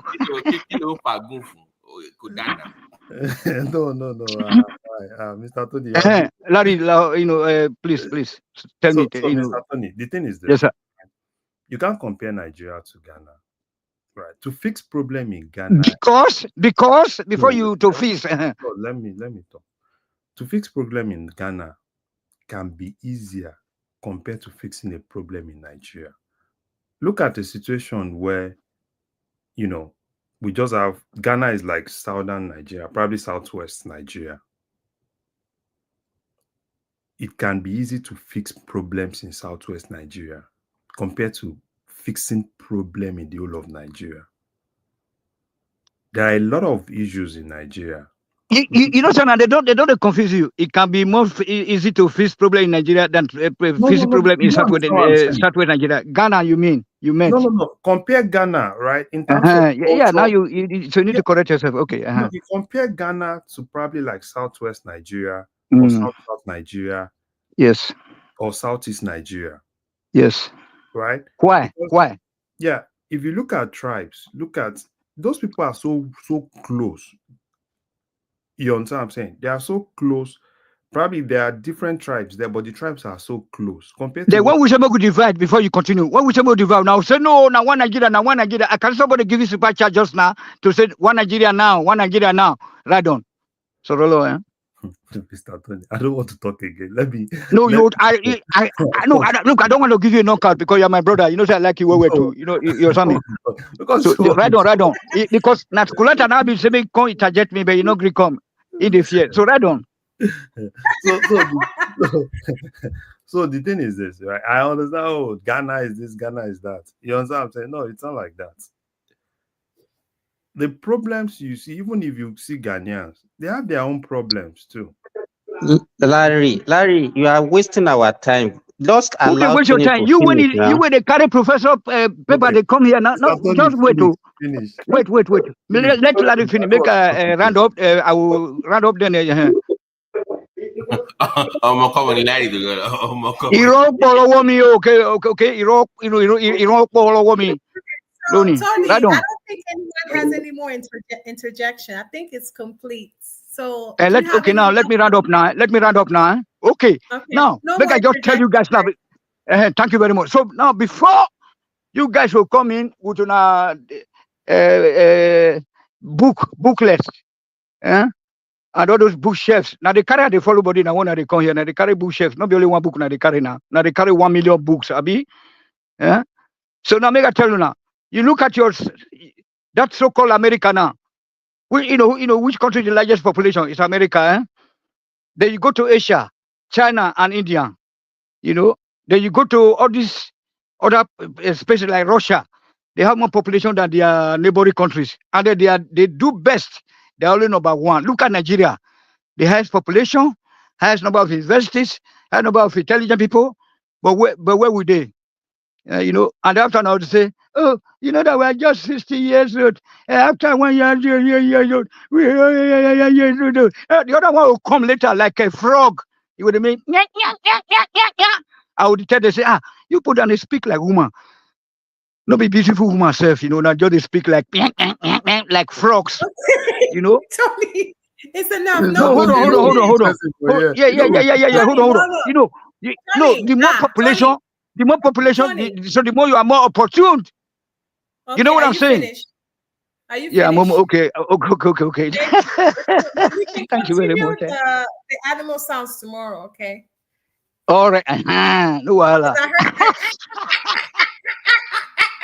Okay. I greet all of you. But I hope meanwhile, you have a lovely weekend, okay? Yes. So Make people know they talk nonsense here.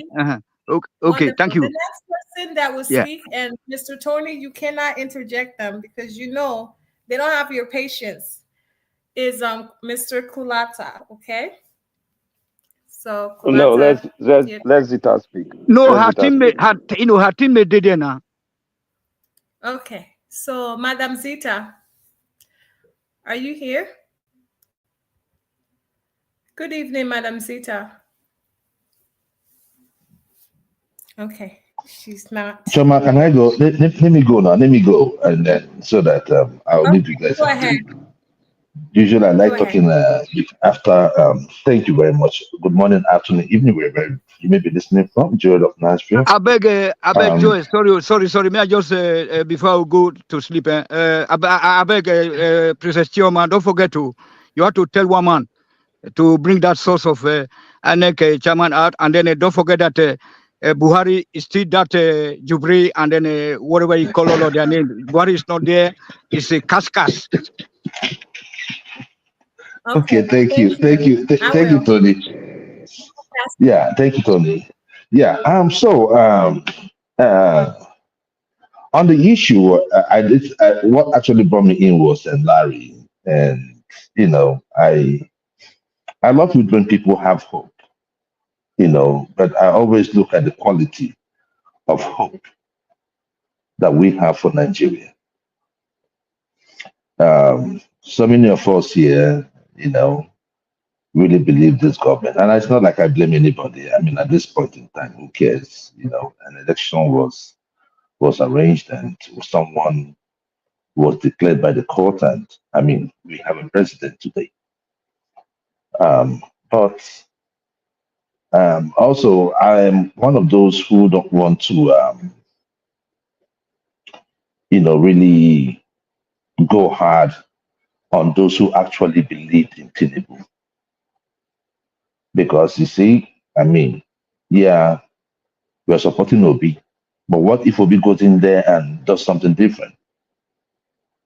So I always try to leave that window, but what gets me mad is when those same people keep, saying the same things or keep believing in the same government when they know that things ain't going right. That is where I have problems with those people because it's like at this point it's like you're blind. You cannot just see what is going on. Larry, there's nothing wrong with what you said. The people of Nigeria are the ones to develop Nigeria. We all know that. Forget all this foreign nonsense. Kulata will come here with this garbage data to tell us they're going to bring 39 billion from India. They're going to bring all those money, audio money. But they're not bold enough to come out here to, apologize to people that they've been deceiving. The people to develop Nigerians are Nigerians. But first, there must be trust.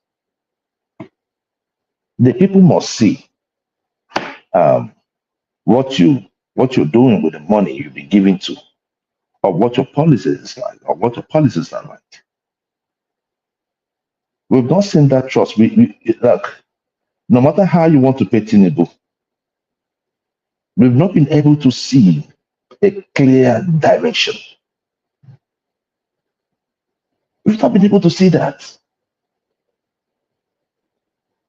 For some people, you say, oh, some Nigerians are leaving and some foreigners are coming. Yeah, they are coming in because they have the money and they have the insurance to cover them in case of any eventualities. But not for the ordinary Nigerian. And sometimes I think we always, exaggerate the number of Nigerians that are outside. We still have a lot, much more Nigerians staying in Nigeria than outside of Nigeria. So the policies of the government has to be right. The people should be able to trust whoever they have in power. You cannot tell me to come and invest in Nigeria when I know that you just spent 17 billion rebuilding a BP's house that he does not need. You cannot tell me to come and invest in Nigeria when you are building. You are look at the last budget. So what is different? We say Buhari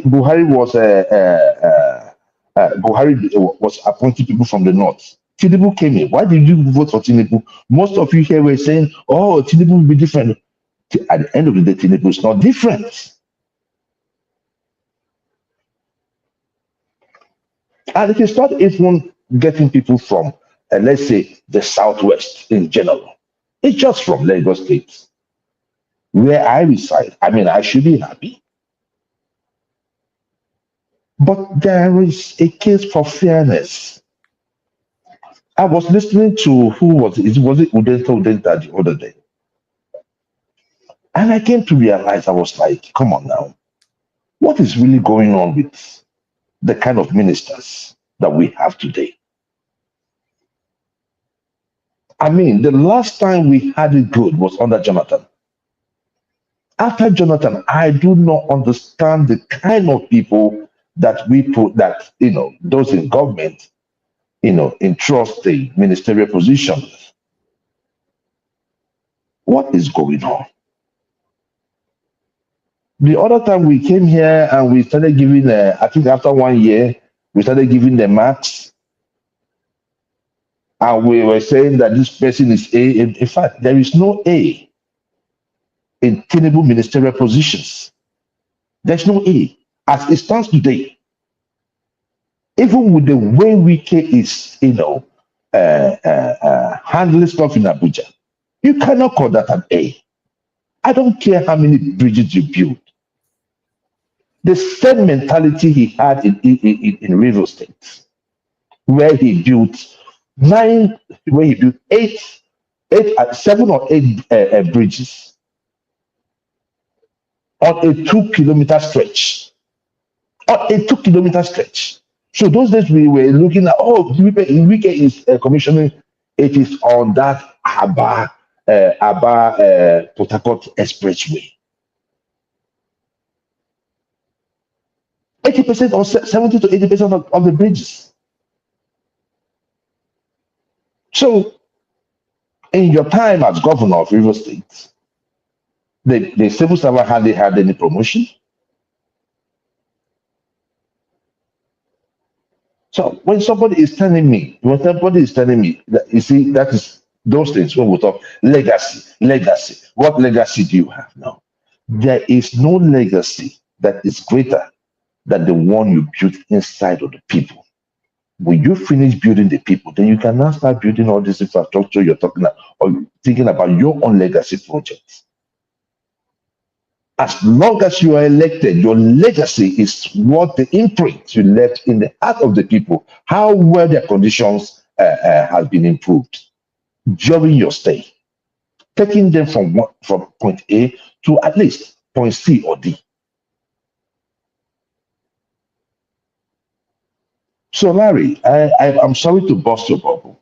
So It is not. It's not something. You can go ahead. Can I kick back? You go ahead, brother. Okay. Number one, let me tell you something. With the present constitution Nigeria has, for you to really have those your expectations right, I'm not really sure that you can have it with this constitution. And I've said it on this platform, right? I have a problem with the Nigerian constitution. Number two, development in Nigeria. You can't have, and this is just me, you can't have a unified development in Nigeria with the current National Assembly. Because everything in National Assembly is basically, it's all about everybody there, not all about Nigeria. And in terms of, you ask me how my own thinking about development in Nigeria, it's more of if the states and the regions can get it right. If I have this notion, oh, probably the federal government is going to fix Nigeria, it's a lie. They can't. And you all know, we all know it. Even you know it. That is not possible. Bring anybody there today, they ain't going to do magic. Probably might actually be better. Probably, during military era where you don't even care about any National Assembly, you don't even care about different voices. What you want to do is what you want to do. Or probably someone that wants to do a little bit about Obasanjo, like Obasanjo did, where he kind of like tried to bruise his way around. Yeah, I understand. So for me, when I tell you about my own belief about Nigeria, I won't tell you that, oh, Nigeria should Eldorado just turn to, no, it's not like that. If we can fix some of the states in Nigeria, I'm telling you, that's how is Nigeria going to be better? We're talking about power. If we can fix one state in Nigeria, if one state in Nigeria can today boast of 24 hours electricity, that's development. Is that not why Tinubu was elected in the first place? Tinubu, say that I just told you something, right? Mm-hmm. I'm not expecting Tinubu to now tell me, because if you're expecting Tinubu to just go in and tell you, oh, I'm fixing Nigerian electricity, yeah, I don't know. Probably if you believe that, I'm telling you, it's not going to be possible. It's not going to be possible. So what happened to the promise he promised Nigeria during the campaign? See, I'm not all about Tinubu. I'm a pro-Nigerian. Okay. Right? Okay, Larry. Wait. Oh, go ahead. See, I speak because I believe in Nigeria, right? It's not all about Tinubu or Obi or anything. If Tinubu were not to be president, if it's Obi that is there today, right? Is the president, right? My belief about Nigeria is still my belief about Nigeria. You get it? It doesn't mean, even if his article that is there as president today, in as much as I have somebody as the president of Nigeria, yeah, that's what I go with. So it's not about probably somebody's pro Tinubu. No, it's not all about pro Tinubu. It's all about pro Nigeria. So for me, if you ask me today, like, Tinubu, somebody will just go there and fix what? No, it doesn't really work like that. The only thing is just that don't centralize power. If you decentralize power and people are beginning to wake up to what they are supposed to do. And I think some of the conversation, and that's the problem I have, particularly with the media in Nigeria, they are not having the right conversation. Because you can't have people that are state governors, almost everybody, every state governor now wants to build airports. There's this buzzer around airports. Everybody, I want to put airport, I want to do this, I want to do that. And I keep asking myself, why is it so difficult for 2 or 3 states to come together and fix power? Because those are the conversations that I think we should be having. Because we can't keep, for the whole of 2024, it's the same thing. Tinubu. This is 2025, and I don't want to go into that. I don't want to complain, Tinubu this, Tinubu. No, that's not what I want to do for 2025. Because we know where the problem is, and it's not like it's so difficult. If a state can do it, some states don't have the capacity to do it. 2 or 3 states can come together and do this thing. And if they do that thing, it's going to benefit everybody. And that is until we get to that point of having conversations around that. We'll just still keep complaining. And we'll complain. And I think it's a deliberate act by some of all those people. They use it to divert attention from where we are supposed to keep our attention. Because they believe that, if everybody's not really looking at me, I can do what I want. But some of them just believe, they don't even care. You see them every day, all of them are rolling out budget, trillions. Look at some of those budgets. We want to build the airport. Probably this airport will build here. No, that's what everybody is doing. And those are things that I think, right, are the conversations that we're supposed to be having as Nigerians. Until we start having that conversation, I'm telling you, Nigeria is going to be better. I don't need Nigeria to be to fix the whole Nigeria in 4 years. But if I can have stratas of Nigeria being fixed, I'm okay with that. Okay, Larry, thank you. And Larry, this is the thing, right? You spoke well. But you see, sometimes I come on this show and I speak, and I know whenever I think out of the box and give a suggestion, the likes of Enigmatic and Kulata will come out to say, bring out their fake data, and they try to, try to make you look like you don't know what you're talking about. I once suggested on this show that we should have a federal state economic council for every state. And there should be proper planning. I am not a fan of every state having a damn airport. I have spoken against this before. We have one in Anambra, we have one in Ebonyi. What are they doing? Those are funds buried in the sands. Wasted funds. And now we have one coming up in Abia. So this is the thing. If we talk in terms of restructure, we can restructure the country, but the thing there is that, we have to come out plain and say, this is what we want as a country. Restructuring, Tinubu, for me, would have come when he removed subsidy. On this show, I said, do not give those monies to the states. I said it. Instead, have a federal state economic council. That money should be channeled there, like we had PTF in the past. Mr. Why do I say so? Hold on. Hold on. One question, sir. Let me just ask a question. This thing you just said, you're talking as if Tinubu is a military ruler. And it's not. See, And Larry, it's not about a military ruler. The president of Nigeria is that powerful. Look, let me tell you something. Look at what is happening in those states. The other time we were celebrating that, oh, we now have local government chairman. The governor comes in and does what? Fires all these state chairmen. How do we build strong institutions like that? I thought that with the emergence of the local government councils, that they will be independent of the state government. Is that not what we said? That is the point, Larry. We take one step forward, we take two steps backward. Let us even go down to that local government we're even talking about. Mr. Joel. What? Hold on, let me not this train of thought. Okay, sir. Let us go down to this local government we're talking about. What kind of laws was set up in terms of, like, it's not like saying you're elected a local government chairman, a local government chairman. We should have a cap on the amount of personal advisors and whatever they have allocated to these people, including the state governors. I tell you this because I was so pained that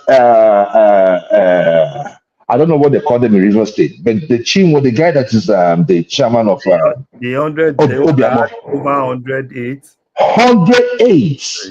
That is in addition to 200 he had in the past. So if you put it together, it is 300. That is where the problem is. So what part of the wait, you're just talking like you normally do. Don't tell me I'm just talking. If you want to ask me a question, ask me a question respectfully. Don't just ask me a question like I'm your boy. Yeah, of course you're my boy. What part of the Constitution? What part of the Constitution says that you have to restrict the number of aides you select? You just open your mouth and bow, like say, this is what I'm talking about. Hold on. Is that hold on? Let me finish. Let me finish. Is that your?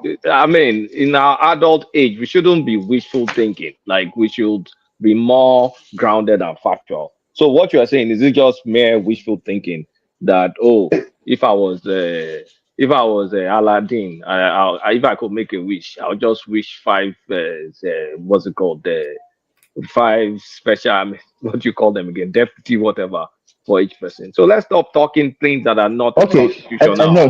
Kulata, this is what I'm talking about. We're not toddlers. And Kulata, the act that brought back the local government chairman is less than 1 year old. So how did they get rid of them? Can I just talk now? Hold on now, let me talk. I've kept quiet. Hold on. You've been calling my name, but that bill. Now let me just talk. Now let's just have a conversation. They're not going to act like it out. Let's have a conversation. This bill is less than 1 year old. It was sent to the National Assembly. A futuristic leader would have seen this thing and put a stop to it. What bill are you talking about? Being passed. What bill am I talking about? I'm talking about the bill that establishes the local government. There can be amendments. No bill. So it wasn't a bill. It was just a Supreme Court judgment. Okay, if it's okay, that's fine. Okay, fine. If it's a Supreme Court judgment, right? So it's already in the Constitution, right? Can there be amendment to it before we kickstart it? No, it's not in the Constitution. That's not. A Supreme Court judgment does not mean it's automatically something that is in the Constitution. The Supreme Court does not put things in the Constitution. No, but we have 3 tiers of government, which is the federal. Okay, Mr. Joe, if you're talking about the bill, there is a bill that is still in National Assembly. The National Assembly is still working on. If that is what you're talking about for the local government. Yes, National Assembly is. Will it include the amount of personal assistance they can have? I don't know. That's the point. That is why when there is public hearing, you can also make yourself available when they have public hearings for that. right? That's where The point is that we don't even know when they have these public hearings. no. We don't. No, because you don't want to know. If you want to know, Yeah. no. I can tell you where to get it. If you want to know today, right? Nigerian Senate have, I think they have a website, and they also have a Facebook channel, Nigerian Senate, right? So that's where you capture most of the proceeding in the National Assembly. House of Rep have the same thing. There's live coverage of even their sittings almost every day on Facebook. They do live coverage and everything, but probably it may not really be, be something that you want to look at. Now, so Okay, go ahead. Just go ahead. So interrupt me, let me continue. Like that Edo that you said, right? You see, one thing is for things to happen, right? Even if you bring any law today, people will always want to sabotage that law. It's normal. It's human, right? Don't expect that probably because you do this, it's gonna be a permanent solution. No, it's not a permanent solution. Even after the Supreme Court judgment, you saw that there are some state governors, most of them, they started looking for ways, loopholes to counter that judgment and everything. And these are things that will still happen, right? So for me, what I expect, if you ask me about that Edo thing, right, it's all about they should test it in court. Because what gave them this judgment in the first case, in the first instance, is the court. Now, if you think probably you've been impeached, and I think the Edo State people, I think they are kind of like smart, right? The governor, I think, is kind of like smart. Because what he did, it might not really be the right way, but what he did was to basically, lobby some of the councillors. I don't know, probably lobby them with money and stuff like that. And some of the councillors are now coming out, impeach some of these governors. And now it's now left for the government, for impeach some of these chairmen. So it's now left for this chairman to approach the court if they feel that probably, the councillors didn't give them fair hearing. You understand what I'm saying? So don't expect that because there is a court judgment, everybody will comply. No, people will not comply. You know it. Larry. See, Larry. You're a new government. Yeah. And the first thing you have to do, you will do is to fire the chairman. You see, our priorities are wrong. You don't don't misquote me. Our priorities are wrong. Wait, whether you like it or not, he should face the issue of governance. I cannot make no sense. I can't make no sense of these people. Oh God, I don't know. I'm not being brief for the Edo State governor. I'm just telling you that human. These are normal things. You understand what I'm saying? That you see human. These are politicians. It's all about their all of them. It's all about their individual interest. And things like that will still continue happening until probably we have an external body that is doing local government election. Because every new governor that comes there that feels that, okay, probably his predecessor kind of like appoint his own people there. He wants to come in there and look for a way to kind of like take hold of that. And it's the truth. And probably what can actually fix this? I don't know. Probably when National Assembly is done with the whole thing. If it's going to be INEC or there's going to be another external body that will do local government election, I think that's when we can, enjoy that external body must be European Union or USA or United Nations. No, we don't have to go that far. You have to. The time is running out. It's running out. No, we don't have to. We have to do that because if we roll back the time, you can see that ever since those guys disappeared from our life, we have been going backward. Okay. You want us to think? Let's invite them to come and organize election for us because we cannot do it. Tony, let Larry make his point. Okay, Mr. Tony, it's okay. All right. So, Larry, you still want to say something before I round up? No, I lost my train of thought. Okay, you lost your train of thought. Okay. So, Larry, this is the thing. This must be done differently. Unfortunately, we do not have a National Assembly that thinks out of the box. We have a rubber stamp National Assembly. We don't have those kind of leaders. And Tinubu have shown clearly that he's not any change. He is part of the process. He is part of it. And there is no way anyone can tell me that we are getting almost to 2 years into Tinubu's government. And we cannot say this is a clear pathway. The foreign investors you're talking about, you think they don't read our news? Look at the issues of human rights records, where you just jail people just for speaking out. Peter B mentioned it. Talk about the intangibles. The things that will make people honorably look and say, okay, if I should come to Nigeria and I do business and I decide that I want to or somebody hurt me and I decide to take the person to court, am I able to trust the process? Because for most people, it is not about the risk. It's not about the risk for them. As long as they are sure that if they are, if anything happens to them, that they will be able to seek redress. That is all that matters. In the United States, nobody gives you an instant judgment. You have to go through the court process as well. But you believe in that process. There is no institution today that we believe in. Not the local government chairman, not our state government, definitely not the federal government. And I mean, the National Assembly is in non-existence as far as I'm concerned.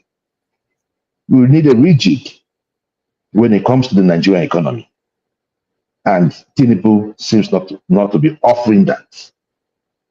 He's not thinking any different. What he's just doing is just, they said he doesn't know what to be, remove subsidy. Come on. Come on. I have seen government being castigated over here. When you castigate them, they come back with, addressing the issues that you raised. In Nigeria, they start cursing your father, cursing your mother, or even try to threaten your life. It is sickening. Those Look, let me tell you. Look, let me tell you. The dated December thing is, it happened last year. I thank God. Next year, by the grace of God, I'll be there. Next year, yeah. I'll be there by the grace of God. Okay. If this year. This year, I'm still thinking about this year. But definitely next year. Yeah, because I have some things, some projects. That is for fun now. Oga Joel, answer me now. You say you don't want EU, you don't want America to come and organize the election. Now they talk say you don't get the National Assembly rubber stamp, no local government chairman, no this, no that. The courts and they belong to the elites. Weakest wife is a Supreme Court judge. Then the daughter is already a High Court judge, and then these children. They just graduated from England yesterday. It's my turn now. Thank you. I know. Let Joel answer. And Tony, the Nigerian problem is bigger than Wike. Wike is just part of the it's just part of the problem. Don't get me wrong. He's a problem in himself. And in the absence of a credible National Assembly. Listen. Whatever Wike is doing is because the system allowed him to do so. So we need a rejig of the system. Thank you very much. I read my time. Thank you, Mr. Jewel of Nashville. So it's Kulata. Yeah, I was gonna cede my time to Zita, but I guess it's not around. But you see, this obedient people. Listening because they're all listening. Well, she can come and join, but these obedient people, they're incorrigible. They're just like the chicken head leader that you can as well just call them minister of misery and sorrow. What they do, like this guy said, Showumi said, is they look around, shop around for any sort of misery, harvest it, and be hawking it around on their head like gala. in Lagos traffic. That's all they do. Zero idea about how things work, but they have all 100% opinion about, oh, you should do this, you should do that, you should do this. That's why you kind of like someone comes in and tells you banal nonsense like consumption to production, and all of them eat it up. When you go back to 2006 to 2013, find me a single tweet where someone said something positive about that guy. You will never find. And if you find, like I said, there's $500 for your favorite charity that will be given, because it's just empty, vacuous nonsense. We should be talking about governance at this point. Elections are over. They've been over for close to 2 years now. Now it's time to start mapping your interest. I mean, look at what is going on. Like, what part of the governance do you like? Which one don't you like? Do you like the new tax laws? Yes or no? If you don't like it, what don't you like? If you like it, fine. How is your state governor going to take advantage of farming, of the mechanized farming? Niger State is definitely going to take advantage of it. What about your state? Ekiti State is going to take advantage of it. What about your state? Enugu State is doing something.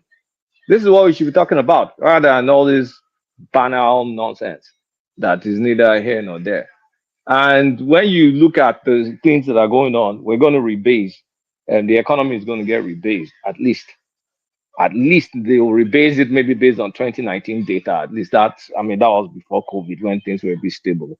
I was hearing some guys talking about it on TV, and I think that's a fantastic idea. Let's know. The real estate boom that has happened, that needs to be accounted in, factored properly in our economy. The other areas that needs to be factored in the economy. So let's know what our new GDP is like. Let's know what our new inflation is like. Let's know everything. Let's see that. That is what I want to be hearing. I'm sick and tired of the same old tedious conversation about, oh no, this is not, Nigeria is not working. Well, when has Nigeria ever worked to anybody's satisfaction? When? Not in my own lifetime. Nigeria has So worked. Maybe you refuse to see it. I beg. Let's stop it. To go like that is, maybe it's time they're singing Nigeria Jaga Jaga or so. Just crap. There's no new government that we've not had devaluation or this. Name the government since. There's one from one devaluation to the other. When I was a kid, when I used to travel, it was 75 kobo to $1. When by the time I got to secondary school, it was like to 16 naira. They didn't get it devalued. It's we've not found a model that's sustainable and that works. And we're finally getting somewhere where we're getting back to productivity. Rather than focus on that, it's just the same old belly aching. What have you done to see, like, okay, let me take from from your widow's mite over here in America to establish something? Even if you're not running something, invest in somebody, invest in people, invest in your local government. And if you want to fight the government, okay, what part of our laws are you trying to probe? Do you have a lawyer trying to look for loopholes that they'll take to court to go and test the laws? You're not doing any of that. You're just coming here on a platform and complaining like a toddler. It's nothing happens. You're going to get nothing from it. It's the same complaint from day to day to day to day. We need to grow out of this mess. There are opportunities out there. Which ones are you planning to take advantage of? Even the ordinary, just to even get Airbnb and contribute to the economy for 30 December. Do it. So please. Now, Alafin, I don't think anybody has brought that up. The Alafin thing with what Sheyi Makinde did. What do you call the people that the kingmakers again? Afobaje. The Afobajes. Here's the gist. The Oyomesi. The Oyomesi. Now, tradition, based on tradition, it is the Oyomesis that are supposed to select the king. But from rumors, like I said, I heard the Oyomesis have been bought. And I also heard that the candidate from the Oyomesis has his loyalties elsewhere in the country. And if he gets in there, he probably will be susceptible to manipulation and also open open to having allegiance to a foreign religion that is not Yoruba religion. And Awushe himself, Professor Abimbola, I don't know if you know him, he was a VC in Ife, we were neighbors. Professor Abimbola is one of the foremost Ifa person. He's in his 90s right now, but still looks very, very young. I still saw him a few years ago in Atlanta. Professor Abimbola consulted Ifa, and I mean, I don't, whatever. When it comes to all this prayer thing, I'm not really there. But apparently consulted Ifa and picked this guy, and they relayed it to Makinde, and Makinde stepped in. And But I don't think it was just the one in the UK, right? I believe he did in the UK, right? No, Professor Abimbola lives in America. The one that they picked, the Neil. Oh, yeah, he lives in Canada, actually. BT. Lives in Canada. So I dropped something in the chat. Right. This is that was when I was talking about Fisayo Shiombo. I think Fisayo did this 2 years ago about this same Lukman Badigeshi. You can just try and read it. Someone will have to. Choma, can you open it for us? Is that anything again? I think it's like fraud or something that's what the report says. I just read the headline. Yeah, Fisayo did the alleged, right? Is it? Did they prove anything? Fisayo did a thorough job on that guy. Thorough job. So what's the guy about? Because the only thing I heard about him is his allegiance to I don't want to mention it, but if you can, it's a whole lot. Fisayo did everything, put documents. There are documents and everything in the write-up. Is it the guy that? Is it the guy that? What's his name? The governor brought in, or the one he's against? The one is against. Oh, okay. Or Lenny or Mikey, or So that's the gist. That's why I'm not I mean, I don't like politicians stepping in, honestly speaking, to traditional affairs. I think, I mean, this one may go right. What about when it goes wrong? Right? So I don't like that. But in this case, because of that's like outside of spiritual Ife is the foremost. And you can't afford to screw it up, especially if whatever the investigation says or rumor says is true. Then you can't risk it.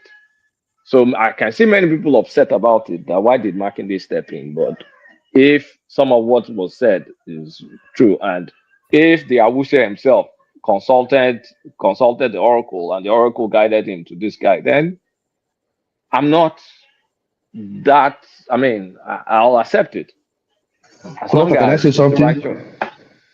Yeah. Can I say something real quick? Look, I think for once I will agree with you, even though you're a motherfucker. But let me just let me just say what I want to say. I will agree with you on this one. No, it was actually funny. That's my elder brother, but I have to call it out anytime. It was actually funny. It was funny. Choma, let him. But I just want to say that he's your elder brother. That's all. I didn't like that. No, it's my elder brother. It's a normal matter. I'm not gonna feel it. I'm not gonna. I wish I could. Joel is retarded like that, so let him do it. Yeah, but this is the thing. I think I agree with you, Kalata. Something happened in Igbo land just is it today or yesterday?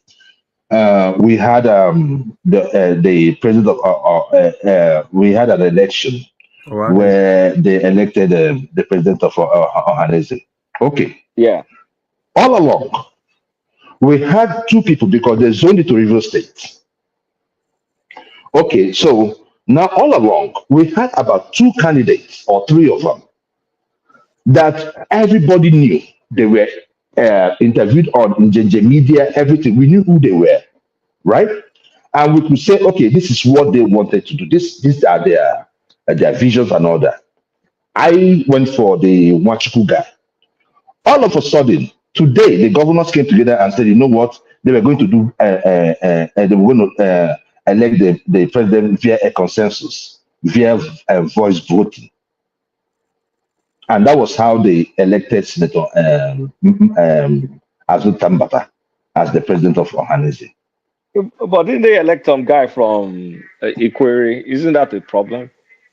No. The guy is from three of them are from Ikwe because it was zone 2, River State. And the three candidates, which is Okiro, the Wachuku, and one other guy, right? Were from all of them are from Ikwere. Even the guy that eventually won is also from Ikwere. But nobody knew about this guy, this Azun Tambata guy. Nobody knew about him. Nobody knew he was coming out. All of a sudden, they just brought the guy from nowhere. So my thing is the pilfering of these governors when it comes to traditional matters is sickening. If in the case of this Oyo guy, if they said, okay, he has a bad record, fine.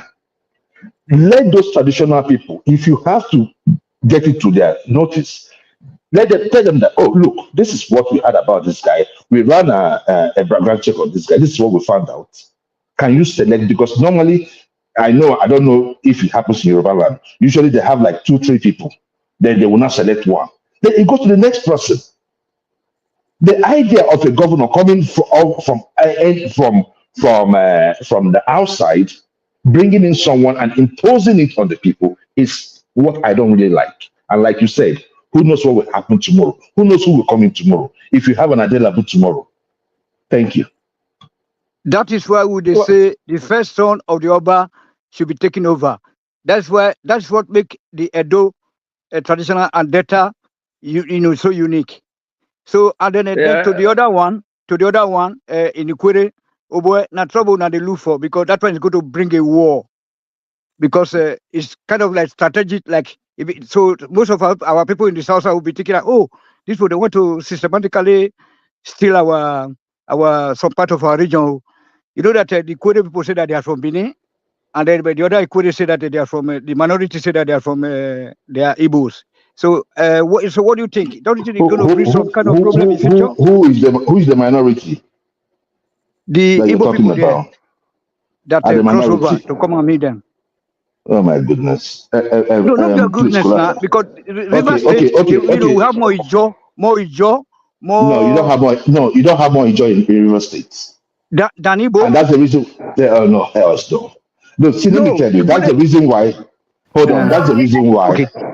That's the reason why. If you have an election, a governorship election, in River State for the next 50 years, with the way it is today, an Ikwere man will always be, or somebody from the upland will always be the governor of Imo of River State.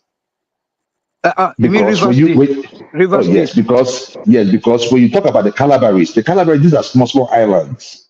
The mainland, Port Harcourt is on the mainland, and Port Harcourt is Ikwere, right? Yeah. Then if you want to talk about do you know that I have more than 10 family members? My mother's children. Hold on now. Hold on. Let me tell you this. Rivers now. Hold on now. Let me tell you. All those areas you see, Ikwere, Emowa, go to Awoda, where Bonner Boy is from. All those people, Andoni, where Odani is from. All those people, they speak Igbo. So what about all those Ogoni? Ogoni, they're small. That's what I'm telling you. Those ones, they're small. Ogoni, Calabar, these ones are small groups. But anyway, as far as I know, the River State. No. Mr. Tony, we have to get back to the main topic. You cannot divert this discussion. We're not talking about Igbos. No. I'm just talking to my brother now. Would they share border now? That's how we talk. No, BQ is also waiting. No wahala. Okay, no wahala. We're not doing this. No wahala. They will put for that additional wahala. Can you mute yourself, please? All right. Okay, mute yourself, please. Thank you. So, Baba T, focus on the one thing. I'm starting to distrust.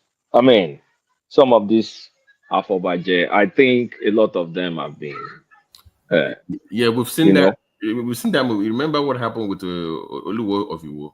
yeah, He exactly was in my Canada, example. That was so what I was going he by. had Yeah. issues, and there was one person that was supposed to become king, and before you know it, money changed hands, and next thing we hear, So And then, but look at the agenda he's doing. hmm. Look at the agenda he's doing. That's why I'm saying I'm starting to distrust some of Eh, this process. but okay, but here's a conundrum. Walter. You said the other one allegedly. I don't know much about the other guy that was in contention. That he has allegiance to what now, those people. I know who. Yeah. So would you?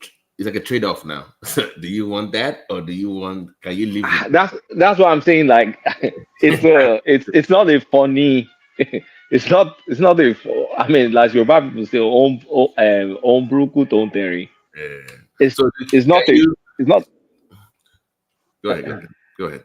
It's a serious matter. It's not funny. It's because if you can't trust the process, you also can't trust the politician.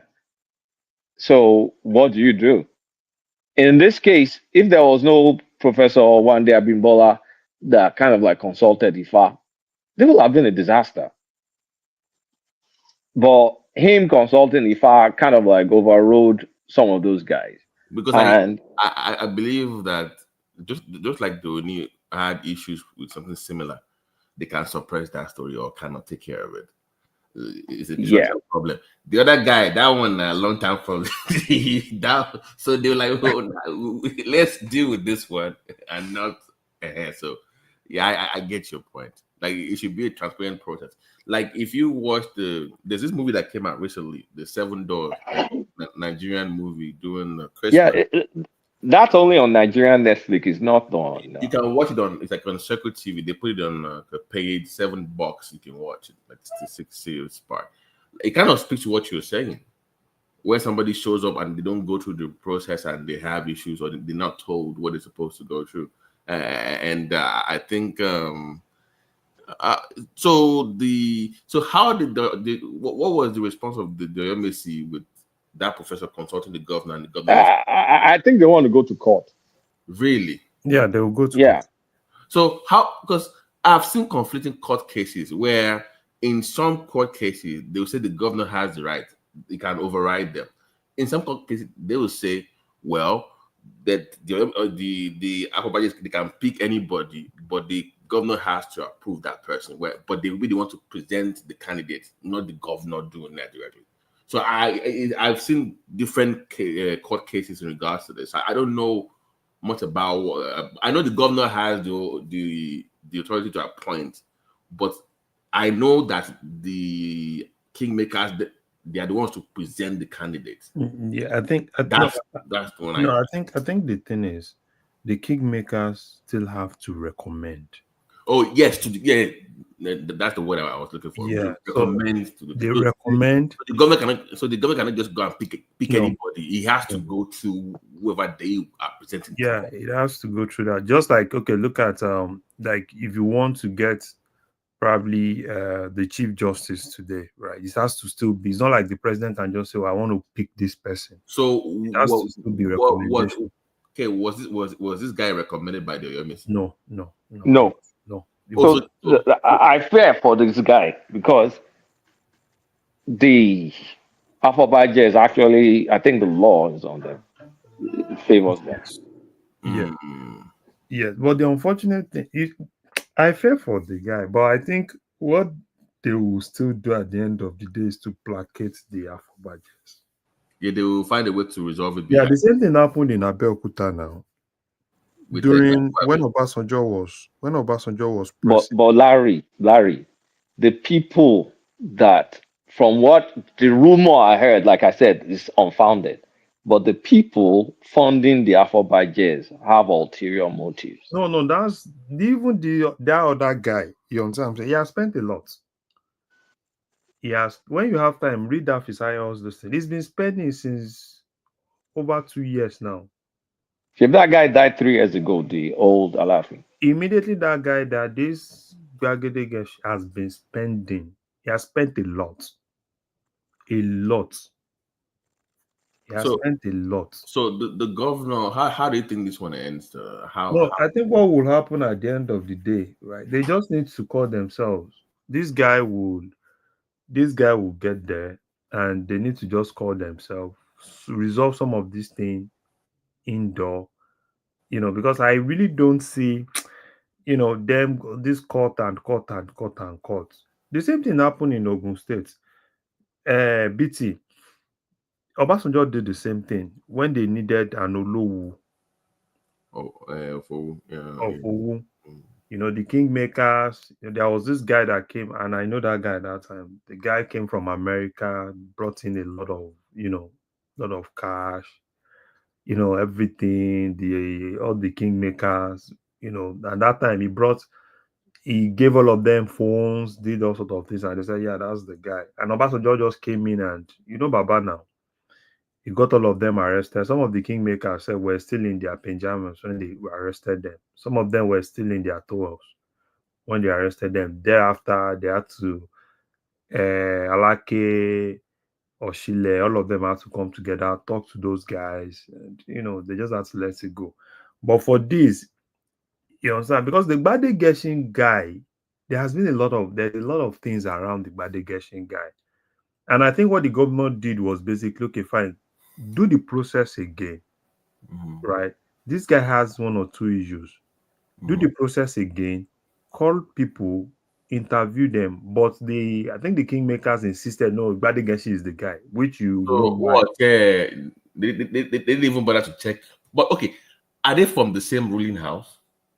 No, I'm not sure. No, because that's what I'm trying to understand. Because man, they have ruling houses, and we know what the turn is. So who is the next ruling house? That is the next. So that is what will pretty much finalize the whole thing. I'm not sure. The thing is, I don't know how they do their own, No, they have like ruling houses. Then it moves. Yeah, they have, they might not really have this, or probably this ruling house is the next. So probably what they do, in some spaces, what they just do is call different ruling houses that are entitled to it, present your candidates, then they go through the whole process, interview them, go through the whole process, and they just pick. Why some places is more like, okay, fine, they have it written. It's more like But, written. let's say No, your no, no, no. ruling house. Yeah, okay. In some spaces they can have like 6 ruling houses. Right. So they can have like 6 or 7 ruling houses, while in some spaces it's just like 3, Right. and in some spaces it's just 2. Is either it is this place or this place. Like in Ibadan, for instance, is either you are in the Balogun side or which other side? Which other side? This place that Before governors. But Ibadan is different, though. Ibadan is kind that's of what I'm like saying. That one now, Ibadan is a ballet. Yeah, at ballet or no ballet, but it's two ruling house, right? It's either you're on this side or you're on this other side. No, because this one is an Oyo It's different. They're royal family, Oromiyo blood. Ibadan is just kind of like a kingdom of warriors. We are saying the same thing, Kulata. I think the problem. Okay, here's what I'm saying. Let's say you have 3. I read they have 3 ruling houses. That's what I can do. 3 ruling houses. So the one that this last guy came from cannot even put anybody up. No, they were the last one there. No. I don't know. That I know, if you do the Delemiji from the same ruling house now, it doesn't work that way. I'm telling you, he has to move around. So if you're A and you rule, you move to B. B and C can then fight for it. So whoever loses, then we have to wait their turn. Then they will be the next. Then it goes like this. Kulata, do you know where this other guy is from? Which ruling house? Because no, I don't know, but from what I heard, it looks like it's the Badegesh is like that Badegesh's turn. They said Badegesh is from Agunloye ruling house. So I don't know if that is the ruling house. They have 11 ruling houses. So you see what I'm saying? Wow. You see what I'm saying? So 11 ruling houses, and I'm not sure there is this kind of like probably a written document that says, okay, after this person is this person. You understand what I'm saying? Like Ibadan people have their own. I think Ibadan is more structured, where almost everybody know the next person to go. You understand? And in this case, it's kind of like a little bit Like, different. do they really have a ruling house in Ibadan? They don't have now. No, they have By two now. it's No, by no, they have two promotion. sides. It's either you are from the Balogun side, or is it which other side outside the Balogun? Because I know that the present I thought person it's there. by promotion No, that no, you no, get no, there. no. Aside No, promotion, no, there is it's also two sides. easy. Oba Sorry, should be born. Oba should be born. The first son we of every have Oba. I beg, Uh, stop. we It's have called. different Baale, It's called. and from It, that There are Baale, no, there sorry. are Let different me. Let Baale. me. Let me. Hold on. yeah, It's they could have the politicalizer now. only. Okay. Jesus, stop. Egbeagba and the Balogun side. So if you're from the Egbeagba side, or you're from the Balogun side, that's the civil and the military side. Yes, I know there are two. So it's either you are from this side or you are Yeah, like I know Chioma, add me back. I need to change my headphones. So Okay. I know Ladoja is not from the Balogun side. Okay. The present Olubadan is from the Balogun side. So after the present Olubadan, it will get to Ladoja's side. And Ladoja is the most senior from that. It's from the civil side. Yeah, from the civil side. Yeah. So they are it's not still alive. Is he still alive? Who? Ladoja. He's alive now. Yeah. No, I don't know. Okay. It was the other governor that died, right? The previous governor. Yeah. It's been in his 80s at the time now. It's like close to. Ubin is, Ibadan has always been like that. That model is like before you even become the head, you're almost like close to 80. So they're only there for like 4 or 5 years, and they have to get the next person in. So that's at least it's working for them. So, yeah. Because there won't be this issue of court case and everything. But Ibadan is not like the royal. I mean, Ibadan is it's just a town of. Ibadan. They don't have Oba now. It's a town of warriors. It's ballet. It's different. They don't have Oba. At least everybody know when is their turn. But so you can't compare it to this Oyo now that the original family came from Oromeo. No, we are not comparing. We are just saying Ibadan is the way Ibadan, the way the thing is more structured. We are comparing the structure. We are comparing the structure. Okay. It's apples and oranges, in my opinion. It's different. So we said if I begin, Chioma, let me interject more. If I begin to say that Tony, don't. Baba, now we say, look, do it like the way we are doing it. We have hold on. Tony, we don't need your interjection. Hold on. No holding on. I'm not. No, as a son of Oromia, hold on. We set the example. No. Hold on. Every first son, right to Agbo, to Gwasiku, to Onitsha. It's every first son. But you guys that make trouble. Tony, wait. They are discussing the ruling house. Yes, only one. It should be the first ruling house. We have ruling houses in Benin, but they don't participate. We're not talking about Benin. Thank you. No. Tony, just hold on. But now we born now. Which you born? What are you talking about? Okay, anyway. That's why we don't have problem with our own. Tony, my beg you for Tony, hold on. Hold on. So the question is, other Yoruba kingdoms, they've had those court issues in the past, and they've kind of come to an agreement where they take turns. They've kind of resolved where we know who is next. So I don't know in if they've ever had that kind of meeting, because even the last one that was BT, the way the politician came into this thing, that's what actually disturbed the structures. Okay. They know how they arrange this thing from one family to the other, from one family, but the politicians, they are the one that actually disturb the structure. That's the one I'm used to. Like when somebody dies, we know the next house already. We already know. Yes. Even before the demise, they will know the next person that will be the next family that will be. Yeah. But the other issue that they used to have within the family themselves, they used to have issues. Now have like 3 or 4 people within the same family. So my point is that fight is within the ruling house. That is the next not everybody. So when I asked K about are they from the same ruling house, that's what my point was. Like normally they're not. Okay. This Badegeshin guy actually looks like he's the one that they didn't give. It looks like his house is supposed to be the one the next one. closest to going next. I don't know the detailed process, of course. I don't. Kulata, what is happening is that there are some family now, So maybe they are because not. they are rich, So maybe because they are rich or they have connections. They want to actually, you know, when it's not their turn, they want to take it from the next person that is supposed to be on the throne. They because of power. So BT, I confirm. So they are not from the same ruling house. This present guy is from Awolodu ruling house. Why the Badegeshin guy is from But have we confirmed which family that's supposed to follow And that's supposed to be there? one, according to Larry, put one on turn because I'm I'm surprised not that sure they it's have on the that turn. term because they are almost 11. 11. So it's not like But money in other ruling houses in Yoruba, like they take turns. So I don't know what the arrangement is. Like 11 is a lot of ruling houses. It's a lot. But it may just be because of what I can't see that they had to intervene. How did they arrive at 11 families as entitled in the first place? No, so what happens usually is that to buy new obìnrin, like in Egbana, they have the AOC family. Ọmọbìnrin náà, ọmọ ti marry bẹ́ẹ̀ yẹn, tó máa ti bímọ mẹ́rin márùn-ún yẹn, ọmọ to break it down. If it's just ọmọkùnrin náà focus lórí, it's smaller. But if they involve ọmọbìnrin nígbà yẹn, you tend to have more ruling houses. Yeah. So Like if you look at Egba now, you know the Oshiles are female. Female, yes. So they have more like 2 or 3 more extra because they female.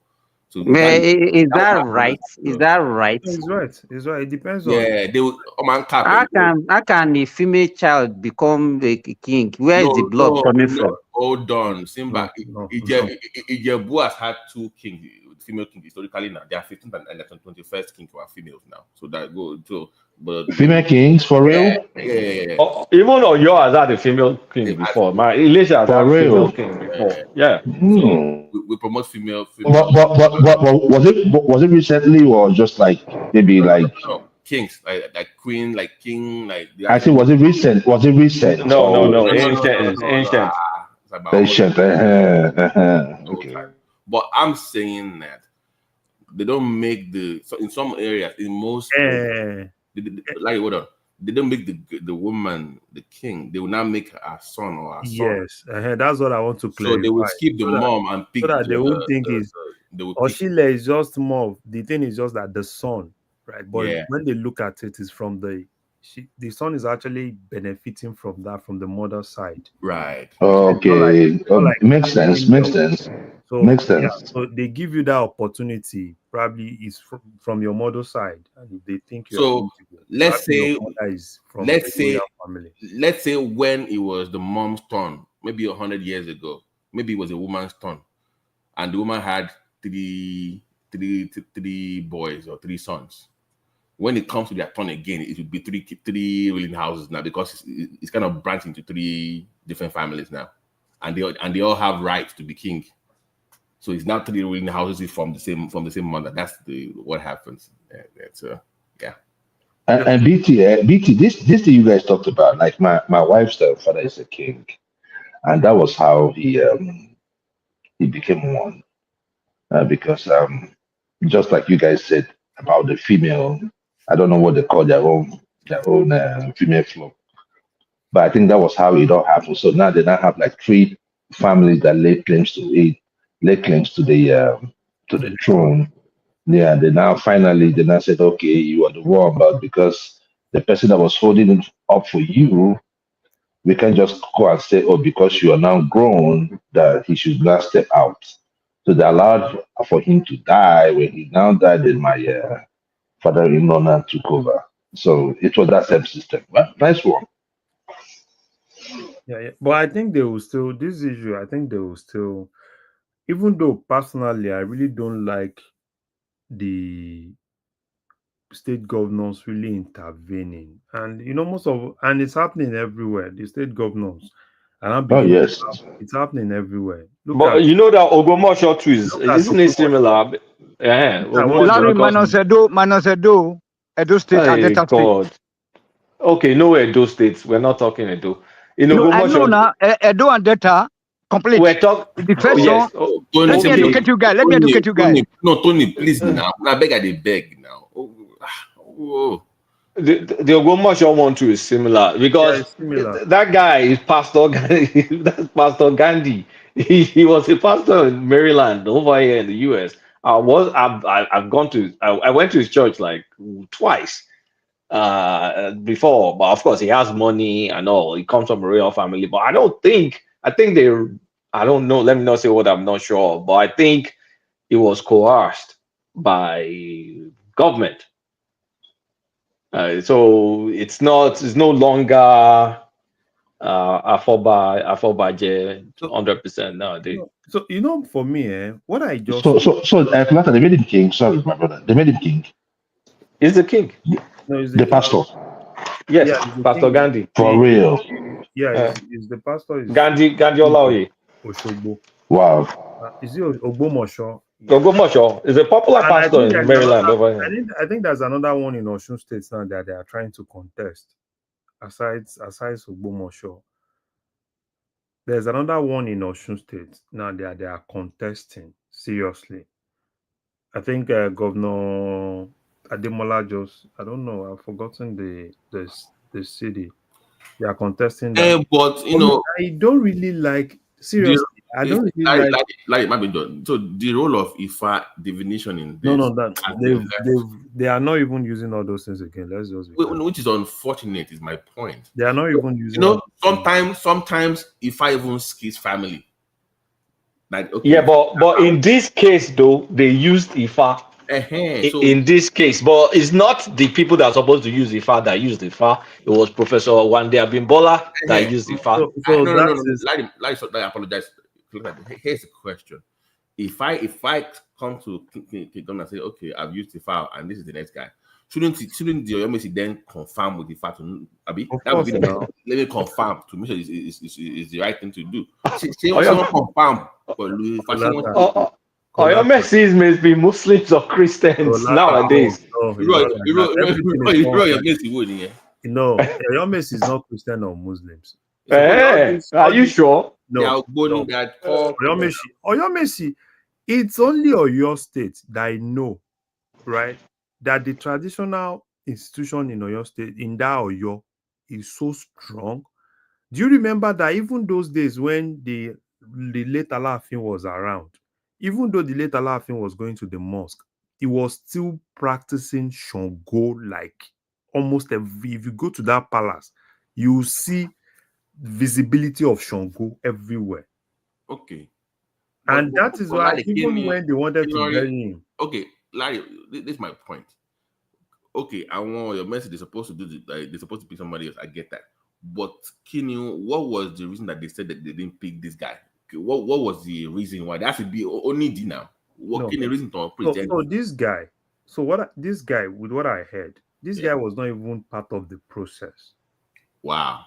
So they 2 years ago, I think they kind of like they shortlisted some guys, did interview for them. At the end of the day, that 2 years ago, I think they gave it to Bade Geshin. They forwarded the name to the governor. The governor stood on it. Right? And I think the governor now told them, oh, go back and do it and probably do the whole process again. And the Oyomesi insisted that they've gone through the whole process. Bade Geshin is who they are recommending. And the governor now, one way or the other, he will have one or two people that is loyalist, and they just came with this thing.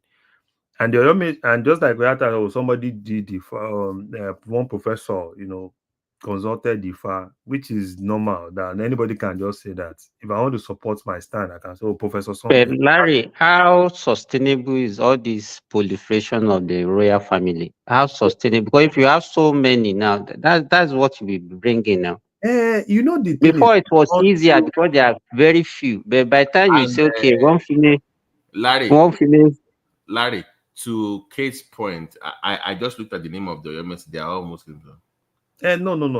All of them are no. The fact that they are Muslim, just like the former. I know what you are saying. Babati, just like the former Alaafin, Former Alaafin is a Muslim now. But former Alaafin, there is no Shango festival that the former Alaafin does not do. Even when the former Alaafin came to Ojude Oba, you know, they have this masquerade in Oyo. There's this popular masquerade in Oyo that he brought to Ojude Oba then to come and perform. One Kolata, do you know what I'm saying? I don't know. No, I don't. Yeah, they have this popular masquerade because I remember that time he came to Ojude Oba, and in part of the things he brought to Ojude Oba was that big masquerade. You know, the masquerade did a lot of things, and and it was basically trying to promote the fact that yes, the thing still exists. But for me, it's always easy for us to say most of these governors, let's not deceive ourselves. Everybody wants to put their people. That's just it. It's not like they want to nobody wants to follow due process. And that's where my problem is with the traditional institutions. Even Mr. Tony that is saying, no, it can't happen there in Edo. See, God forbid, anything when Obaseki was there, anything happened to that Edo king, Obaseki will put his people, his person. It's normal. Can I respond to that, Chioma? Yeah, you can respond. 100%. Thank you, my Yes, brother you can. Harry. As long as you Thank you. want, So, because he mentioned. thank you very much. Yeah, thank you very much. Thank you very much, Larry, for making some references to me. Thank you very much. Because, right now we are here in this platform. We are discussing about our future, about decolonization, about interferences from the so-called idiots that are called themselves government. They shouldn't interfere with our tradition. So if anything like that happens in Edo State, in any part of Edo or Delta, the next son will take over. Okay, the first son will take over. So the ruling houses or whatever the brothers of the king back then, they have their roles to play in our communities. You go to Agbo, you go to Urumi, you go to Obiaruku, Ukwale, if we right up to Onitsha, So that's how we do it. Your first son, you have many wives. The first son will take over. But back in the days, I understand that there was problem between brothers and brothers. The same thing happened in Benin, in our kingdom. Brothers were trying to kill brothers. That's why I see many cities, many villages were set up in all this Esa, Patuski place also, in Urobo, because all these are the brothers of the kings. Only the Oluwafori was the first son of the king of Benin that went to settle there because he was recommended to be sacrificed. But the Oba refused to sacrifice this his first son.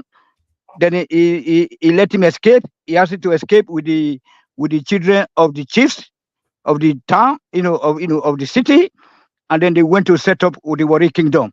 You see, that is why you have that kind of like this royal family. They all belong to Jinua also.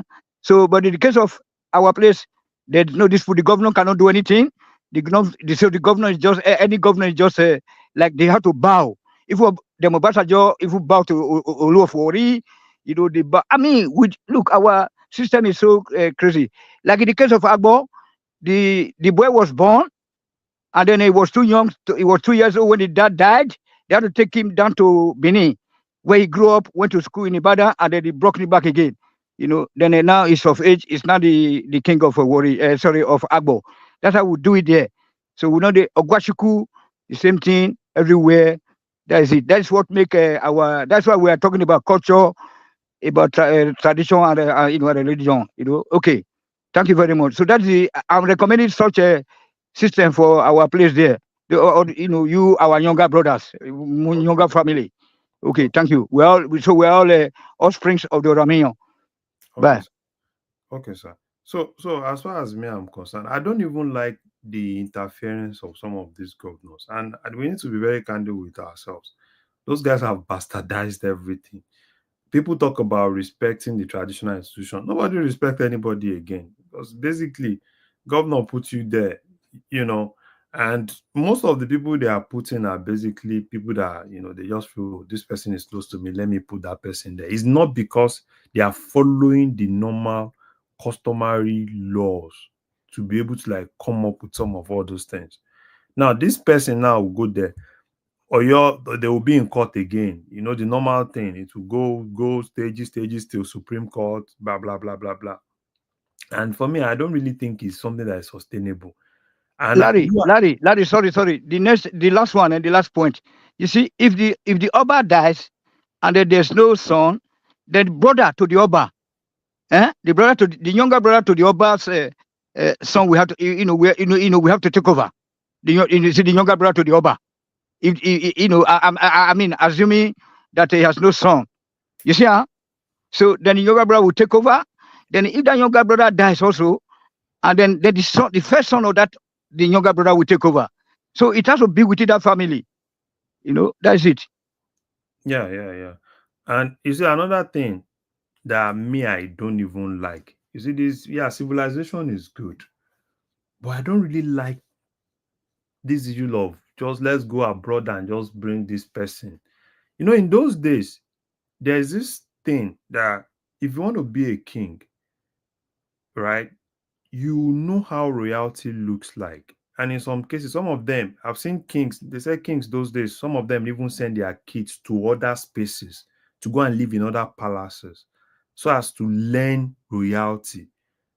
And what you see mostly is most of our kings don't even understand what royalty looks like, right? And some of them don't even understand how to live as a king.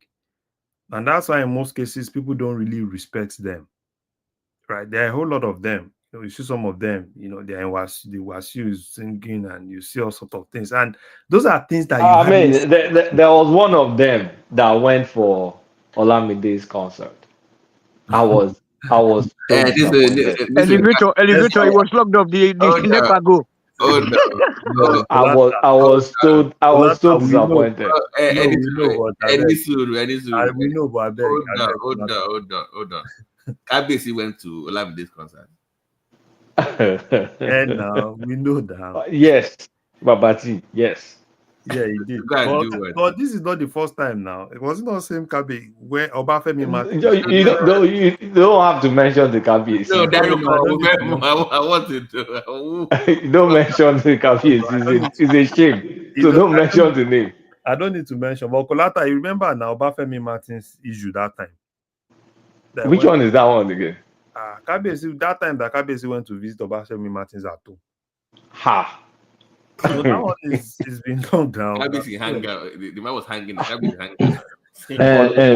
Babati, the one, I don't know. I know you guys are trying to hide his name, but there is this one that, like, sometimes I'll be like, I mean, I know he tries to, relate with the younger generation and all that. But my brother, I know kings. That guy from Ile-Ife, what's his name again? Which guy is from Ile-Ife? The one that they arrested the ex-wife. They're not the mention name. They're not the mention name. Joy, you forgot. I think you guys should stop mentioning the names of Obas. It's kind of disrespectful. There is a king in Ile-Ife. There is no guy in Ile-Ife. Okay. No, but you know the one I'm talking about. Which one was the ex-wife arrested in Ibadan? We all know. You already mentioned the name now. What is this? Okay, sorry. We already know. Nobody wants to mention names. Okay, sorry. Okay. We don't talk and say one king when they look for elevator for lift. You should know that one. Then you keep it to yourself. I don't know, but I just said I was just making my own intention known, like what I noticed, especially as regards to this particular king, that this one I'm talking about. I mean, I don't know. The preacher Kulata is talking about, I don't know how he's doing his. I don't know if he's doing church in the morning and tradition in the evening. I don't know. I think we bastardize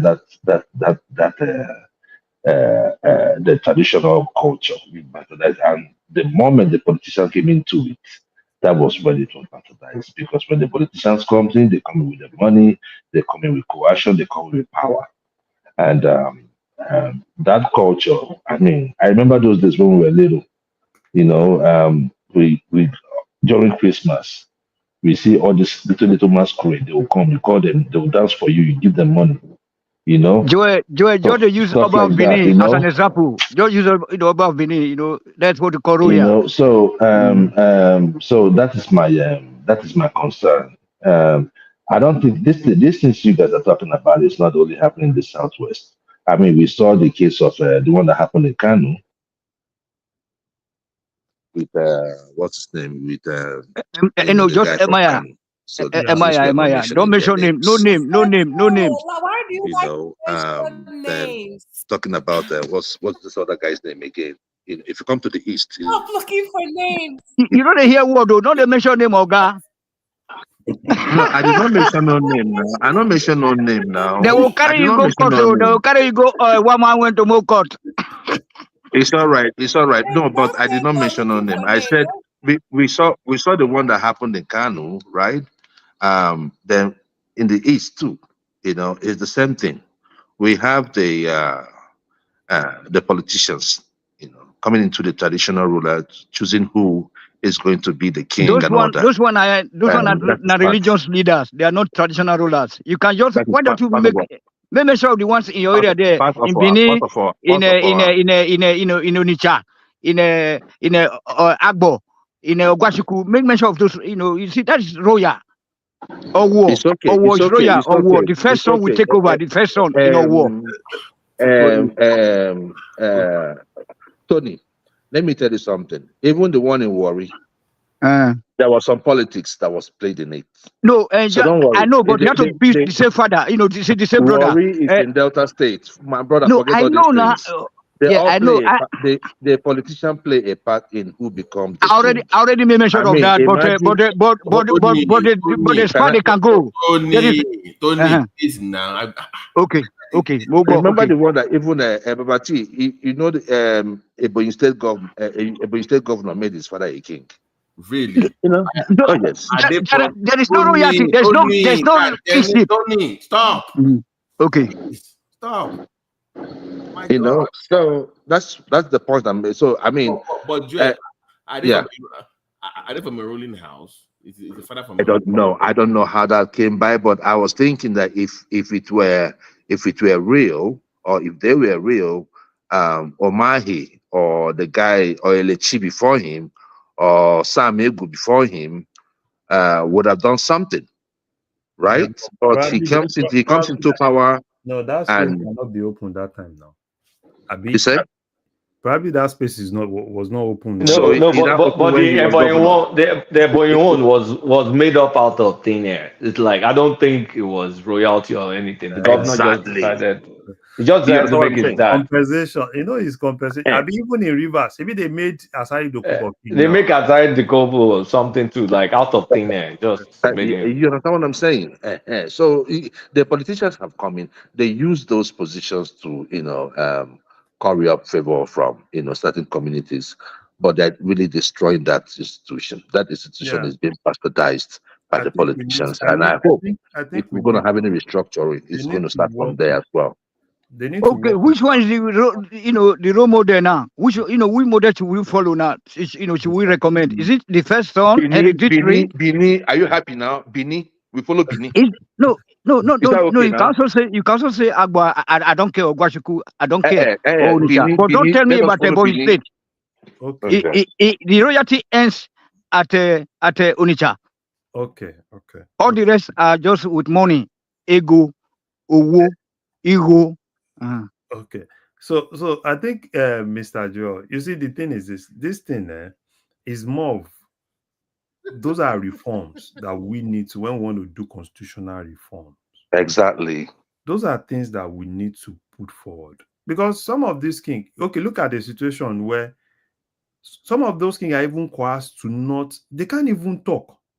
If you talk today, before you know, they say governor suspend you, governor query you. So if you ask some people like, come be king, come and be a king, they'll tell you no, they don't want to. Because it's more of, you have to, sometimes they even tell you that you have to report to your local government chairman. It's not even governor in some cases. It's the local government chairman, because that's what the constitution, the king is basically under the local government chairman. So I think those are things that we need to really look into. And until we're able Exactly. to do that, it's still going to be the same. And an average politician, them, all they need is they want to control everywhere. Yeah. Is it going to be possible? Would it be possible for them to have because all this thing boils down to money, right? Mm-hmm. Is it possible for them to have their own line of finances directly from the federal coffers? No, it's possible. Then now we have to now say we have to now identify who the real kings are. Because the next thing what will happen that everybody will not say, oh, I have an autonomous community. I am the king of my autonomous community. No. We have to recognize who the real kings are, know where they are, then fund them directly from the federal coffers.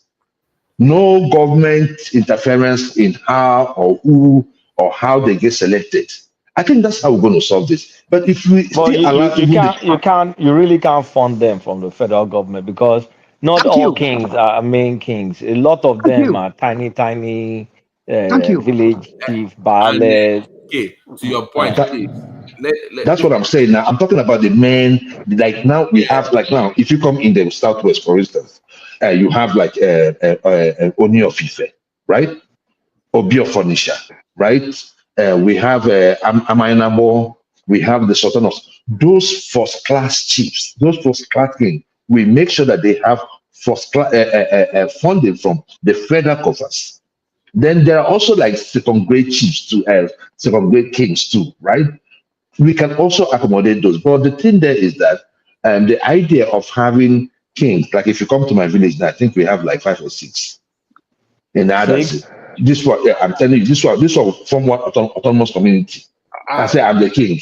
This one from autonomous community. I'm a king. Those are the people I'm talking about. Those as Kolata just said, Joy, as Kolata just said, is that the government cannot interfere. Like in Edo State, no, they can because the governors are the ones. The governors are the ones giving them the staff of office. Hold on. Oshomole took one out from Uromi, where Chief Nahoro came from. Then the son was installed. Then when Obasaki came back as a governor, then he brought back the father. The first son took over when Oshomole took out the king of Uromi. You see, so all this government, as Kulata said, the government have no business in our traditional institutions. Can I come in here, please? Sorry. Good morning, everyone. I think what you have been talking about, you guys.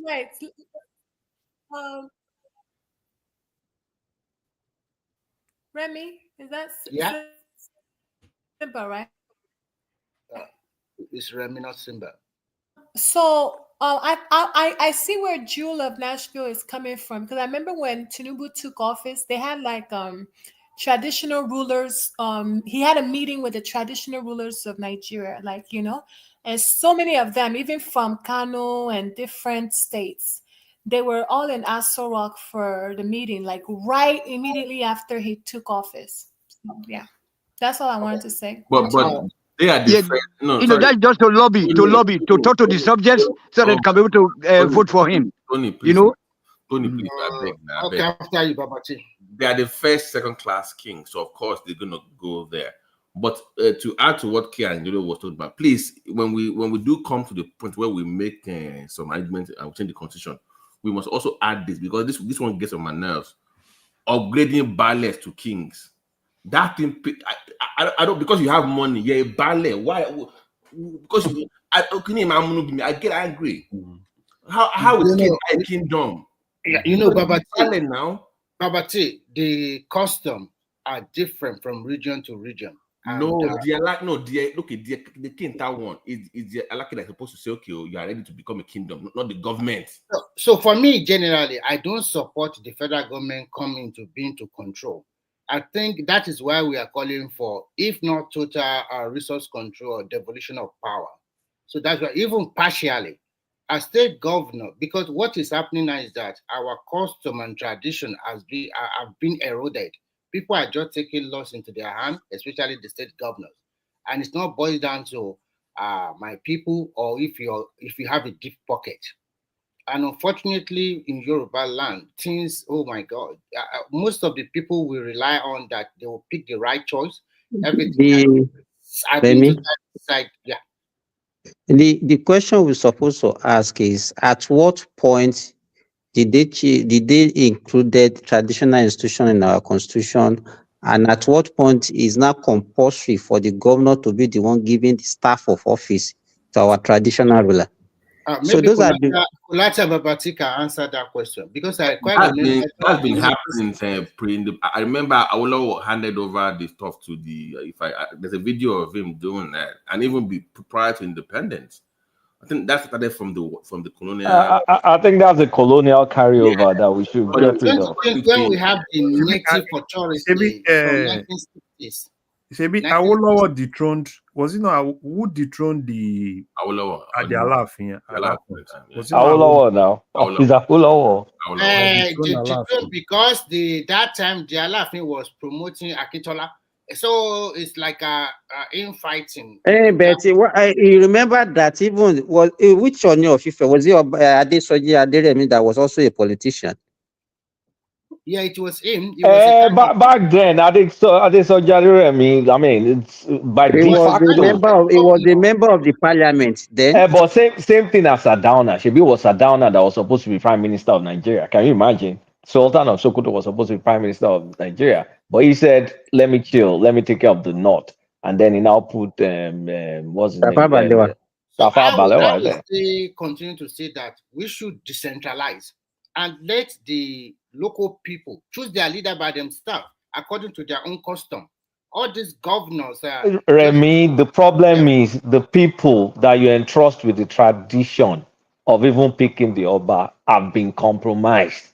So the system. So sometimes I ask myself, if you want to become an Oba in Yoruba land, I think we should make a law that you should either jettison your religion, whether Christianity or Islam. Because traditional as an Oba in Yoruba land, there are so many traditional rites you have to do. And most of them are not doing it because they will say it's against their religion. I think they should even cancel the whole thing is bastardized. I don't think there is any.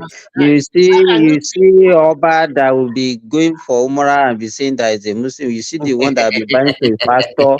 You see the one. It's just a mess of all those. It clearly showed that all those pastors are far or whatever you have in Nigeria.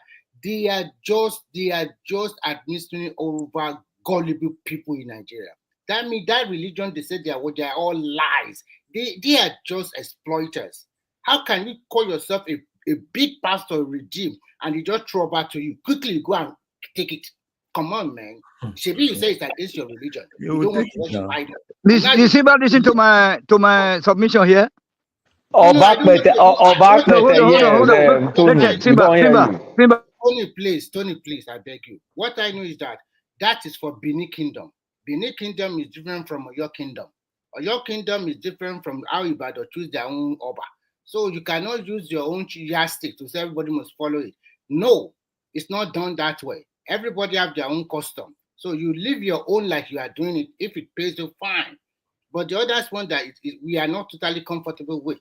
But that's what they do in South Africa, in East Africa, in everywhere. That's the first child. Tony, leave Africa alone. But let me ask, just to clarify what Simba asked. I know they have them under the LG, not even the state. They are under the government council, right? Yeah. So not even state government. No. There is a ministry. They call it Ministry of Local Government and Chieftaincy title. But that one is not. They are going by the constitution. They are under LG. They are under local government. So the local government that finance the Obas, traditional institution. Because I remember there was a time that this king was having issue with LG Council. So why is it that is the governor that gives staff of office there? So can the local government give staff of office to Oba? No, what they do is by law, they are under the local government. But what the governor, I think, in terms of giving staff of office, that lies on the governor. And now, most governor, what they do is to now have a commissioner that is in charge of local government and chieftaincy title that helps the governor to coordinate the traditional rulers across the whole state. So And that's so why are they they are under local government? Meanwhile, it's the governor that is coordinating them. So what kind of fallacy is that? Simba, okay, do we even have local government that are really working in Nigeria? It's not because let me tell you, it's not because the local government is not working. That is how the thing has been since. You hear that? Okay, why even a premier of a region remove an Oba. So what are we now talking about? I say that is local government just for financing. They are the one they source, they get their salary and everything from local government. But when you talk about control and everything, it's governors that control them. Babati and Kolata and the rest. Now that the kingmaker in Oyo are against this guy, the governor Asento, can they refuse not to do the traditional right on him? Can anybody? Can they refuse? Yeah, they can. They can. Fine. They just refuse. If they want to, they just refuse. No, And they can.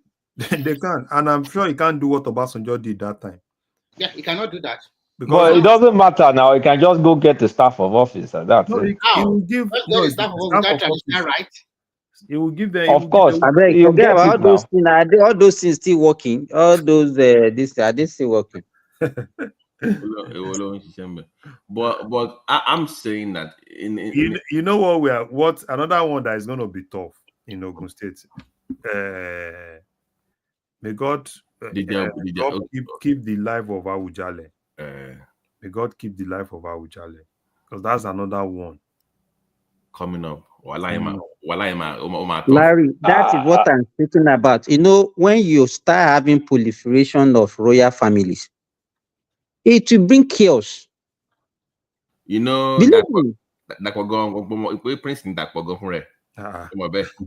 So are you saying he's also interested? Is he from governor? But Dapo is more of Remo side now. Dapo is more of Remo. So he cannot contest for Ijebu, but that Ijebu will be tough. So money. But that Ijebu will be tough. Will be very tough. Will be very so. But for my hometown, we got it right now. Elisha just got a new king. It wasn't controversial. Was it hold on. Was it from abroad? Because it's like we're like abroad. No. Like because everything is abroad. Is now the new. Is there any Awabokuni? We have a new Awabokun now. Really? But actually, let me correct myself. The guy was the deputy governor under Sherubaon. Under Adeleke senior brothers when he was governor. No, Blata, that's the guy I'm saying now, but they are still contesting that guy too now. Really? Yes. So but that what's his name again? No, Astrop. Now. Sorry, okay. Did the man study abroad? I just want to do. I think right now in Yoruba land, the minimum criteria, at least to be king in Yoruba land, no, is either they see it as a status symbol. Or you jackpot. They are not serious. They see it as a status symbol. That okay, our king is actually an Abroadarian. You know what? It started. I have very strong opinions about kingship in Yoruba land. I have very, very strong opinions. And that is probably why I will never even go near them myself. I wouldn't take it. Arogidigba, before you continue, are you in that circle, in that space? Yes, he's here now. He is now. So what are you talking about? Not Aro. Now aggressive, no. Calm down. I think it's in Yoruba land. Brother, may I go sleep? Hey, Arogidigba, how far? Bawoni, my brother. My brother. Thank you, sir. Hey, we thank God, Tony. Good night. Tony, people I beg. No, I just hear his voice now. I say, I greet him. I go sleep. You know. Yes, okay. Go Tony. I will come tomorrow now. I will come fire the house today. He bad compatriots, so they don't do me like that. You know now. They want joke with our Olu. Good night, Mr. Tony. Good night. So, good night, Tony. Baba, Sorry for hold on, joining this Aro, one. before you start, Baba T, my own king, he went to Howard University. He lived in Washington There, you D.C. see, know, there we we know. go. I knew you had to have some foreign. How's the trend now? You know, it's actually not a new thing, and I think what has happened is, I would even say, I'll even accuse you know, my own grandfather of being one of the instigators of this tendency of the king has to be educated, the king has to be of a particular tendency. Because when you look around now, look at what happened to the kings that came, some of the more major kings that came after him. You had your laughing. Your laughing was an educated man. Don't let that man's Yoruba tendencies deceive you. He was a very, very educated man. A very intelligent individual. You look at I look at all of them around, just all along them. So being the king, having the king being relatively young and educated is actually not a new thing. I think it's been going on since about the 1950s. And I think Awolowo is the individual that really injected politics into kingship in Yoruba land. We cannot deny that. You know, on the account of Awolowo's political activities, at least two major kings actually got deposed. The Alaafin and Owo, the Olowo. So I mean, it's not a new thing. But me, I have strong opinions about kingship in Yoruba land, and I will never go near there. Number one, and if I ever get near there, Kolon Shan go on Can because they, I'm not. Arrow? Can they reform the Aremo pro? You know, it's supposed to be Aremo, but at least by starting to No, they can't. So because two things. okay, we're laughing, but at least you should be Oh, like a I mean, crash course. I know it. I know it. You know, but at least you should be close to the customs and you know the way things are done. Somebody to be there to in your from your own. So you saying it's a gbole, you don't feel like gbole one. It's supposed Yes. to be like gbole doing that for that young man. Once they call you about you should, that is where it starts. They start Yes. grooming you. I can tell you categorically of Shijuade that the man was a prince. He knew he was a prince from when he was a child, and from when he was a baby, they knew he was going to be a king. The man was in secondary school, a very reputable principal then, a very reputable principal in within, because there weren't really that many schools, then. But this man was in school. An individual pretended I was going to flog him. He held the teacher's hand and he told him, "Do you know you're going to flog? Yeah, you're about to flog a future king." This was a man that he wasn't in his teens. Telling an adult, this was a principal. I mean, if I mention person's name, it's very reputable individual, that taught so many individuals that went on to be, captains of industry. He held the man's hand and told him, "Do you know you're about to flog a future king?" So I think people need to be raised as princes that know their pedigree. Mhm. That's the one thing. And I think the people in Benin, they still the Edo, they still follow that, and some other places. But I think all these things that we are talking about, in as much as we still have plenty of all these things, we have seen even son deposing the father in our kinships but now. that's I think politics. they should be doing it, but now we have so many. They should be doing election then. They let them be doing And election. Aro, you cannot compare with Benin Kingdom. You'll be campaigning as a prince. Exactly. No, that is the only way out. All this one that everybody will just be using their power. The Let the problem is the nonsense. community talk governors. then. The problem is the governors. The governors are the ones that that Let Why them can't they be. elect Let recruit people. them the be governor? contesting and be. Each You know, family should float their candidates. it's Then all let it's them have all an political. election. And let the These local days, if you authority want to or become a whatever king, if come you're a in. prince and you want to become a king, the shortest path for you to become a king is to be politically active, or to No, have not only that. political Oh, you have relevance, to be and for you to locally be in good active also. fortune, that your political But associate has Aro, gone it to the depends. government. The current Oni now, it was actually supposed to go to his dad, right? From what I heard, and his Don't let dad, us start on that one, brother. but the dad is old.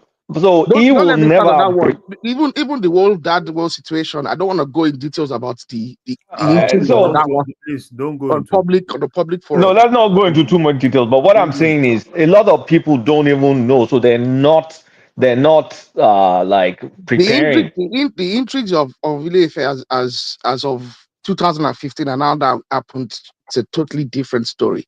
Okay. Yeah, Started but, with what I'm trying to say is the families. There's so many right now that no, all of yes them, and no. not Yes and no. all of them cannot even afford to prepare because not all of them will be able to afford that lifestyle.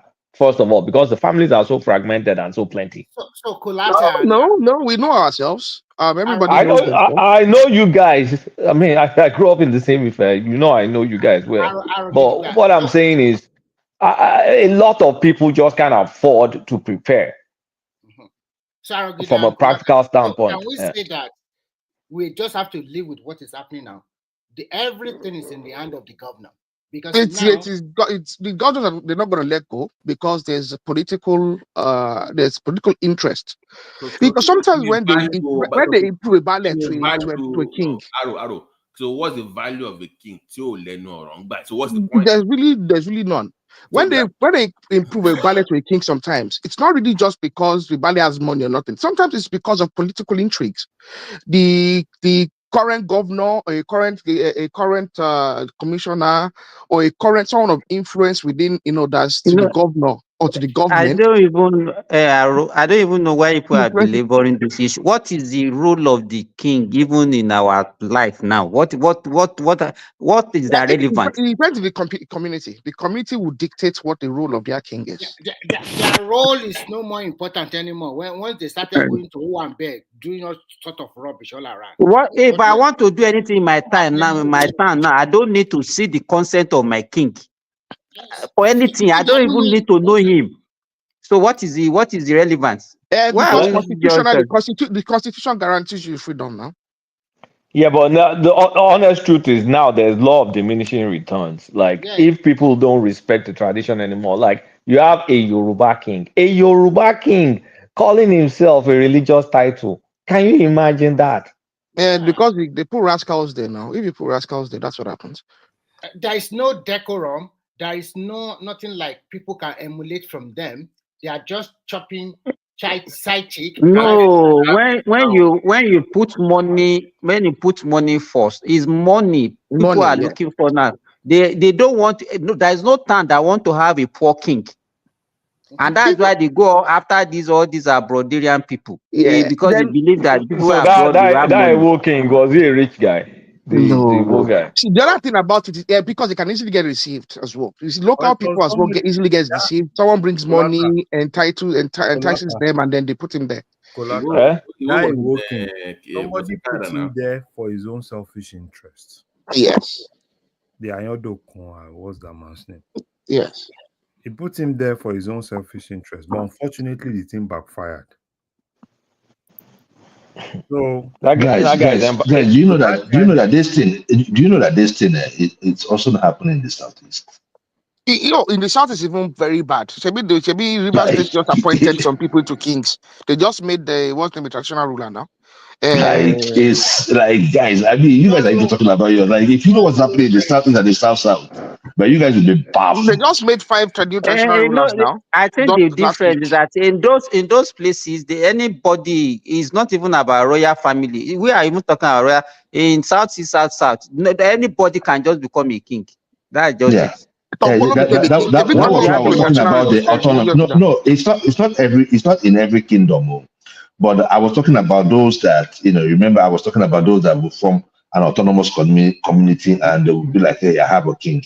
Now, if you have so much money, now there are some kings now that have so much money. Now they got this autonomous community and you have a billionaire, right? And you say, I want to be a king. Now, with the billionaire now, he has money to all the fanfare.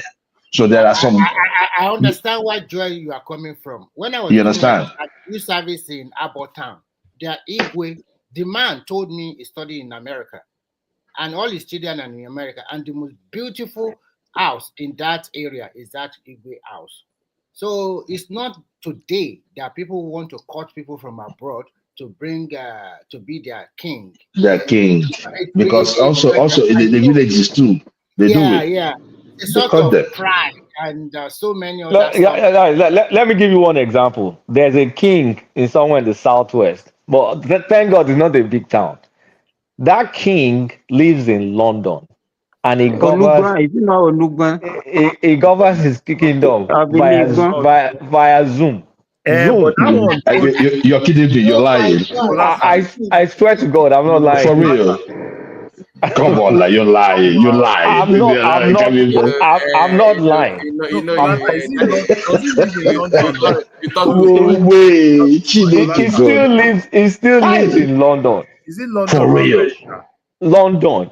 I swear to God. Maybe it's not. It's another one. There's this Did he? other one. There's another one. No, there's another one I know. But Wait, did he go with his crown to London? And does he have all rights in London this as other well? one that I know. Person with the roof on Zoom. How Which can right they to make that? such a man a king? No, Kolata, this other one I know. I think this one lives in America. And I think he had an agreement with them that was going to be doing 6 months in Nigeria. That drives a truck, right? He drives a truck, right? Yeah, that man. It's a truck driver. Yeah, I know. Yeah, and I think he's working for him more.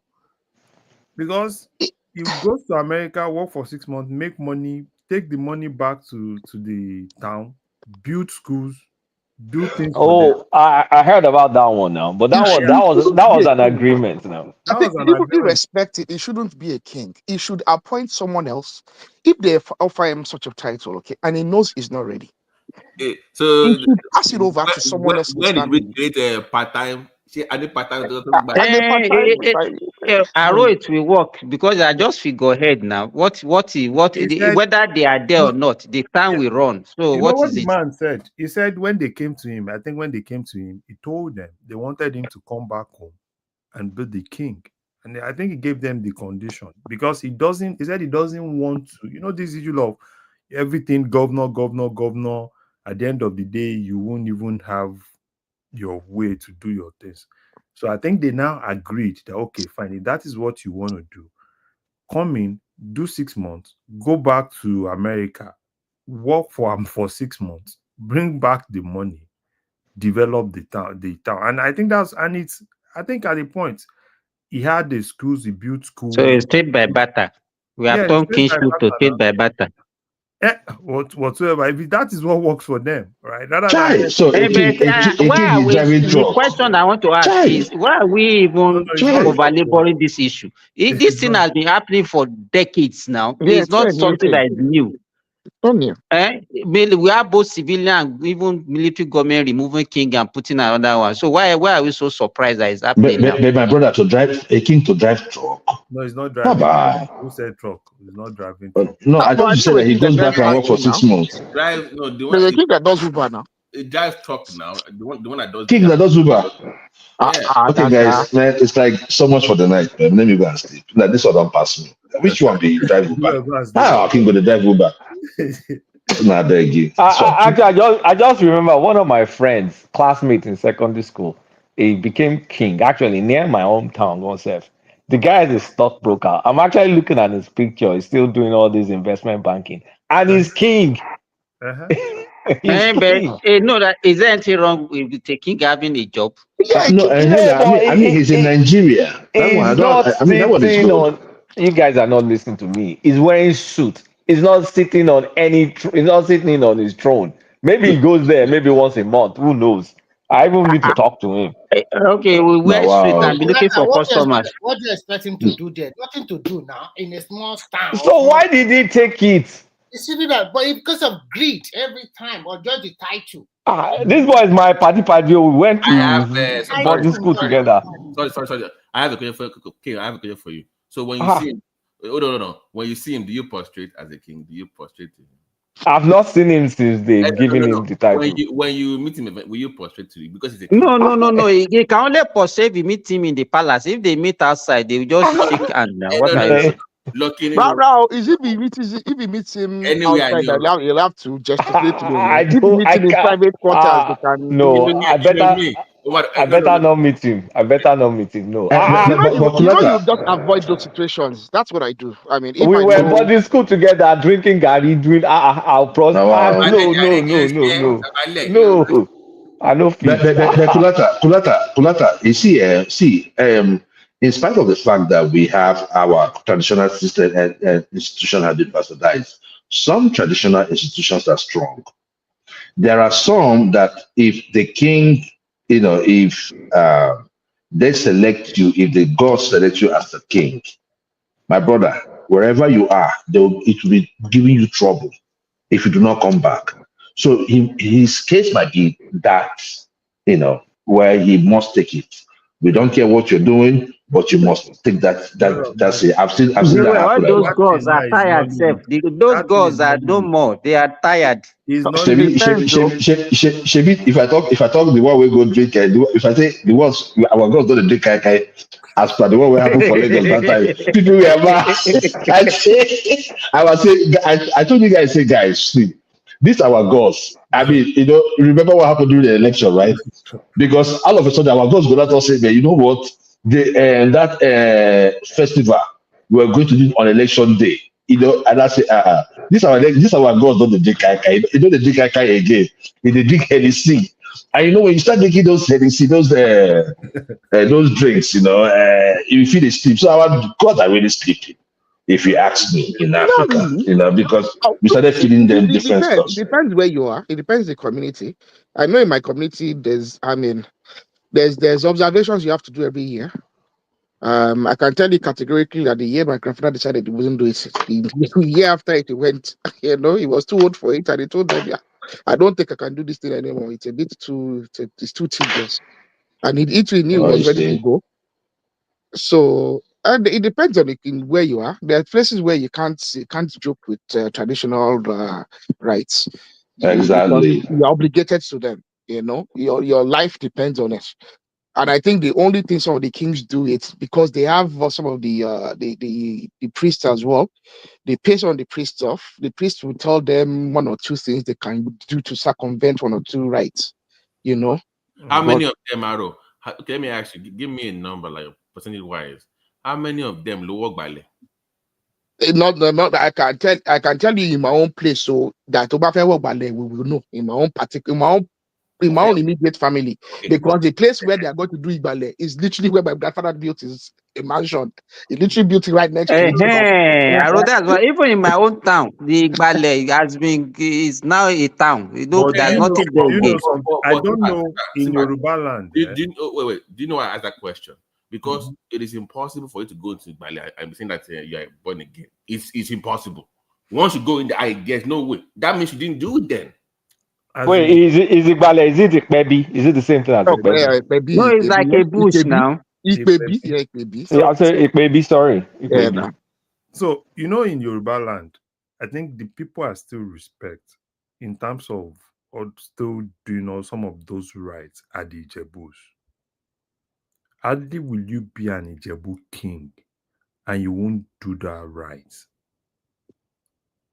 You must do it. I don't know, from our own side in Egbao, I don't know, but the Ijebu, I don't think they are doing it if and the rest. But Ibadan, you must do but it. the Ijebus don't. But those if forget it, they are not. No, if you can't escape it, don't forget all that story. They are not doing everything. I'm sure. They are doing they're doing everything in Ife. I just don't want really talk. I don't want to follow Remy. No, so the guy know they do him. They don't follow. They don't finish him. But at least I can. At least if I can speak of. This collata, I don't know nothing. At least if I can speak of one place is the Ijebus. Going from if you so go if I no agree do waiting go remain. You don't know nothing.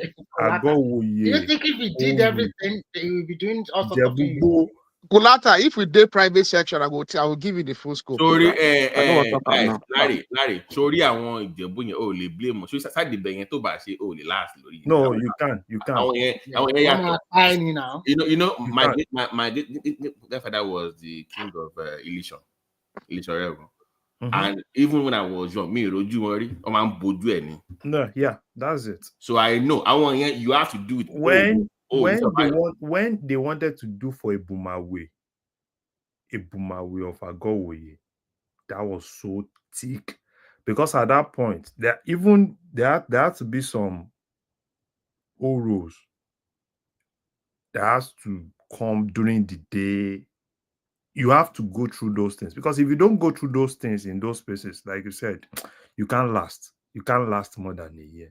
Do you see most of their king outside, all those Ijebu king? You cannot, because the power behind and the traditional right behind forbid them from doing so many Ijebus they're always strong, and even some of because Ijebus are fetish. That's what they are, very fetish. But even the late Elisha King too, you will never ever see him outside. The days of Wabokwa, I knew him very, very well. In fact, it was my uncle's very good friend.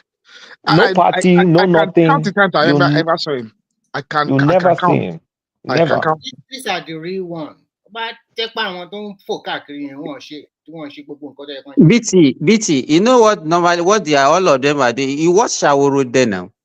Yeah, on sì gbẹ́rẹ́ náà gbogbo ẹ̀ lọ ń ṣe. What this is what, if you do this is what is going to happen. So they will avoid all those rituals so that they will not be behaving like a normal king. So they can go to concerts. They can go and watch they will avoid they avoid some rituals so that they can circumvent having to, because every Luni, that's the way I describe it. If you go to those things, it's a soul tie. You have a soul tie to the land and to the gods and people. So they circumvent some of them because they bribe the priests. The priests are the ones that know the ones you can do, the ones you're obligated to do, the ones they'll bribe the priests. And then not like to do like in Gushi. All of them want to do like in Gushi now. But King Gushi is a ballet now. Possible unless he wants to prostrate to me. She wants to upgrade. It's no more a ballet now. No, I want to upgrade there. I cannot even gesticulate or even bow down or even do like I will not even observe it unless he wants to do that to me for me because why are people upgrading ballet to Oba? Because Tinubu did that. Because that was the same thing this guy did in Ilorin that time. Lawa. So the Balogun, the Yoruba people there. He upgraded to Oba. In fact, it was actually one of the things that led to his death, because there was a lot of opposition to it that time. But what he wanted to do that time is to dethrone the emir. But that's good now. And we love that one. Yeah, so on that one, we agree. We agree on that one. But that Balogun have any ancestral, because sometimes some of this, they might make someone a Balogun as a consequence of something that happened. Because this whole Ilorin situation is only 1700s. Yes. No. The Ilorin is 18, 1817 or something like that. 1817 or 18. The 3G was in the early 1800s, and the Ilorin yeah. So it was 1817 or something like that. Late 1700, early 1800s. So really, no, it was after the main jihad was 1807 to 1809 or something. And the Ilorin one was like 10 years documented after. history. It's not really too far back. So if they know the ruling house within that territory before then, they know now. That governor is actually from that ruling family. That was the governor might make a move to actually then to let me explain the Ilorin thing. The emir was not regarded as a king. It was more like a pastor. I mean, well, I'm not Muslim, but it was more like head pastor. Yeah, it was more like a pastor, like a religious leader. Like a religious leader. Yes, I know. And then the British were the ones that kind of like almost gave him, and they didn't give him fully. They gave him in custody of those Zimpashon or whatever. I don't know the title. Baloguns. So it was the Baloguns that held the power, but over time, he changed into like a traditional ruler, because that emir guy is supposed to be a religious head, not kingship. Right across is most of the sultanates. That's really what it is. Yeah. And even across all the areas, they don't dispute it. Their forebearers are well known. And even some of the towns in the north, you hear the names of them. So you hear someone down that something town, and really that's all it is.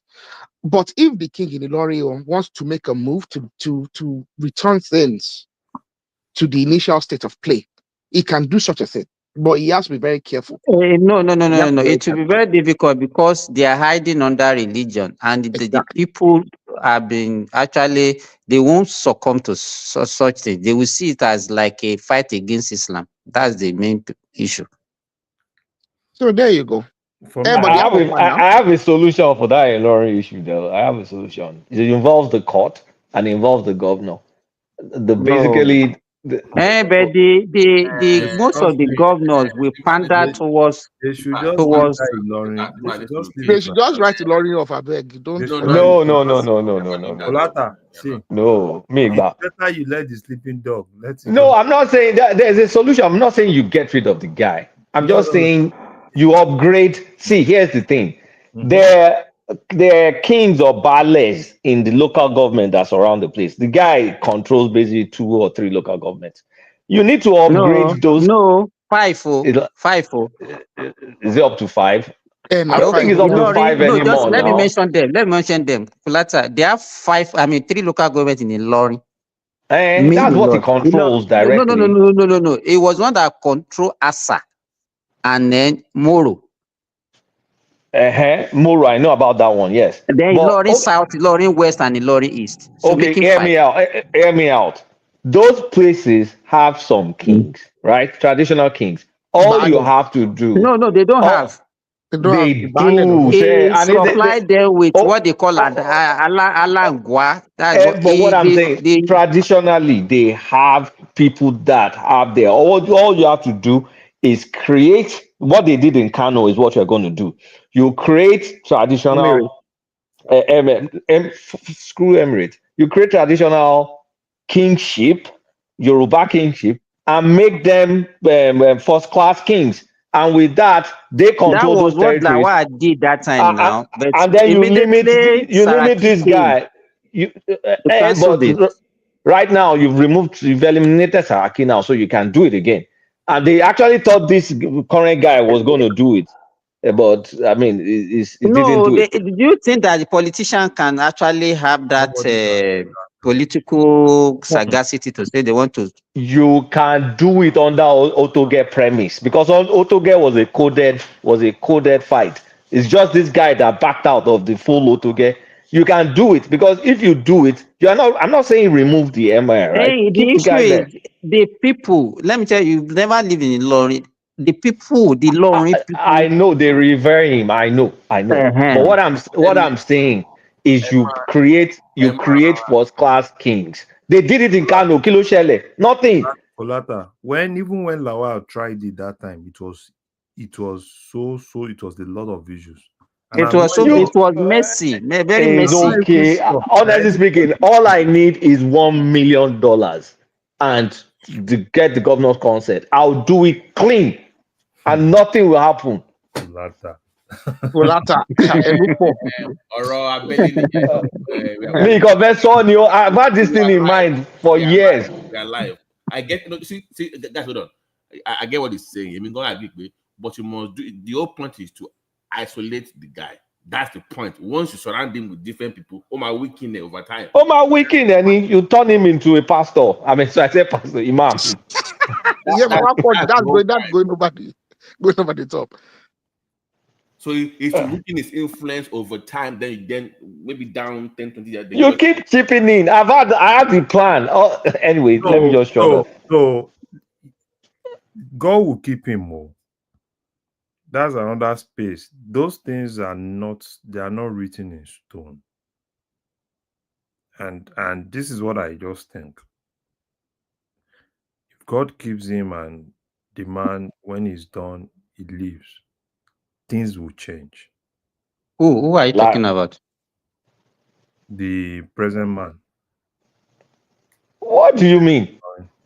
They cheated. How That's old the is thing. How old is the current Temi of Ilorin? No, I think it's very old.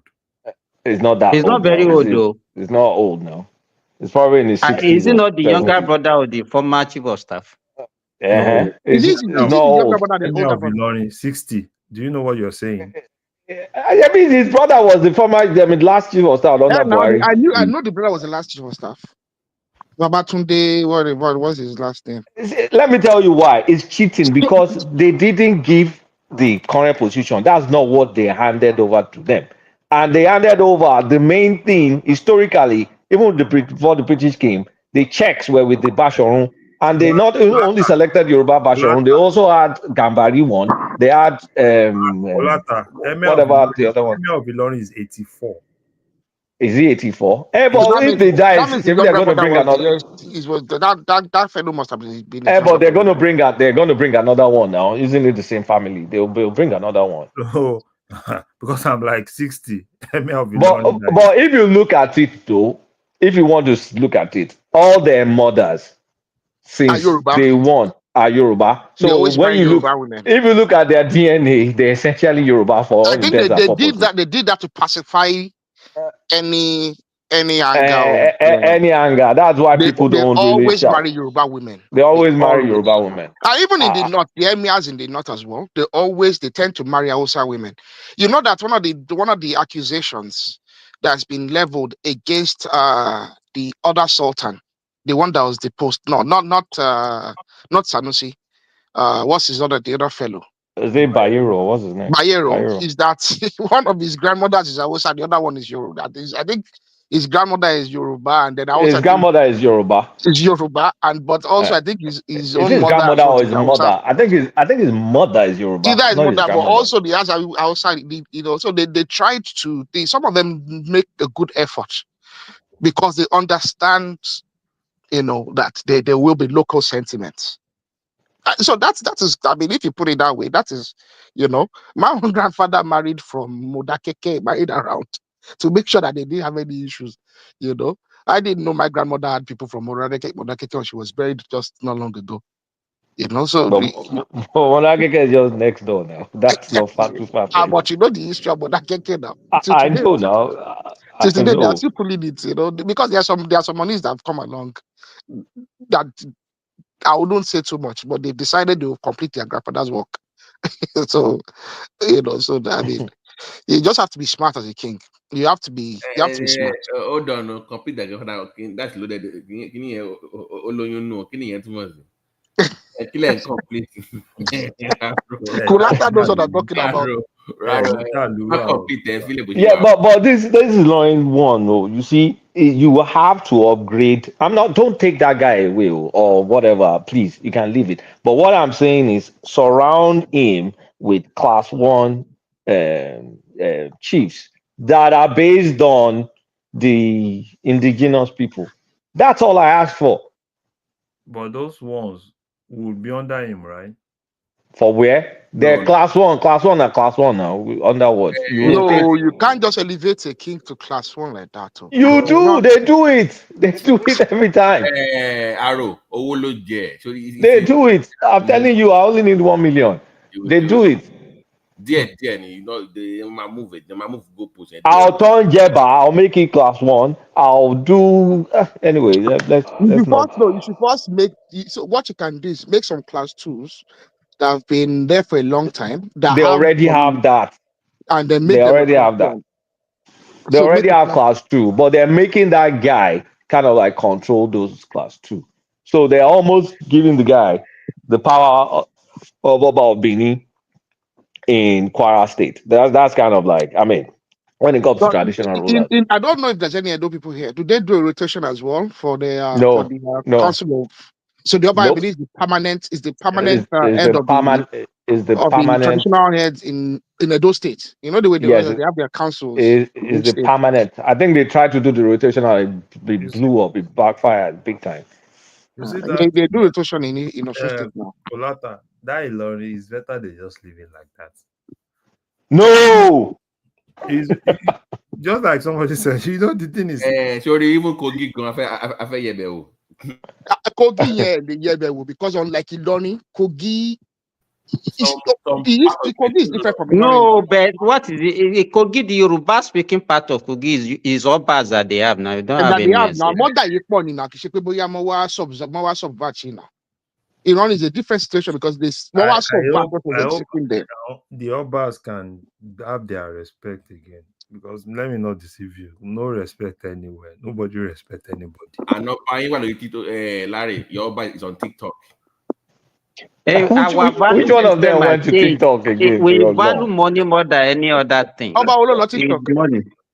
We are live. We are live. The mic answer. Oh no! You guys how about what TikTok? They will not kill me. Those guys will not kill me. So Tobias, Obama and Tinder. What are you saying? Only fans, I be. Only fans. Sorry. Oh God. Those guys will not. I just why are we acting surprised like Remy said? This thing is not just started happening now. It started. I think it started in the mid-60s. Really, there's nothing. I mean, that's why there were still older Obas that thought. Maybe because we are growing into the age where look, our parents, I think they fucked up. Pardon my French. We are the ones kind of like winning respect back for our culture. That's why you're seeing the language is being internationally accepted. They're including a lot of it, even in the Oxford Dictionary. There's awareness. We're looking at people in Brazil practicing it. We're feeling ashamed. So I think it's my generation that is actually their kids are trying to correct stuff. But the generation before me, that battered me and all that stuff, they messed up big time. I don't know if this is possible. Before you can be, there should be an institution. Right? Yeah, but we're trying to rescue the institution. Isn't that what we're doing now? Like that wants to be king. Crash course. Yes, there should be an institution. At least graduate from that institution before you even get to that throne, so that you know. Do you know that these are things I'm supposed to do? These are things I'm not supposed to do. And how do you allow a pastor sit on the throne of a king in your land? And you're by a war. That was really. He can, but he has to forgo. You just check the names of the Afobaje in Oyo town, the political capital of Yoruba land, and you saw all of them are Muslims. Yeah. I don't even think they bear Yoruba first names. No. For the fact that let me tell you this: for the fact that they bear Muslim name does not mean they are Muslims. So a lot of them they practice. They practice both. If they self-identify as Muslim by name, they're Muslim. Even in my time, I know somebody who is a Shogo worshipper, and his name is a Muslim name. How will you categorize the late Alafin? Is a Muslim. The traditional. He does both. He recognizes both. This current Oni recognizes Christian. I don't know if he recognizes the other side itself. So what are we talking about? No. Is your friend now? No. It's not my personal. Wait now. But it's not my personal friend. We have friends in common, but remember it's not my personal friend. When they asked they had a meeting that they had all the Christian and Muslim. They wanted to come to meet on your officer recently in regards to this Sharia thing to discuss, and they said according to them that the palace reps told them to go and meet one prophetess first before they can get to the king, and they're like, wait a minute, why do we have to go meet the prophetess? You know what I'm talking about? We are alive. Why do we have to go meet her before we can talk to the king? Prophetess. So, yeah, you know. Aladura, I know that's the same person. The popular one, you know. Yeah, I know the one. Yeah, I know the one you're talking about. The Shanded one. She's the gatekeeper now. Which is like, what is going on? That woman is the gatekeeper. To get to him. And then, I don't know. What is going on why do we have to see her before we see it? That's why for me, I need the Oni's duty is to hold court. His primary job every single day is to hold court every single day of the week, unless if it's unfortunately unavailable. It's meant to sit down there, okay? In the court, there's a place dedicated for that. That building is sitting inside. How that building came to be, I know. It shouldn't be sitting in there and having they will not be. His job is to hold court. And be receiving Davidos and Burna Boy. His job is not. If those ones come, they can come. They will sit from afar. His job is to hold court every day and to settle matters of land. Dispute over land. Dispute over. I mean, that's what his job But is. these roles that you are assigning to him now is not his primary role. The government has taken over the major roles of the Obas now. Simba, and on skit. No, but there is a customary. Babati, stop there. Simba, there's customary courts. Customary courts still exist. No talk about that. If the customary court still exists, okay, the king can because if in Kano, for instance, the king does have a role in the customary court and the Sharia court. For me, so the king can still exercise some. I hope Oyo get it right. I hope at least we can. No, I just hope Oyo get it right. We can't have. Oyo get it right. Almost 3 years after speaking, even though what happened in Oyo is not good, but I think we dodged a bullet. No, I hope if Oyo is able to get it right, at least we can use Oyo to console the other side. Oyo can't get it right. They can't. But this Canadian guy, do you think he's going to come and be doing traditional one thing or the other? Oh, have they selected one at last? Yeah, they did. Where is he from? Abroadian. Canada, those one. Does he know tradition the same way Adiyemi did? Tradition just introduced. because I don't. That's why as Ijebu is still there, Shad. I hope those ones don't. It has hope, Abi. Larry, you know what? That Ijebu might come from London. I'm not sure. That Ijebu will not. That Ijebu is tough. Because at some point, man change none. That's the point. No. Even see, Babati, even the Regbe alone in Ijebu is tough. Because Ijebu is not just anybody. All of them are billionaires now. So it's not like they are just bringing one billionaire from anywhere. No, billionaires everywhere. But Larry is not the money alone. Some of them want to be celebrities. That's what I'm telling Babati now. That Ijebu does not. They are not even looking for money. Because if it's money, billionaire is everywhere. Even before. But if he wants to be celeb, even before Olori Omoba died, right? Do you know the fight they were having? The Olori Omoba, the cuckoos, but they've elevated cuckoo now. They've elevated the cuckoos. They've elevated him now. So the Ijebu is not even money. So wait, did they elevate the cuckoos so that they could make way for Kwam1? Is that what they did? No, I think he kind of like elevates cuckoo. They have. Is Kwam1 royalty? Yeah, he said yes. Now he said from royal family now. Yeah, that's what he's now. So do you know? I didn't know. No, it's Olori Omoba now. He said it's Cuckoo is now in fact, he's claiming royalty both from his paternal and maternal side. Yeah, he said if he deport I have a question though. I have a question. With Tinubu being the president, do you think Wasiu has a chance? I mean, anything can happen. No? I'm just saying. No. See, Babati, Ijebu is more than that. Ijebu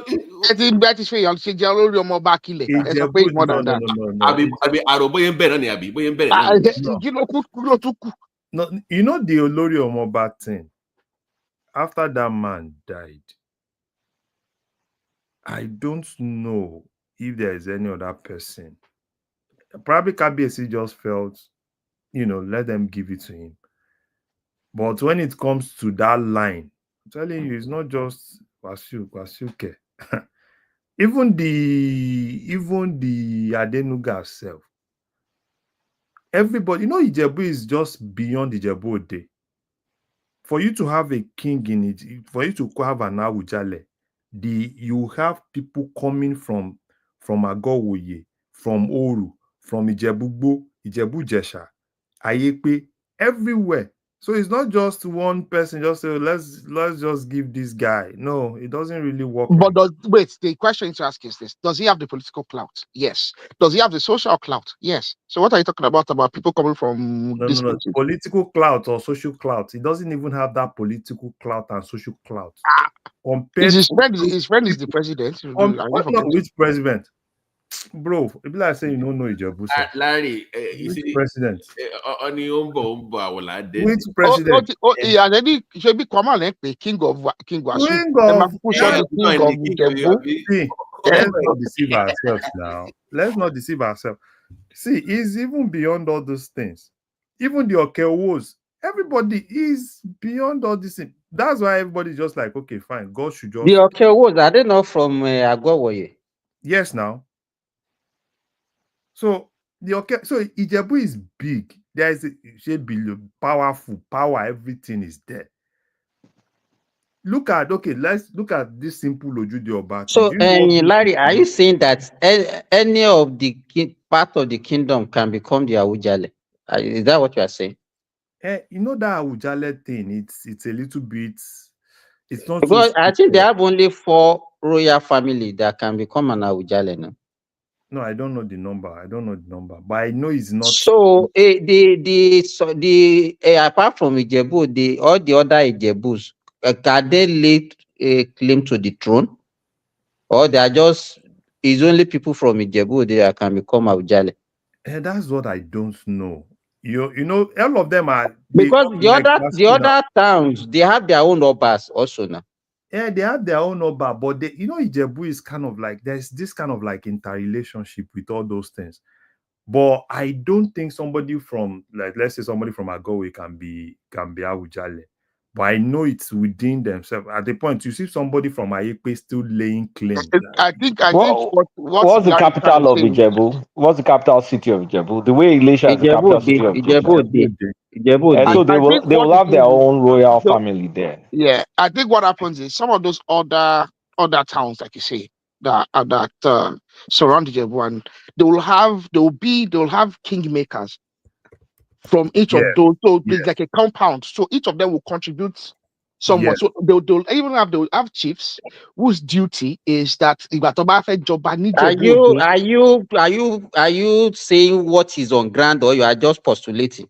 I'm postulating in a way that possibly. I said what I'm saying. I know what I'm saying. They only have 4 royal families that they can pick from. But those people might contribute to the selection of the kings from those 4 royal families. And all the families are from Ijebu. They are not from other towns. And of course, they are from the Ijebu, but other towns here, Mama chiefs at our kingmaker. One is only the Ijebu. Once you become the Awujale of Ijebu, then it becomes the Ijebu kingdom.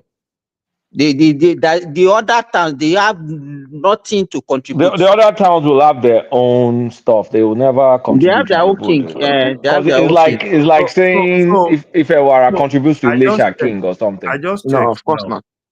I just checked now. It's 4. They have 4. They said Belebua ruling house. Ani Kaye. The present one is from that Anikaye. The present, this Sikiru is from Anikaye. Sikiru is from Anikilaya. Anikilaya, okay. So Wasu is claiming Fidipote. Fidipote is one of them. So Wasu is claiming Fidipote. So he's claiming Fidipote. Alas London, alas Jamanio. Who's going to be singing Siliki for us and Fuji Talazo when Wasu becomes king? MC gone pada wajoba leko kile so npa. No, Wasu shouldn't be any king, please. You are deceiving yourself. They are from the.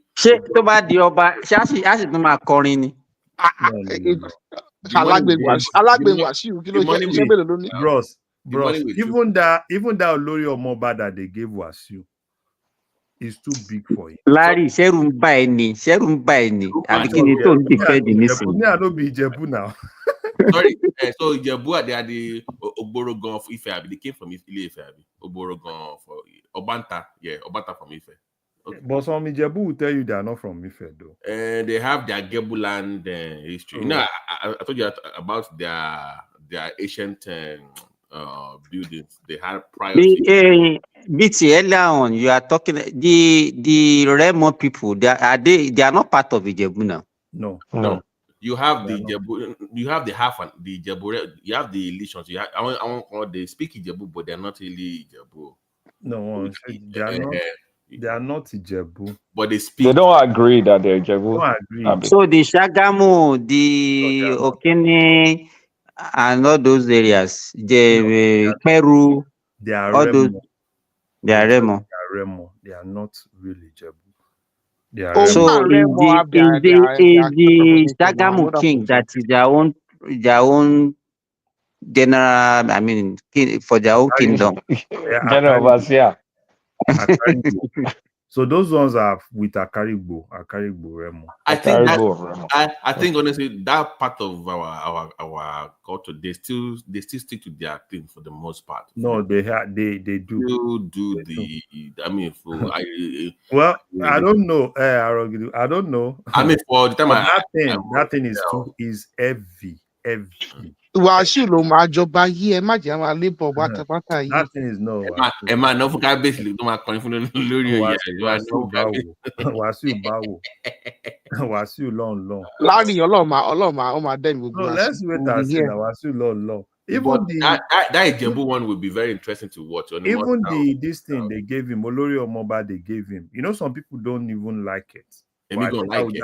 Awujale was not speak well of the throne. I'm sorry. Awujale was just. Awujale is just.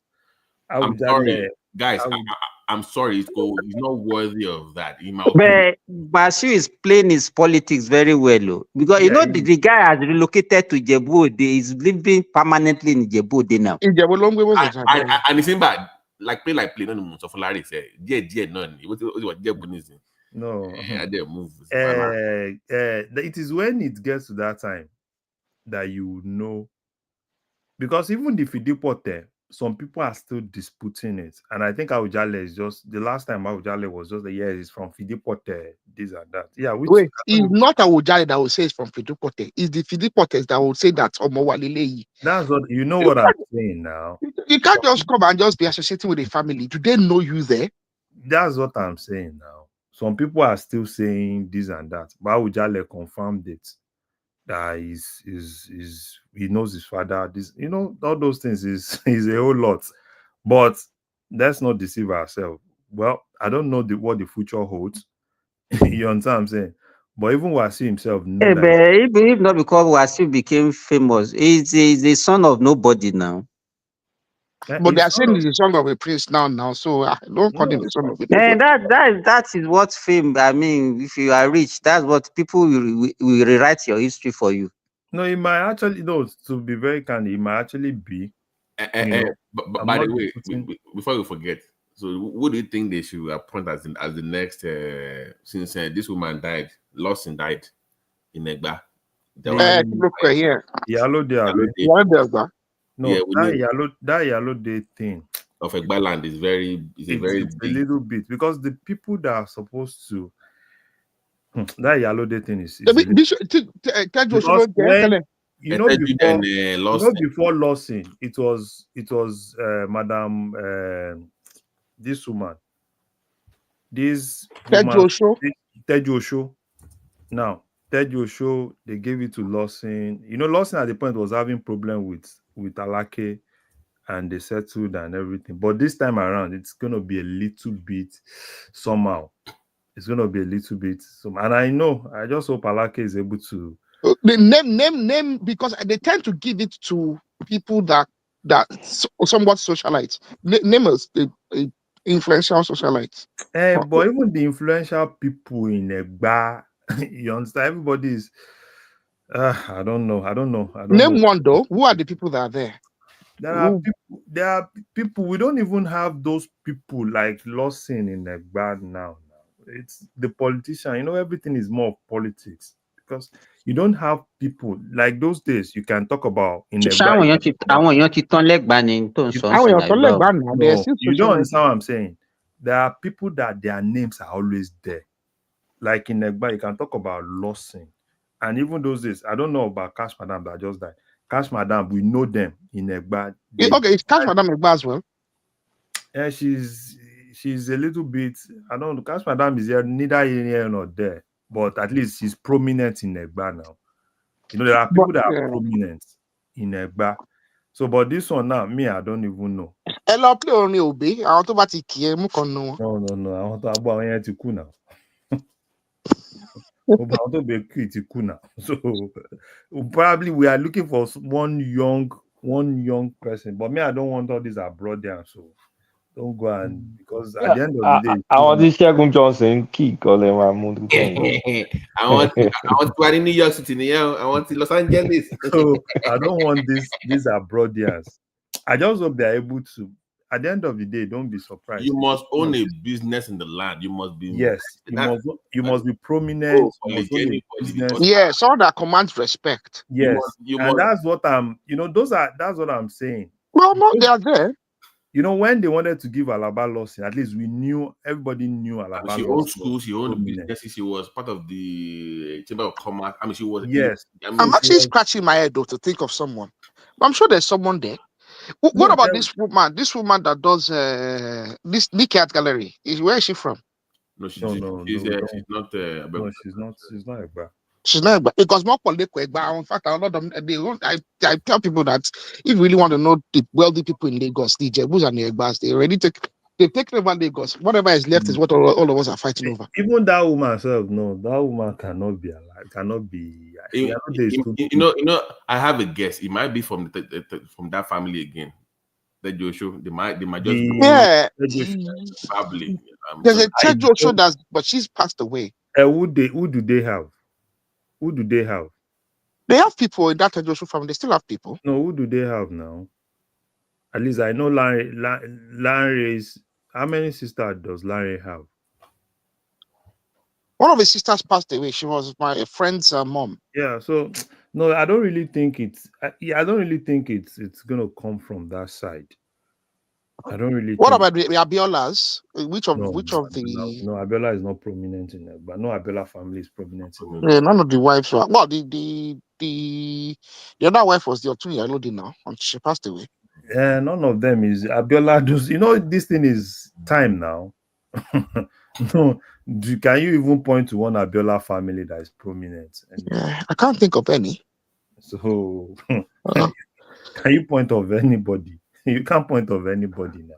But I think at the end of the day, it's going to be probably one of these politicians. I have a name, but I won't say her name.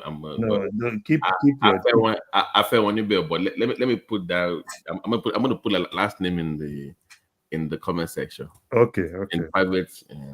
Okay, that thing is it's a little bit, but I just hope they're able to get. I'll ask my mom actually. My mom might know. She's I think they my producer. I know somebody that she is. Do you see the name?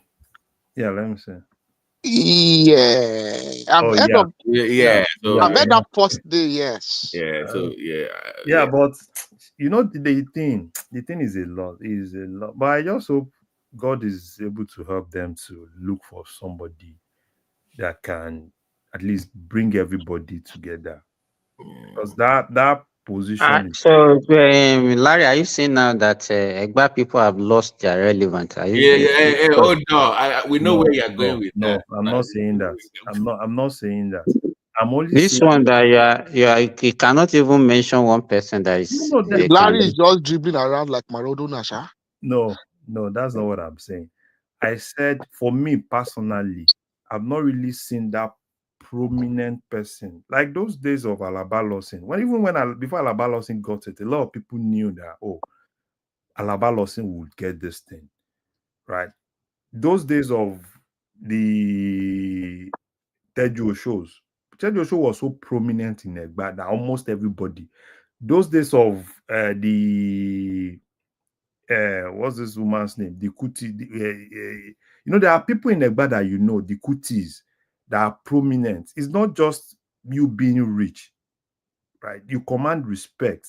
People know you, that this is who you are.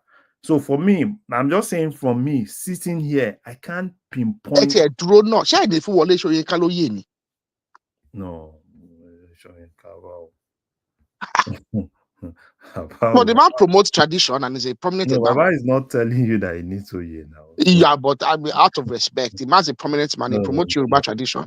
Do you know what's funny, guys? Do you know what's funny? Mm-hmm. You know, they gave him the name for the art, the what's it called? The one that named the name after him, the theater in Lagos. Mm-hmm. You know, the guy said 2 years prior that he hates that place. Yeah. That place does not inspire any. And did he now reject it? Could get there. But they said he hates the building. Yes, that but the building is a beautiful building. That according to him, it doesn't inspire. You mean the National Theatre? Yeah, it's on. Like you can. It's on, the National Theatre doesn't inspire what? No, you can Google it on. I think it was being interviewed by the guy. I think it's an exceptional work of art. Like the National Theatre, the architecture itself. No, the inside. That is on tape. You can Google it. But the inside is designed for the functions that they intend to use it for. For writing is that my inspire wants to be creative. It doesn't like the way the design of the interior is. Babati. Yeah, so Babati. The politics that you guys are playing in Egba, me, I don't understand. Me, I can't be phone. It should have been this guy's Ogunde should have been the name, not Swinka. But go ahead to your point. The politics, I think you're about to do like Bani. Babati, the politics you guys are playing in Egba, me, I Egba Lokon. Which one is Egba Lokon? No, Egbado and Egbado Kosiato now. We are the same now. We are. I'm seeing that politics. I'm seeing that politics, and I'm asking. They are own equity people. They are also Egba. I'm asking folks, as in they've started. Babati and is beginning. Okay, for the new governor. Oh my, can the fumble now? My favorite guy, the fumble. Yeah, the fumble. Báwo ló fumble? Long be contact for non-Yoruba people. No. I want to be. No. That thing is going to haunt him in Pamaris. I'm telling you. No. And you know, and it was his own response when they asked him. He said, "I give the job to the best person." What? No. Primary is. So I want to get out. No. Primary is Abuja. Yayi is right now is the front runner. Except probably the thing is this. Except probably. Yayi has to make up. Larry, things have changed nowadays. So. No, there's one guy now in your state called Bula. So far, if you see the way they are dragging that guy. Only again now. All those ones are just noise makers. It's not noise anymore. I'm telling you, Kolata, I'm telling you now. Larry, what's up, Larry? Okay, you know Larry, continue. Continue, sir. My worry. When Aderi Okun, Babati. This Aderi Okun guy that went to waste his money for Ogun Central. Was it not the same thing? Aderi Okun. And people are like, I better go sit down. The thing is this, for APC primary, is still more, in as much as that guy is still their APC chairman, he's still presidency. So you think it's going to be Yayi in APC? No, except the presidency changed their mind. I'm telling you. But for now, he's still the guy. He's still the guy from. But that means he has to pick an Ijebu guy for VP then. No. The thing is this: he's not going to pick it. No, you see, this is the thing. Egba people have that Fulani mentality. They always have to be one or two. So if you go Ijewa, you're going to go Ijebu. So what happens to the Egba people? Egba now. No, he will pick Egba. Ijebu and Egba. He will pick Egba as deputy. He will pick Egba. Also, Yayi is what? No, he's Yewa. Yewa. No.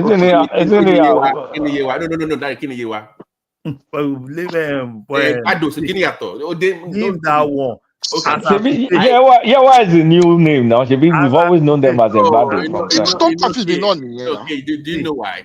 See, if you ask Larry, hold on. Do you know why they do that? Because they say Yewa. Because politically, they can't see their Egba. They have to kind of that is what they are doing. So they are Egba, but I know what they're doing. What they are doing. If he picks Ijebu, if he picks, But the present one is it not from Ijebu? He's from Ijebu side. Yeah. So if he picks But if you know the problem you people have. Okay, you have Ijebu and you have the Egbas, and then you want to be associated with this one now. You say they are also Egba, but they are Yewa. Oh, The same thing. The present governor, is it really Ijebu or is it Remo? Let me tell you why, Simba. Sorry, politically, Amara Jebu. No, what? BT, the present one, is he really an Ijebu guy? No, wait. But Ijebu Remo now. Hold on now. Okay, you see now. Wait now, hold on. We have 3 central cities, right?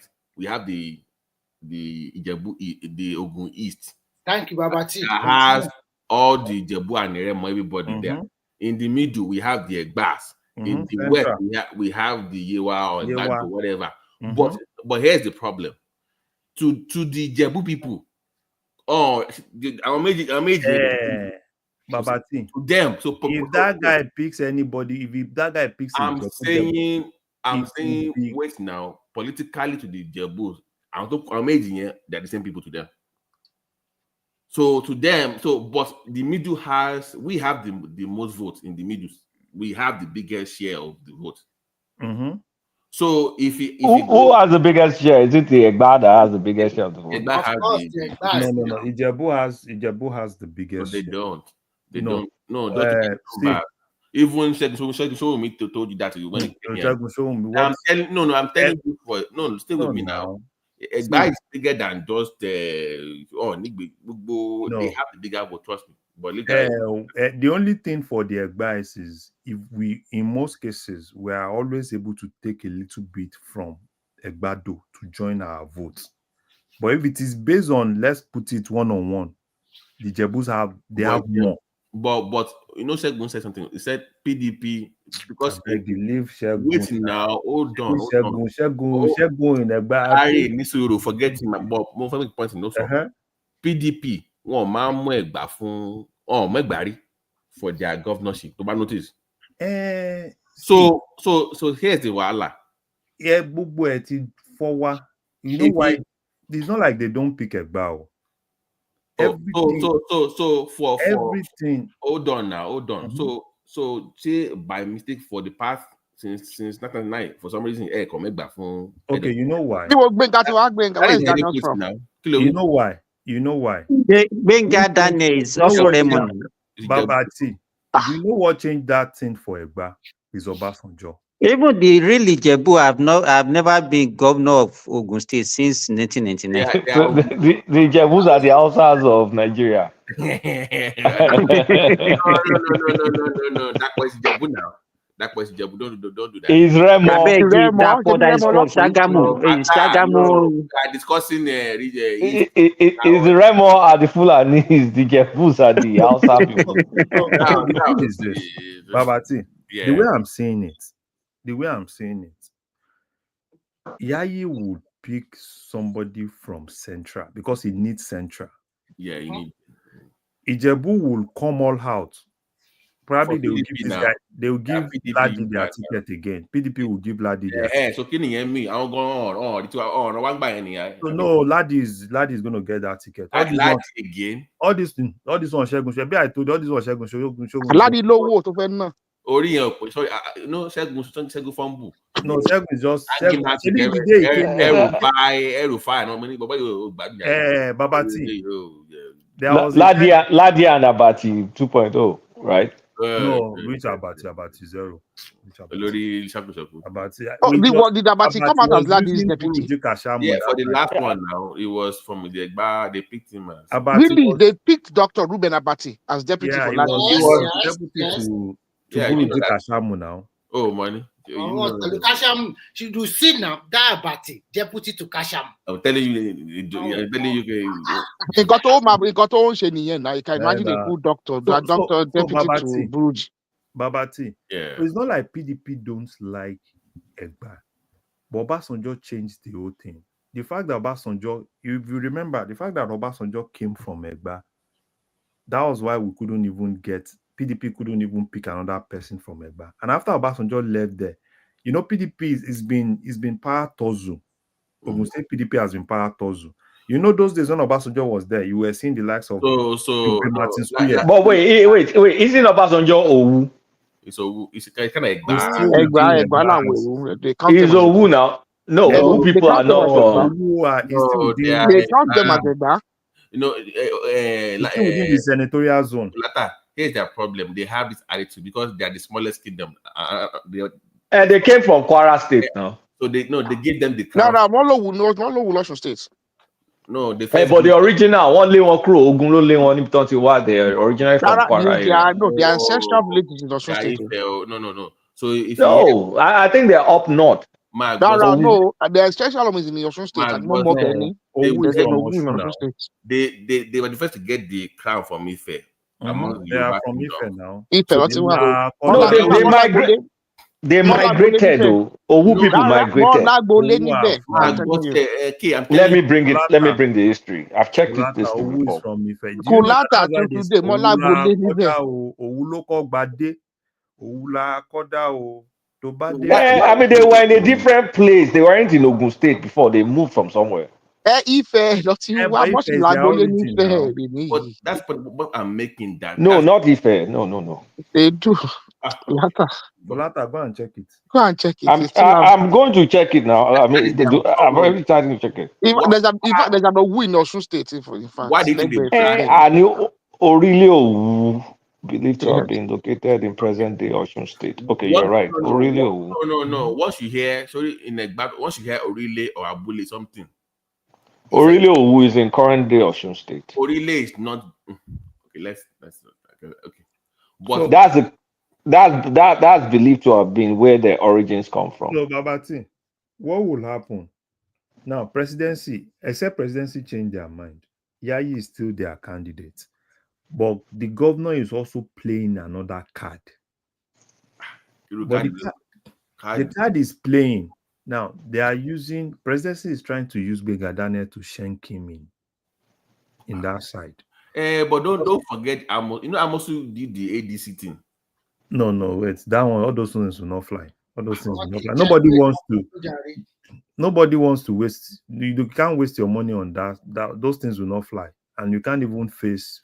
Okay, there's Owu is seen in Kwara State. That's the other one that was confusing. Okay. So the governor, he is interested in Gbega Daniel's ticket, and Gbega Daniel. Pali to the presidency. So with Pali to the presidency, and you know, politicians, they don't forgive. You understand what I'm saying? They don't forgive. So at the end of the day, it's still a little bit. Even Yayi is having a lot of issues with the governor side now, because they said the governor said anytime they go to functions, people hail Yayi more than the governor. So and the governor is not really pleased with that. So what are you doing most functions now? It does not do nothing. So what are you doing most functions? I've seen like three functions now. What Yayi does is he goes to stay at the back. You understand? Like that, they will even be calling him to come to the front, but he kind of like, and I understand. So except because for me, why I want the Yewa people to present Yayi is the fact that I want them to present a strong candidate. Okay. Check the private thing. You will see the pictures of the old one and the new one. No, I found it. It's in Osun. So okay. I want Yewa to present, because me personally, right? I want it to go to them. And I think the strongest candidate they have now is Yayi. The only thing but he move. No. Because I don't like that. I don't. Papa, I think it's no way. The right thing. 2027 is near, and he has to play his game right. So forget about boy move. That movement has to be consistent. No, I'm saying that when people okay, offer a contract for. It's in Ogun right now. Can you see agbègbè ẹ o ignore àwọn tí olóńgbò fún àwọn arábí. All those ones, they will settle people those no people had issues with that. No, like stay with me. Mm-hmm. It was his response to that ni mo ń sọ fún pé bóyá gbé fẹ́ lómi. Ìgbà tó bí ẹ pé why did you do pé àwọn èèyàn complain pé o gbé fún wọn? O ní I can give it to anybody that can do the job. You can't say that now. I understand. All those ones will be, it's simple now. Oh yeah, control me, you know. Oh no, she. You can't just say me. If I offer anybody, I can give it to anybody. You can't say that. All those ones, Babati, all those ones will be settled after primary.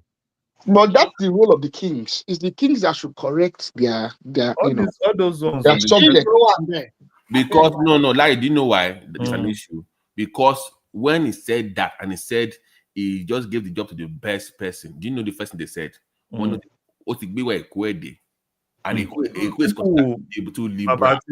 You see what I'm saying? What people will say what they want to say. Let me not deceive no, you. What they want to say.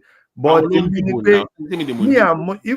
all those ones, there is politician now. They will settle this one, settle this one.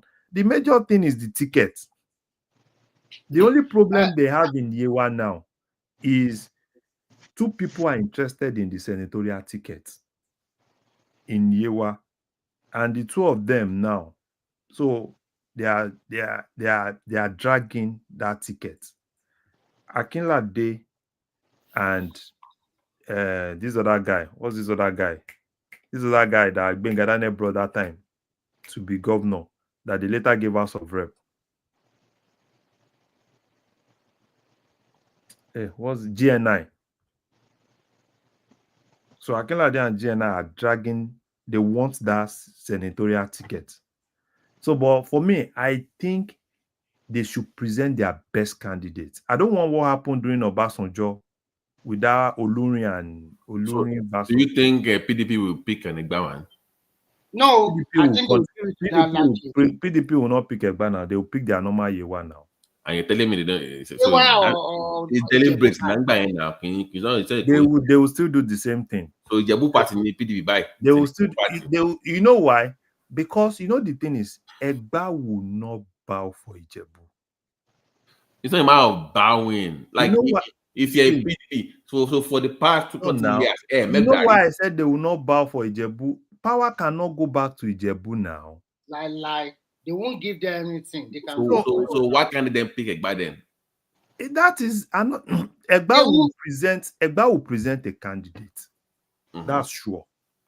Egba is going to present a candidate. I've seen that. PDP. On that PDP the months. No, nothing concerning waiting be PDP. But why won't PDP pick an Egba man in PDP? Forget PDP. PDP will still go to. What does Segun Showunmi does? All he does is go to court now. Showunmi has always been a scatter. All Ben now he won the thing. Which win? He didn't win anything. No, he did. No. You know they have 2 primary. I asked him now. Pabati. You don't even know. Showunmi himself will tell you he didn't win anything. They did normal primary. Showunmi just went to one place, carry some people, say he did parallel primary. Is that winning? What did Showunmi do? Is it not parallel that he did? It's just like what this guy did in Edo now. Larry, it's just like what this deputy governor did in Edo now. So basically, PDP is an Ijebu party in Ogun State. Because the people that hold the structure of PDP now are Ijebu. From it previously, it was Kashamu. So the structure was between Kashamu group and Adebutu group. Have they won since Benga Daniel? No. Have they won since he left office? PDP. No. Okay. From where come back to one. So it's been PDP has always been within the Kashamu group and this Ladi group, and immediately Kashamu died. So the Kashamu group collapsed. So the only thing they just did was to compensate Kashamu's son. They gave him House of Assembly tickets. So every other people that were with Kashamu, they just collapsed everything. That's why the Kashamu group are still, they're still. But no, almost can go in the house now. Almost by one side, one house. And that's another thing that's prep for governor buying here. No, Baba is prepping Olumide to collect senatorial tickets. Oh, from how? Okay. From Salisu, and Salisu is also now align. Salisu is trying to align with Yayi because Salisu needs to hold that to get that ticket back. This guy don't disappoint me. I really had high hopes. Who? Dimeji Bankole. No, Dimeji is just. You know the way he used to handle the House of Rep. Like Dimeji is done. It's been done for a long time. You know the problem with Dimeji. You see, politicians, they are over ambitious. That's my problem. So Obe. So Dimeji will have got his ticket to House of Reps back, but it was just careless. No, it was the speaker, right? He was the speaker, so he was supposed to go back to House of Reps. Right. So, but it was careless, and it was careless in the fact that there was a crisis, Obasanjo versus Benga Daniel, but he doesn't really know which side, so he was in the middle. Do I go to this place or do I go to this place? At the point, it was with Daniel. So, do you remember that they had to take that? The major had to go to Ibadan to prostrate for Obasanjo in Ibadan. Really? Yes. So he was careless. And the wind just came. One normal Williams just, defeated Dibeji in normal House of Rep. And House of Rep, how many votes? Because his dad is is very popular. That's the reason he won the first time now. But at least as a speaker, imagine a speaker losing just House of Rep of how many local governments. And he had a war chest to Dimeji only So how did you lose then? So House of Rep, you that you are speaker, that you can't even, he was just careless about it. It was just careless. And but he was young now. You can't expect him not to do that. So he was a young guy. They back to just speaker. He was young, but at least as a politician, you should be able to hold your ground. House of Rep is how many local governments now? House of Rep is just like probably 2 or 3 local governments in some spaces. So you've been a speaker, you have the war chest, you have everything. Hold that ground. But it was just too careless because he was getting involved in things that he doesn't even need to get involved in. And he felt that he's held his area, but unfortunately, he was not there. Okay, recently now.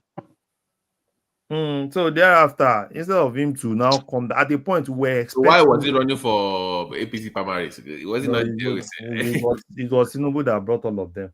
Tell them to go and collect. Only Larry, I am dropping out money. Nobody even knew you were running in the first place. So if you drop out, who cares? Like who's that? Dimeji Bankole. It was in the APC primaries now. All of them. For which one? For Ogun State? No, for president. Now. Babati, I think he does not understand local politics. He brought the idea of this staying abroad and use abroad politics. That is the mistake some of you always do. Politics is local. You have to know the right people in your state. That's so because I moved with politicians before. The way they move, you will be surprised. At the point when we were waiting for Dimeji to come and at the point he has a lot of chance to get Ogun Central. Alaye collect big form, contest Ogun Central, go to Senate. Baba said no, he wants to be governor. Unfortunately, he went to, all of them. I don't know how politicians think. You just see one party, you think with that party, unknown party. Mushroom party. Larry, let me tell you how they think. Do you know when Yoruba call some people Ojelu? Do you know the people they call Ojelu? It is those people that put it in their head that they are very popular. And this Ojelu, true to talk, they are very close to the roots, to the base. They know what is going on in the community. And when they speak to you, it's like they already handed all the votes to you. So people like Bankole that does not know local politics very well, they always... I'm telling you. One for Jagbaratani. Why they collect the amount of money from them? I'm telling you, that time that he lost, they disgraced him even in his polling unit. And he would have paid them a lot of money. Yes, now they disgraced him. Those people make money. He felt he had that power. They disgraced him. And even me, I was like, Dimeji, why now? The cheapest thing to do is to hold your two local governments. You are a speaker now. If you pump money here, let the boys arrange everything and use federal might. you know how Babati, you know now. At the end Yeah. of the day, they will say, okay, let's just leave his own for him. Even if they want to take everything, they will just leave your own for you because everywhere you hold ground. It was just so careless. It wasn't visible back at home now. No, it was. It's not like it wasn't visible. It was visible, but it wasn't really playing that deep politics at home. It was leveraging on his father's influence, and he felt Obasanjo. The father was closer to Obasanjo. At the point, the Meji was closer to Daniel. At the point, he was having issue with Daniel. There was this ego speaker versus who is the highest. Is it the speaker or the governor? At the point they had issue with this Lagos Abeokuta with this Lagos Abeokuta project, that bridge in Songo, when they had clash, who did it and stuff like that. It was a lot for him. So for me, I felt he's a politician. If he understands politics, all he needs to do is to hold his base, get his ticket by crook or by force, get that ticket back. Even if APC get every other thing, hold your own space, get it, they leave it to you, then you go back because you are going to be speaker. Because the guy they brought there, people don't even understand some of all these things. They brought another guy there that couldn't even get chairman of any committee. And a constituency that had speaker. You replace that speaker, and the best opportunity was to return that speaker. You understand? But the Meji was so careless. They took Williams there. Williams got there. Instead of Williams to understand the politics of National Assembly, Williams went on and followed the loser party loser group in National Assembly. He was busy following Bajabe Amila when he was supposed to follow the Tambuwa side. So it was really crazy, because everywhere is politics. Even when you win the ticket, you get to National Assembly. How old is the Mejiman calling now? No, I think 51, 52. It should be 51 or 52. Because I think he became speaker at the age of 37. Yeah, it was. Yeah, very young. It was very young. He was youngest. I think it was the youngest in history. Yeah, and he has, at that point, the future was bright. And me, I was even expecting him to at least, whatever it took, you get back to that. But it was so careless. It was so careless. Not that he was so careless. At least he relied too much on his Baba. And that's carelessness. Instead of him playing the local politics very well. That's Try carelessness. to himself his own something. How can any reasonable politician rely on Obasanjo, for God's sake? You don't know them. There's plenty of them who rely on him. And that Baba always, since he left office, since the Jonathan time. No, I don't even think any politician. I don't even think any politician should trust Obasanjo. Exactly. Wait, but wait. Obasanjo has a pattern. He always backbites at Yoruba politicians. He betrays them, but he stocks up to non-Yoruba politicians. Babati, do you know the politics with Oshoba and Obasanjo that day? Oh, that 031. That 031. It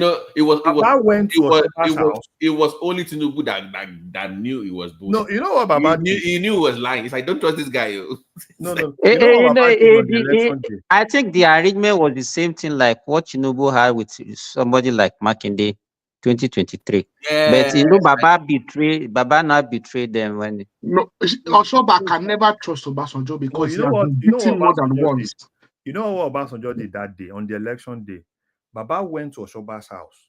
Election now, nobody sits at home on election day. You understand what I'm saying? Nobody sits at home because on election day, you are everywhere. Baba intentionally went to Oshoba's house, delayed him. The man couldn't even go out.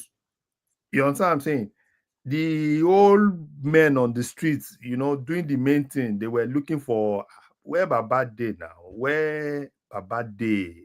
Because Oshoba was the image of Oshoba at that point, the image was bad towards that election. And the only thing he needed to do was for his boys to be able to do the thing. But Obasanjo was able to hold him down. Things were going bad. They were calling this man. This man was not even picking calls, and things were going bad. So when Baba left in the evening, you know, things have gone south.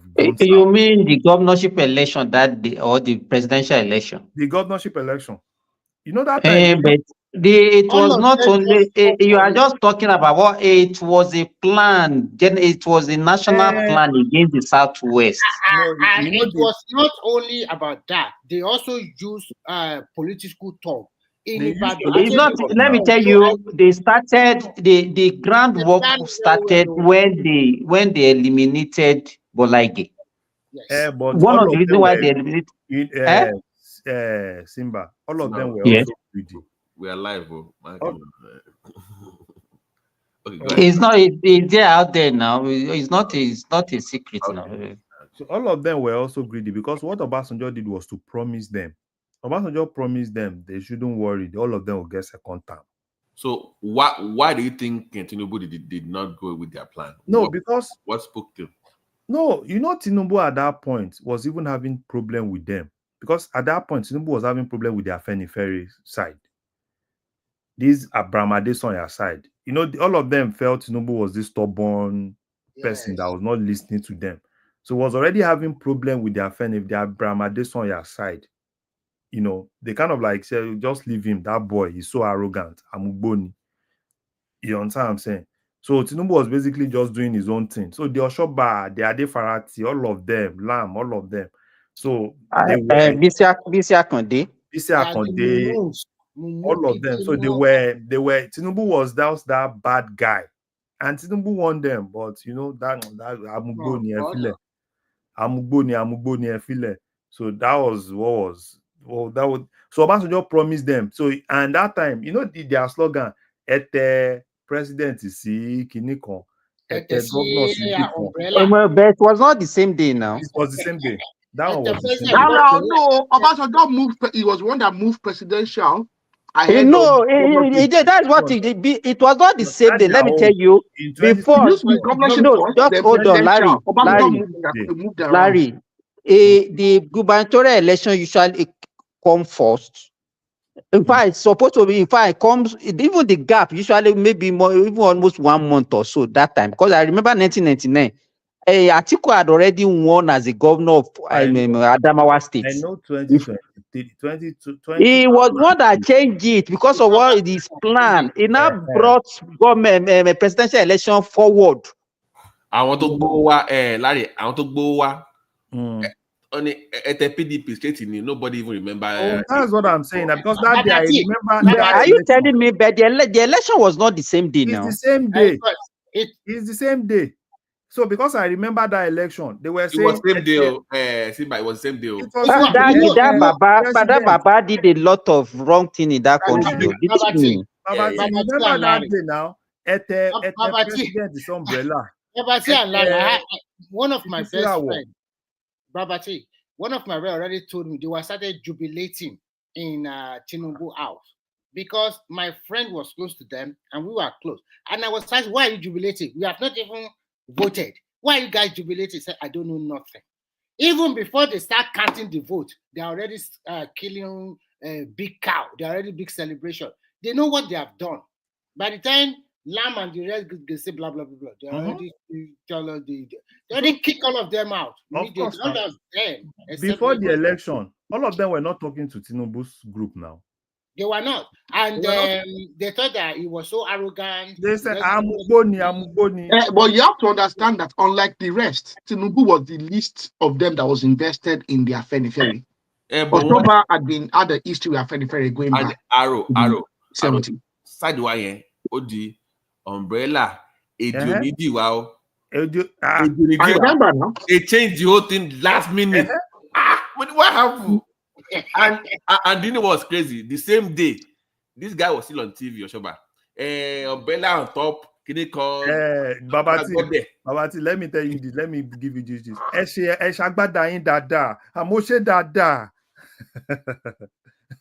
You know the thing is, Obasanjo is, you can't even trust that man. So but I know, because probably it's people that really don't know Obasanjo. I know you can't even in Owu, you can't even trust Obasanjo. Yes, so if you look at Obasanjo versus Akolubade, Babati, you remember the Obasanjo versus Akelugbade? The Kabisi one. No, the church one. Oh, the okay. The church Owu Baptist and Ebenezer Baptist. Do you even know what Obasanjo did immediately after the election? He seized all the allocations to the Southwest governors. Yes. Mm-hmm. He stopped it for from that immediately they won that election till handing over. He didn't give them any allocation. Mm-hmm. The bank refused doing what they are giving to the state governor like before. They refused. It just closed everything up. That Baba, if a lot of people know his history, they won't even talk about him. No, that man is. That's why when people praise him, talk about him, I just laugh. When people praise him, oh, Baba, Baba, Babati. Me, I'm kind of like close to the man, right? Because that time when I was still in school, my secondary school was directly opposite his house. Oh, Afro Grams, Abi. Yeah. You know, his school, the school he went to is behind my father's house in Abel. So even Auntie Stella, everything, we're kind of like close because most times, and our principal at that time was, when Baba was in prison, most times we go to the house. We go to the house, clean the house and stuff like that. But that man forgets. That man is that man is very arrogant. Is something else. Even the day Babangida came, that man, you can't trust him. The Egba people know they can't trust him. Even when Babangida came, when Babangida came that day, there was a lot of visuals, there was a lot of tension. People were like, lie, Babangida will not enter. And that was when Babangida came and tell him that, because they were asking him, what exactly did you guys discuss? That was when Babangida came to tell him that he wants him to be president. That man, you can't even trust him. He just came out because people said lie, Babangida for where? If you remember, even IBB has issues. Remember when IBB wanted to run for office in 2007? He launched his campaign in Abeokuta, if you remember. The first banner of Babangida. I said even that day, Babangida, that time, the Abiola thing was still in everybody's head. Yes. OBJ put the rug on IBB in Abeokuta. He put the rug on the Abiola thing was still on everybody's head. So when you just came from prison, we are still like, okay, fine, you just came from prison. All of a sudden, they said a visitor was coming. IBB came. I still remember, he came, one black car. He just came. And people were like, some people were like, the whole everybody was almost close. It was Abiola. Abiola just came. He just took the man. He sent everybody out of his house, took the man inside. He went inside. When the man wanted to leave, they had to let the man leave. Okay, Baba, what exactly did you guys discuss? He said it's a personal thing. It was later that he said he wants to be president. Oh yeah, now. So that man, you can't even trust him for anything, and even till today. And the problem he has, that a lot of people don't know, he always believe nobody should be above him. He always believe in himself and himself. Even the Olowu, if you looked at even in Owu itself, what exactly has he really done? It's still the same thing. Obasanjo is his way of doing his own thing. No, it was part of those greed now. It was part of those greed now. Again. It was part of those greed now. What people would Obasanjo? Okay, how did the library come in place? Is it not cows? You force all the governors to contribute, did everything, collect land, do everything. That's how him and this guy got into it now. Fayose got into it now. Okay, see what happened. Okay, did you hear this guy? See this guy now. See this guy. This guy is now coming out. What's this former senator? This one that was working with Oshibajo. That one that run his mouth. That one, he said Ojodu, how they plotted fires. He was even proud of it. Yes, How he took all the House of Assembly members to Lagos, paid them. He used Obasanjo, him and Obasanjo, all the jaga they did. That man is, I beg, that man should just go and relax. Even he was even. So what happened to him? Why is he revealing all those things? What's his target? Is just angry. He's bitter. No, he's angry. He's just a It's from hatred now. That's what they are doing. No, Ojodu is just a Ojodu also telling us that. What all this that is saying we work against him, even was so. I don't know whether he has any ambition. Ojodu doesn't have any political. He really has no political. He doesn't have any political. He's just he's the one promoting Oshibanjo all around. Yeah, but no, I'm not talking about promoting Oshibanjo. I'm talking about his own like for himself. So you're saying it's going to hurt him politically, but he doesn't have any political capital of his own. These are henchmen now. They use all sorts of way to make sure that whatever the leader wants, they do it one way or the other. You can't trust this kind of journalist, okay? You know why me I like Egba people? When they showed Obasanjo and he knows that they showed him.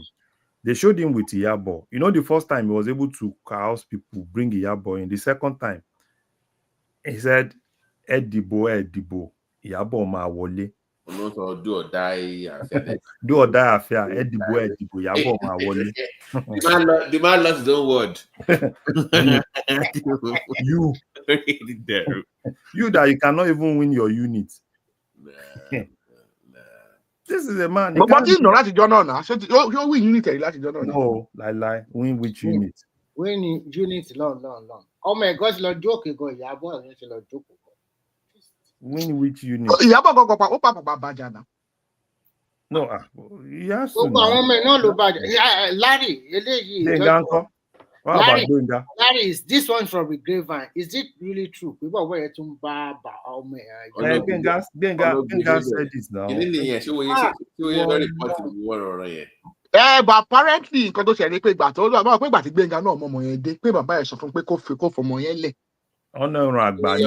Ọmọ àdúgbò ni ẹran àgbà ni.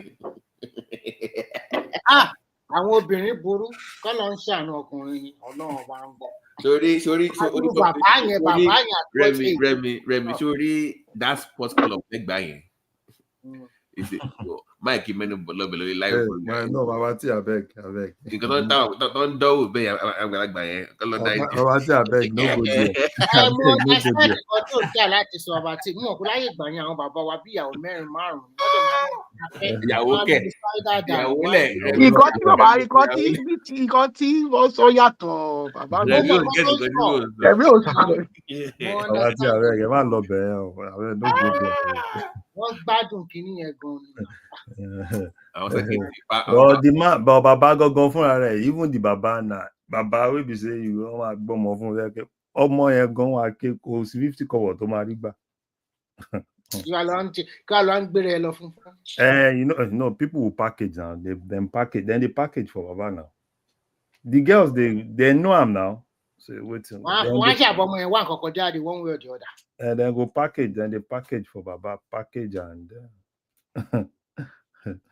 But one thing ni pé why tí ẹni tó jẹ́ olórí sí why tó ń wò bàjẹ́ obìnrin tó yẹn.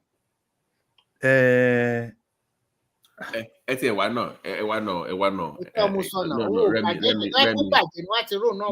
Rárá o, are you sure? Remy, money be. I have a question for you guys on a more serious note. Because I want to be the often float the conspiracy theory pé ọmọ Tinubu ṣe yìí pé ọmọ Ojukwu ni. So if you go online and they have videos comparing them, and to be honest, so they look alike. Let's be honest. The guy looks like Ojukwu, to be honest. Okay, so no. Stay with me. But it's just that is what they are. So Emilio is the one doing to get their vote in Lagos. No, I'm just saying it's a political move because whenever and they are making a big deal. Sheyi that is almost the last. First wife. First wife. Oh, Sheyi has brothers now. Kofe, almost flinging in now. But funny. But she has brothers now. But forget so the agreement was, listen, this guy has a political future. I bought my lower. So it was a fling on the side. Uncle Bauman lower woman. I think he has two brothers. He got a kuna. Yeah, one of them passed away in Canada. Yeah, one died too. Yeah, but that guy, when he prepare for government. No, my uncle, my people is within two people. I'm that. No, not even Hamzat. No. Abiru is within Abiru. Another important. I want that commissioner for environment. Wahab. No, not even Wahab. Is this guy? Boy, this guy. Tosha 51. Yeah. This principal secretary guy. Yeah, I know the person. Both of them just did their wedding now. Abiru and that other guy. They are the same day. Okay, you know the other guy, Abi? Yeah, I know. And Abiru, I don't know who Abiru is. Abiru is a senator now. Lagos East. Lagos East. Abiru will go back to Senate. Abiru will go back to Senate. What? Lagos always come out to count to Femi Benny. No. Femi will try to put himself. Femi is trying to. Okay, Muri Okola, exactly. Yeah, Muri Okola. So Femi wants to put himself, but Feba is not looking into that direction. Just like this other guy, this other speaker. Like speaker now, you see that speaker has calmed down because they don't war down. He should just stop that thing he's doing. So the guy has they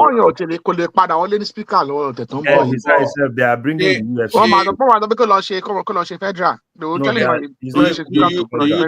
They brought back the EFCC case. They brought that. Larry, do you think Ambode has a chance to? No. Zero. Oh, okay. Zero. Ambode is zero. I think that what Tinubu can do for Ambode is he might give him some federal MD of some sort. He's not giving or him, you can give him ministerial. That press conference to say against Sanwo-Olu. He's not giving him. Tinubu is not giving Ambode. So that was a Ambode burned the bridge. Yes. That press conference, Ambode, even if the problem with that press conference was a mistake. It was blasting. It was Dele Momodu that pushed him. Really?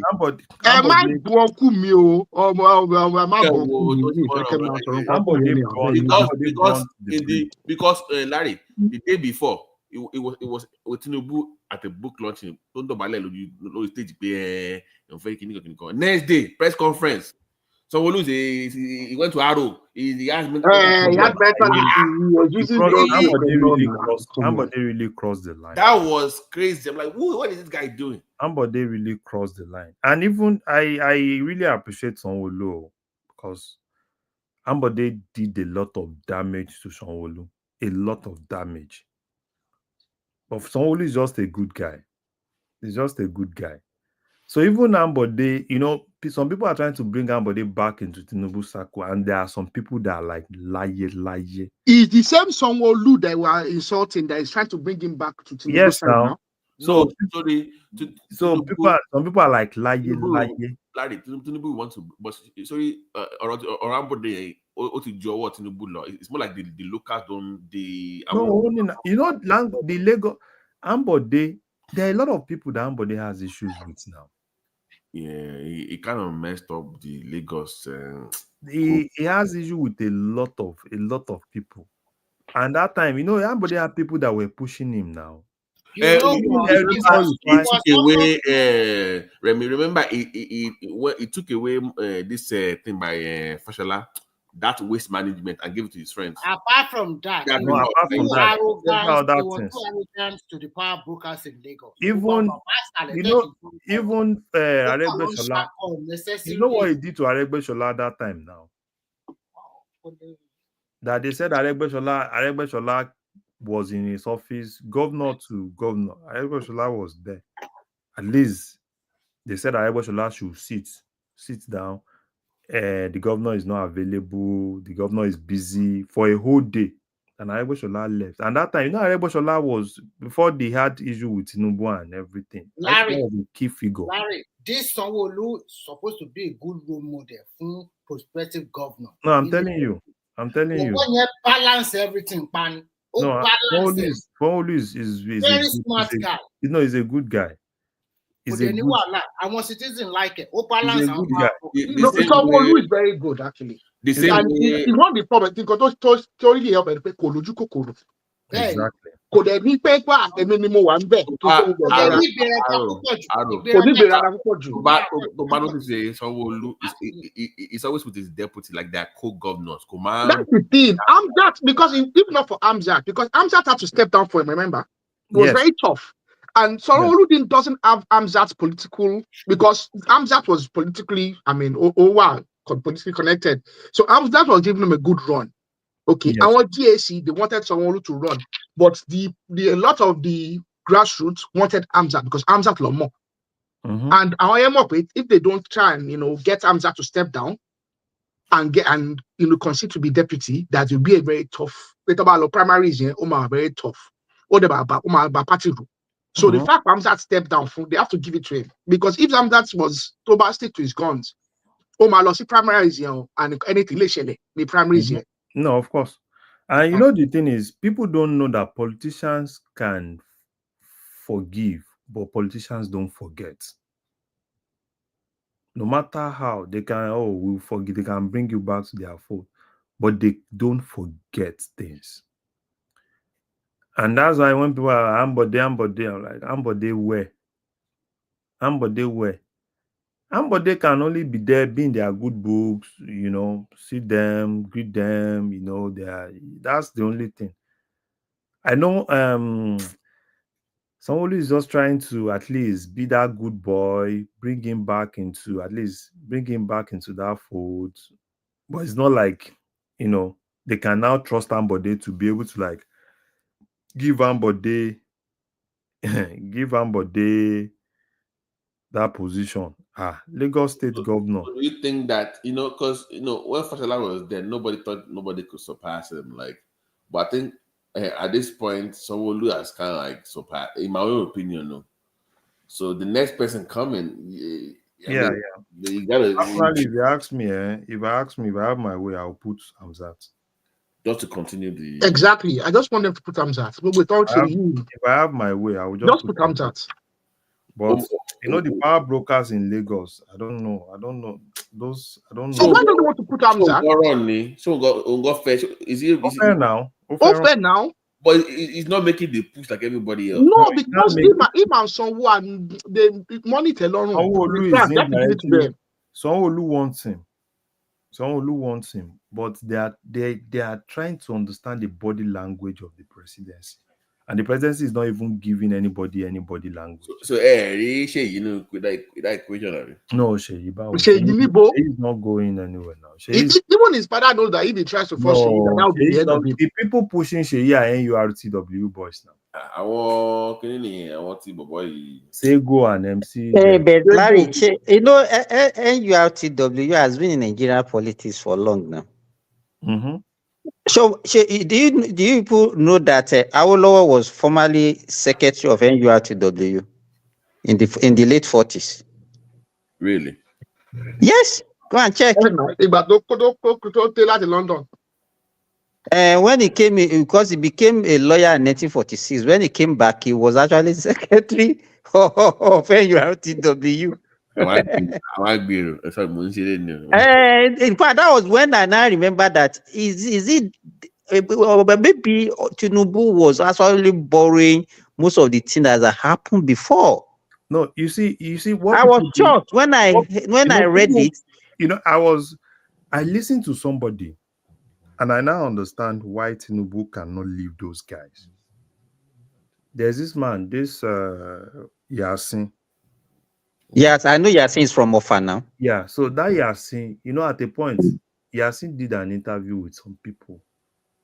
And he said, and people are like, oh, why is Yasin focused on making sure that MC Oluomo gets to that presidency? And Yasin said, it's one of the promise. I think probably is one of the promise he promised Tinubu. And Tinubu said why he needs to compensate those guys. They said Tinubu said during that time, that time he had problem with Obasanjo. Obasanjo, they removed all his security, all his police, everything. It was these guys that were doing his security that time.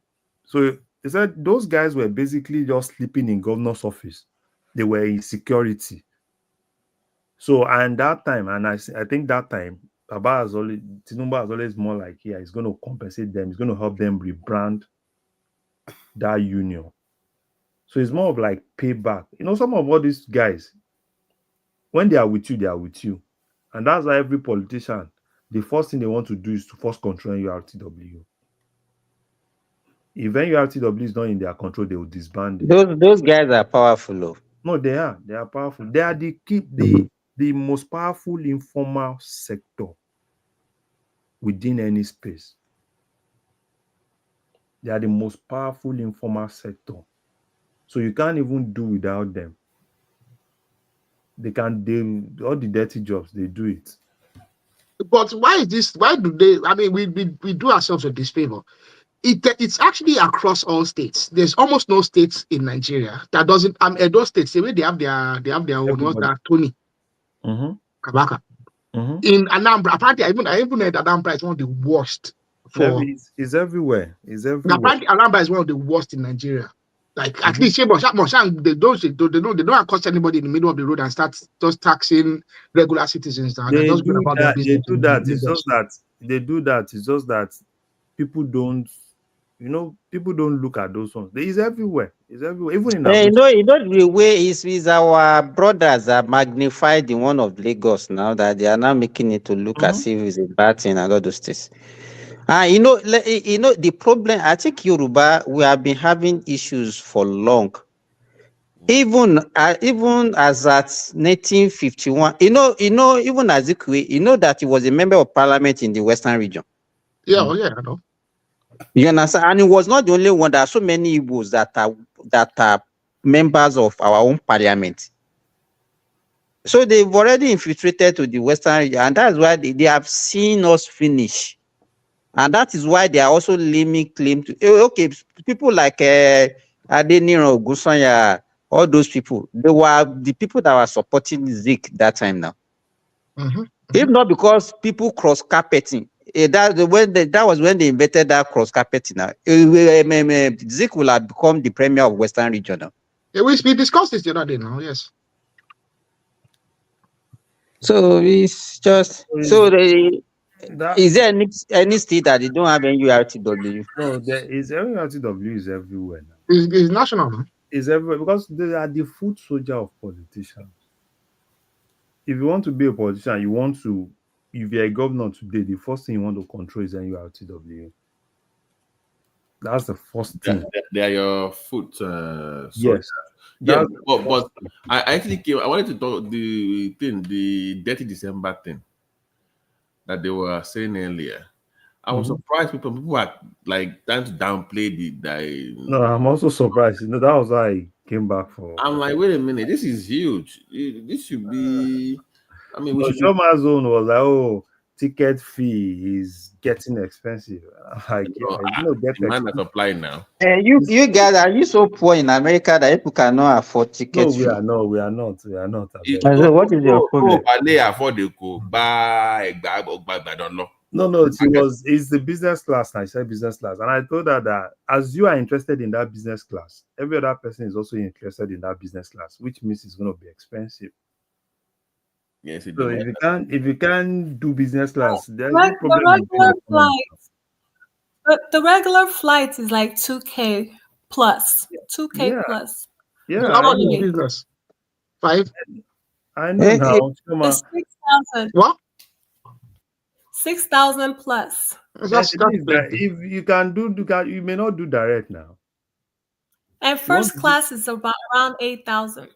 But you want to do direct now? Yeah, like United straight. We have this thing from Atlanta. Is it Delta? So probably if you don't do direct, it might be a little bit cheaper. Though, even though I do direct too, I do direct too. Because for me, I can't be on any flights, you know. It's cheaper if you take How close to the date did you Emirates. book it? Was it a month before or week? How Even close? from today, where BT The same from month. if you want to book December today, I was still checking it which day. If you want to book December today, It's already off. Right? is up. I'm telling you. I told you that's the thing, and it's not helping some of us. Back in days, you like book ahead, like No, booking ahead is not even working. It's not even. It's not working. I checked it. No, Yeah, I checked it yesterday. you can outsmart the system, right? If you book Emirates, right, to go to Dubai, like connect. Yeah, that's what I'm saying. Now, if you don't do direct, but for me, I do direct. I do Delta. But it's very unfair to us. I mean, the whole thing. If you guys think What is right unfair to you? It's They not are paying unfair to customers. They are paying customers. Not unfair. If you try to go to, let's say, Ethiopia, other countries, it's cheaper. It's not as expensive. I promise you. Then fly to Ghana first, then fly. You can go to Ghana first. Yeah, some people do it now. Some people some people go to Canada from Canada. And I even do. I know I have a guy now that is from Cotonou. He just flies up to Cotonou. Why are they doing that? Why are they doing that to Nigerians? Nobody is doing anything to Nigerians. Nigerians are the demand has gone up now. The demand has. That's why I'm upset with this dirty December. They didn't really do. No. You don't need to be upset. You don't need to be upset because as you as a Nigerian wants to go back, I also want to go back. And that same space that you want to get on the flight, I also want to get the same space. Choma, you should even be happy. A lot of the people doing that December are the Nigerians that didn't grow up in Nigeria. I see a point in a way because you know that month is for us as a Nigerian. You go home every December. Yeah, no. How many outsiders go to Nigeria? Majorly, 90% of people going to that December are Nigerians. 90%. But a lot of them are Nigerians that they don't have an history of going. A lot of them are just establishing connection with these Nigerians. people that we're saying, foreign. How many foreigners? Nigerians are almost everywhere in the world. So my thing is, no. Let me help you understand. Let me help you understand what you're saying. A lot of the Nigerians doing this in December, they don't have a history of traveling to Nigeria. So a lot of my own wife and family now, they don't go for almost 1 month now. Yeah, but they're not born for there. That is why you always. This is something that you always see. Like, okay, now this 30 December, I have a lot of people that say, yeah, this year's 30 December, there will be. And these are people that have not even gone to Nigeria for years. And most of these are also people, there are a lot of people that have their kids in the US that probably their kids has not even visited Nigeria for once. And they feel that, because Christmas in the US, you know how it is now. It's crazy. It's in Christmas, New Year, there's nothing dirty in New Year in US. So, get a call. So Nigeria is just the space that you want to go to. So Choma, don't worry. Buy it like that. That's why you are not. That's why. I don't even know why Choma is complaining. You are a big girl now, so why will you be complaining? Now 6,000 there, now small money. Just maybe it's 10K. If it's 10K. Buy your 10K. Strong, independent.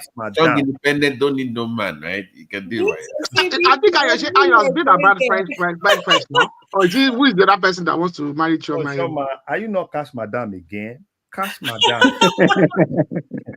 Have you changed? Cash Madam, don't complain. But I have heard of that one that they fly into Benin Republic and people just drive into Lagos. Some people do it. Some people do it. Some people do it, fly into Benin Republic. I've heard or go to Togo. Some people go to Togo, from Togo to Nigeria, take another flight 1 hour to Nigeria. But that's, you won't even want to do that thing in December. It's crazy. The stress of take your time, be on your Delta, fly to Nigeria, enjoy your life. By the way, it's Ibadan that they moved that place to they upgraded that place to international, right? The airport. Which one? Ibadan airport. They upgraded Ibadan airport to international. Yeah. Yeah. There's no way that anyone can no. Do they have nights? Do they have nighttime operation? No. I saw equipment in Ibadan. They're going to upgrade it. They are going to, maybe they are going to. They got the federal government approval to kind of make it like international Okay, because That might take the pressure off. Nobody flies to Ibadan. Kọ́tọ̀kọ́tọ̀ wo nìyẹn? Kí ni what are we talking about? Ta ló wá máa lù Ìbàdàn? So that any airline will come on from Saudi to Ibadan.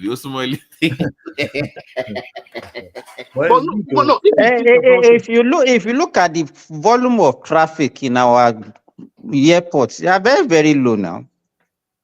So why do we need? We don't need any more international airport in that country. No. in Nigeria. Simba.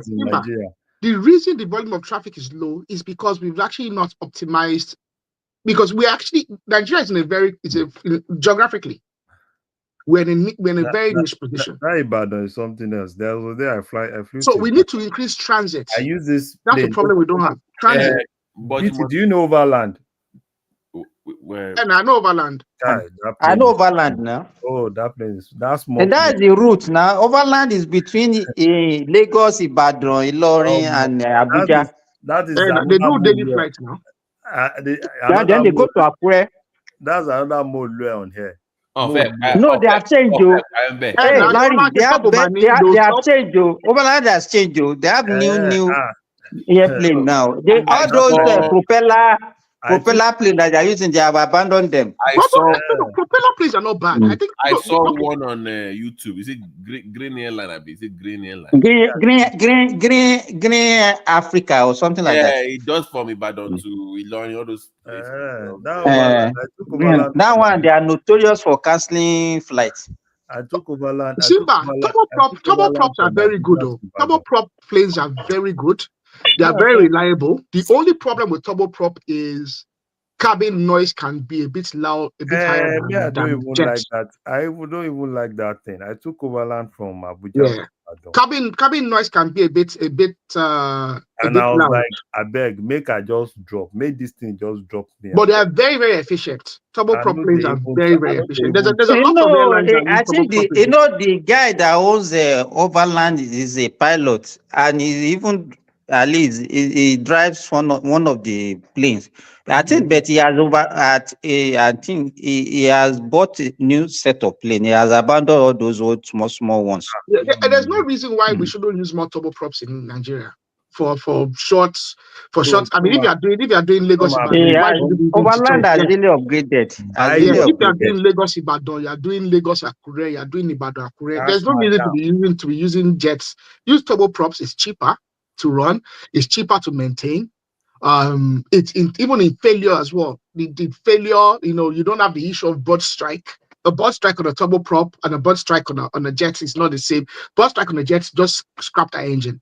A bird strike on a turboprop, you're looking at maybe just a few, the changing of propeller. So I think turboprops are for Nigeria. I think turboprops are better. Even the issue of altitude and all that stuff, stall and all that, it's not the same in turboprop as you have in propeller. They are better, but Nigerians don't like it though.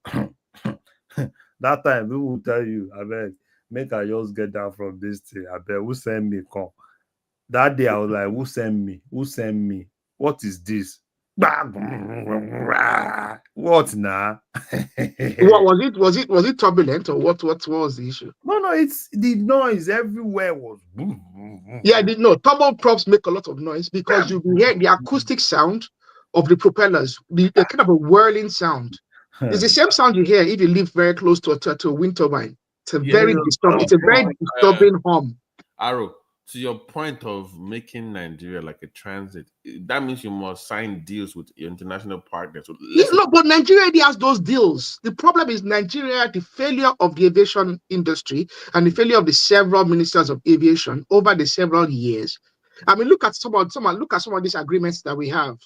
Okay, with the airlines, we never activated the agreements we have with the Emirates. They were flying in. We weren't able to fly to their countries. Look at the situation with the United Kingdom now. Airpeace at last is able to use up the agreement with the United Kingdom. With all these problems that Airpeace are, I'm not even sure they will come to US again. So we actually have a sitting agreement now with the United States as well. Yeah, but we have a right to actually fly to one of their premier airports as well. No, they canceled the US one now since we didn't use it. I mean, in terms of like Lagos being Like, you know how Ethiopia is like, or Turkey is, where you land, then you can take your next flight to the next African country. Yes. So instead of flying, because it makes it cheaper for the airline. Because if I'm Air France now, I want to fly down to Zimbabwe. I'm sorry. Let me just drop you in Lagos, and you can go from there to wherever you want to go in the down south in Africa. The first thing is Nigeria has been cheated for so many years. If I'm in Zimbabwe, let me fly to Nigeria and pick you. It's cheaper for me. Yeah, they do that in Togo. That's my point. So you must make your place a hub for other African countries. They have to report to improve. They have to improve the Lagos airport. The Lagos airport, the terminal is not big. It's not suitable. How about the other one that they are building in Lekki? I've not traveled there in a while. They have the. If I let me get that link, there's the original design. Our airport is too small. Yeah, that terminal is. It's only one wing now, give or take. Let me show you this guy. There's this original design for the Lagos. Doing good luck. You see how they have the new one, right? That new one that they have. On the other side, it's supposed to be another one too. No, it's constrained. So what happened is, I think they already gave it to all these private. So they had to them. It's constrained. There's a constraint there. No, they would have had to tear down some hangars or something like that to expand to even build a second runway. Let me see if Chima can play it so you can see what it's supposed to look like. It's supposed to have a train. Chima, are you there? Can you play? I don't think you can play. But that's the YouTube link. I'm here. Can you play that YouTube? One man hasn't taught me how to play stuff. Oh, okay. So if you will see what the airport design is supposed to look like. So Chima, you are still in school, eh? Yeah, he was supposed to teach me today, but I got caught up with other things. So he will teach me this Saturday. But that's what that place needs, because I don't want that place just to be busy doing dirty December. And once January comes, what's the point? There has to be a lot of travel. But my own is even probably things will definitely be because having a airline, we must have. If you want to do that, you must have your own national carrier now. You have to have your own national carrier. Yeah, to take use of those agreements, you have to have a national carrier. Not your own. You can have private companies own it and just lease it to them. But yeah, you can. So even the national carriers are private companies, but you have to assign. They don't have national carrier that is for the public. It's owned by private. They have at least the national, those ones can carry your flag now. It's just like Delta. Yeah, it's just a flag carrier. Yeah, flag carrier. That's what they call them. Yeah. Right. Yeah. So you need about 4 or 5 of them. So not really. You can have 2. 2 is enough. Just if you have 2, that's enough to make sure that there's no.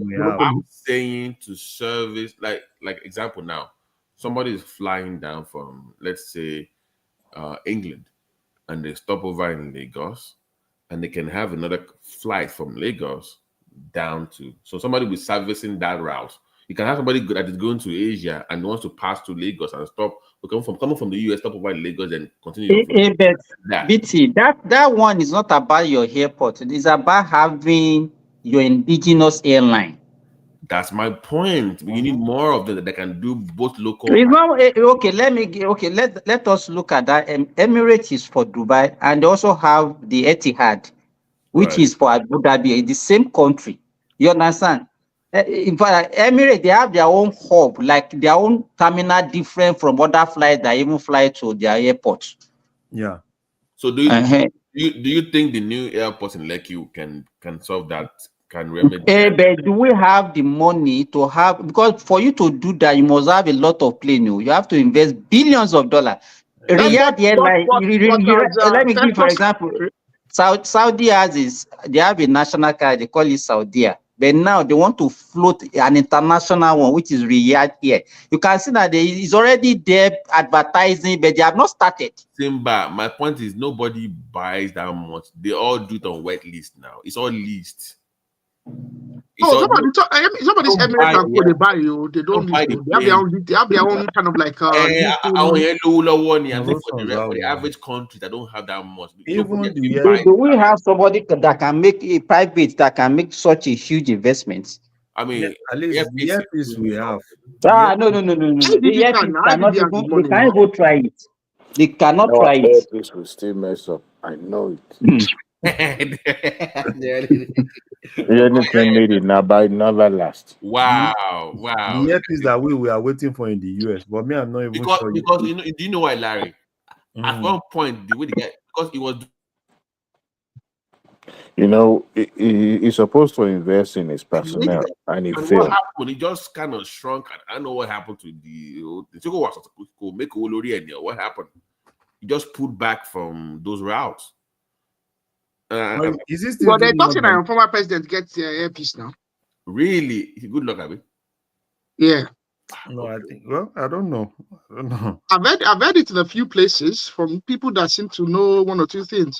I know that time people were saying he has, but I don't know, business guys. But even if you look at how the guy came up, and even if you look at his case in America, And it was it during does make the sense. regime that the guy came up now. And And now the guy came out of nowhere doing his regime, and even the people that associated with him are the people that are associated with the designer as well. There's one or two people. There's this guy with designer that's they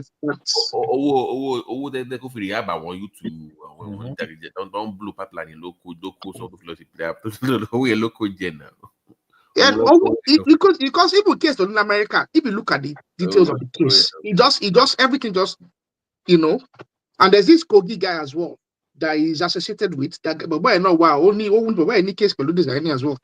What do you designing case is involved as well. What do you think of that case is still open though? What do you think of that Ibom airline? I like the way they run their own airline is kind of Which one? Ibom. Oh, okay. Because it's not that much and they're effective. You see, when you fail to invest in your personnel, Do they fly? No. Do they fly only domestic or do they do? No, they don't. They do only. I mean, I've been away from Nigeria for a long time. I think generally we have been a failure when it comes to airline. Majority of those people that you see working for those airlines, they've never traveled out of the country. Their training is very, very regional. So most of them will just do things. They don't care. It's not even the service. It's okay. Look at before the best one that we have that they were even going international was Arik. Now, where's Arik today? But is Airpeace still doing the London route? We're still going. They're still doing it. No, okay. They had one that it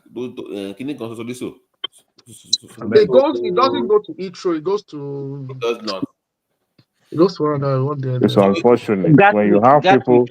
It goes to Gatwick. It goes to the back end of Gatwick. People that you employ that they don't care about. Sorry, Dewale, to be honest with you, my guy, I don't mind a Nigerian airline hiring foreign worker because of I'm telling you, if that's what it takes to. That is what's supposed to happen in the first place. They hired them then. But you know, Nigeria will be the first people to condemn them if foreigner. Why is the Dangote make his companies GM an Indian man? Because he has to partner with those people who know how, or else that man will. Nigerian No. But why? I want you now. No. A lot of the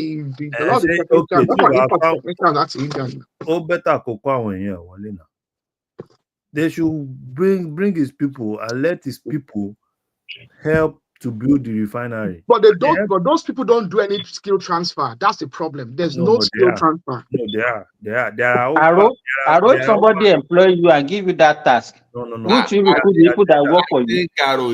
Arrow is missing the point. What that man needs to do. Arrow is missing the point. Nigerians. You're missing the point. It's my question to you. If you are Dangote, even if they give the Nigerian skills transfer, will you trust Nigerians to run your refinery by themselves? Why not? Really? You will trust Nigerians to run your refinery by themselves? For you? I mean, more daft now. I don't run original. Kì í ṣe ọ̀rọ̀ pé skills or competence ọ̀rọ̀ owó dé mò ń sọ part is missing gbogbo nǹkan one-on-one yẹn. Wọ́n ń sọ̀rọ̀ owó dé attitude yẹn. Ẹ kàn máa gbọ́ pé náà láàrin refinery. No, you know, I work in manufacturing. Okay, a lot of you know one thing about it. You can give a monkey a screw. I tell people all the time.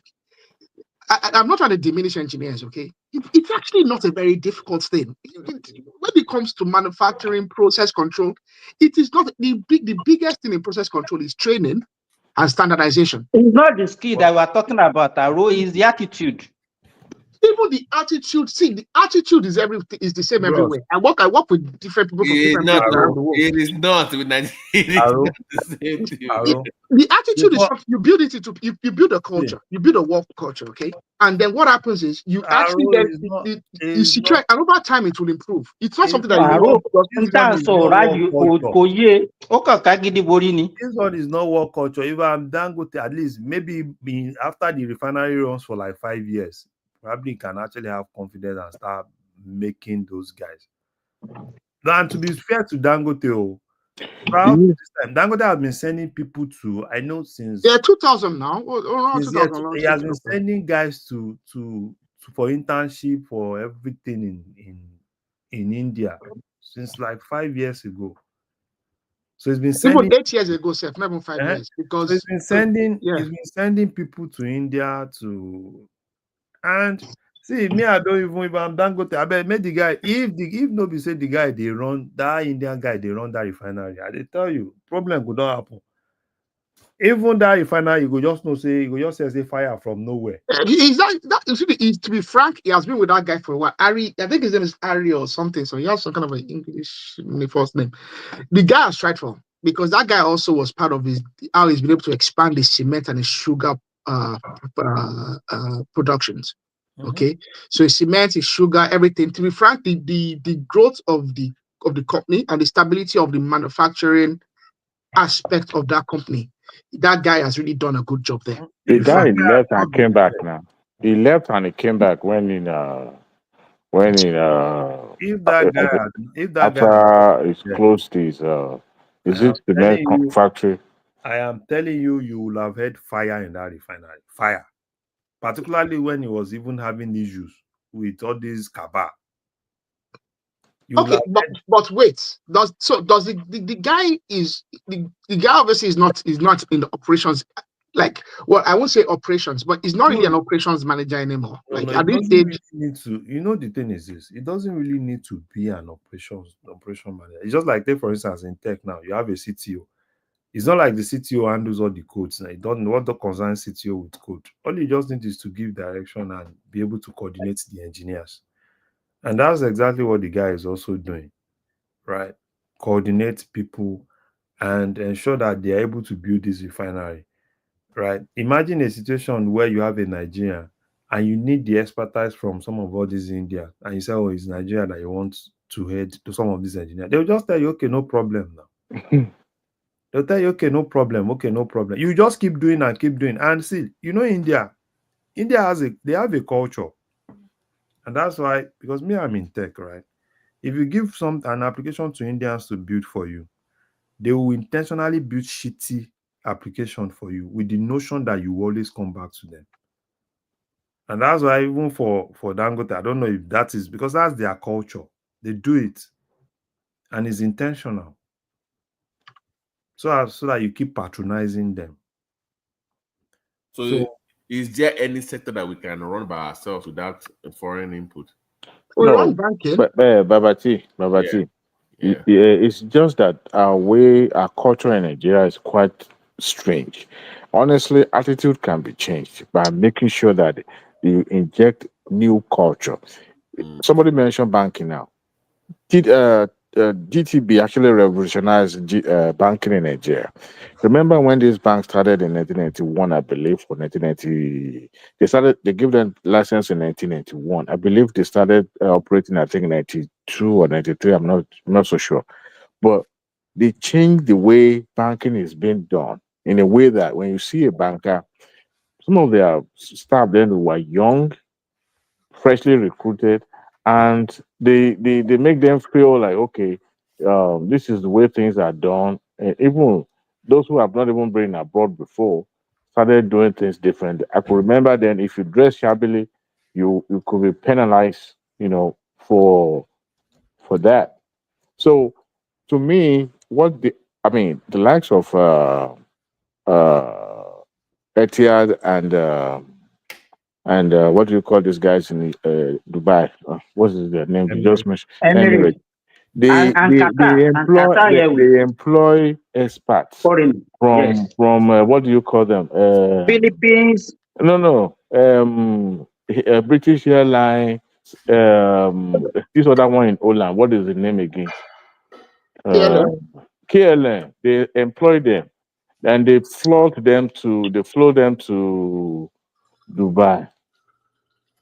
So it's not today, and at the end of the day, they changed the face of airline operating to the point that Etihad and Emirates were taking first and second worldwide.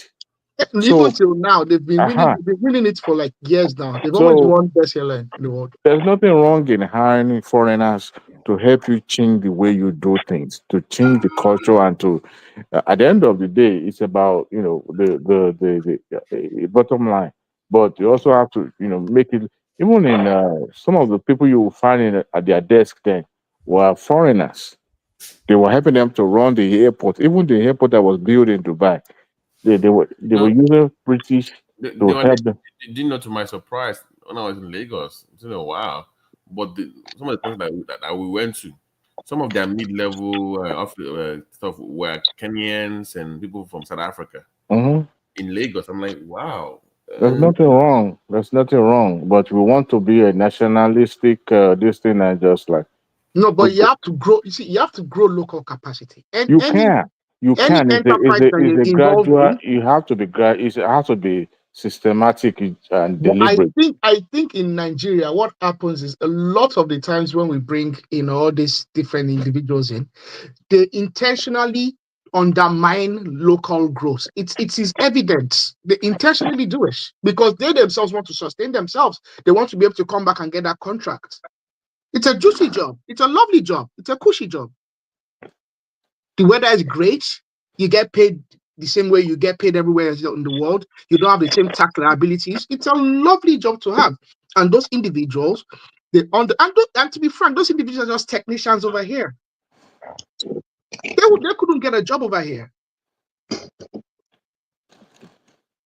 you get what I mean? Yeah. They're importing Chinese guys that don't even have a level 7. They have a level they have a less than an HND. Those are the ones that they are doing head of operations. They're CECC and not. CECC are notorious for that. Half of the guys that they are bringing in. Can you imagine where we are employed now? All of us in this channel, we are employed in various places.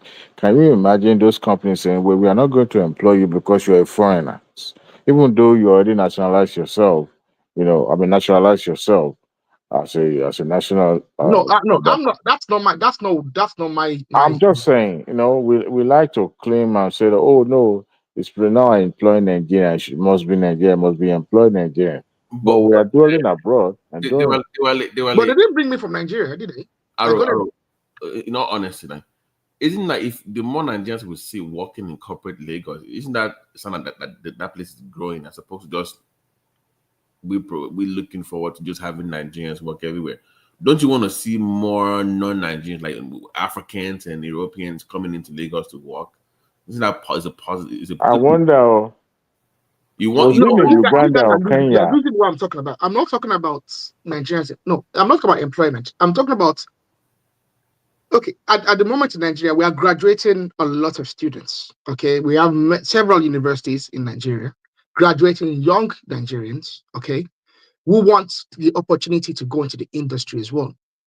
Those people are being denied of the opportunity because these companies are bringing individuals who are also graduates as well, who don't exactly have a lot of experience. I can see all of this in the engineering in disciplines. Okay, all these Chinese guys that CECC are bringing, okay, from China to complete their projects in Nigeria. Those guys don't have any more experience that you can get from a Nigerian that's just finished university.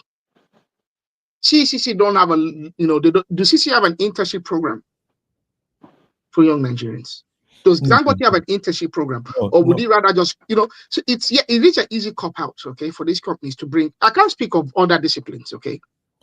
I can speak of manufacturing, I can speak of, because the tendency is the thing that you can just go to India, because yes, you can get a manager that has experience, but then that manager is going to bring 10, 20, 15, 20 guys.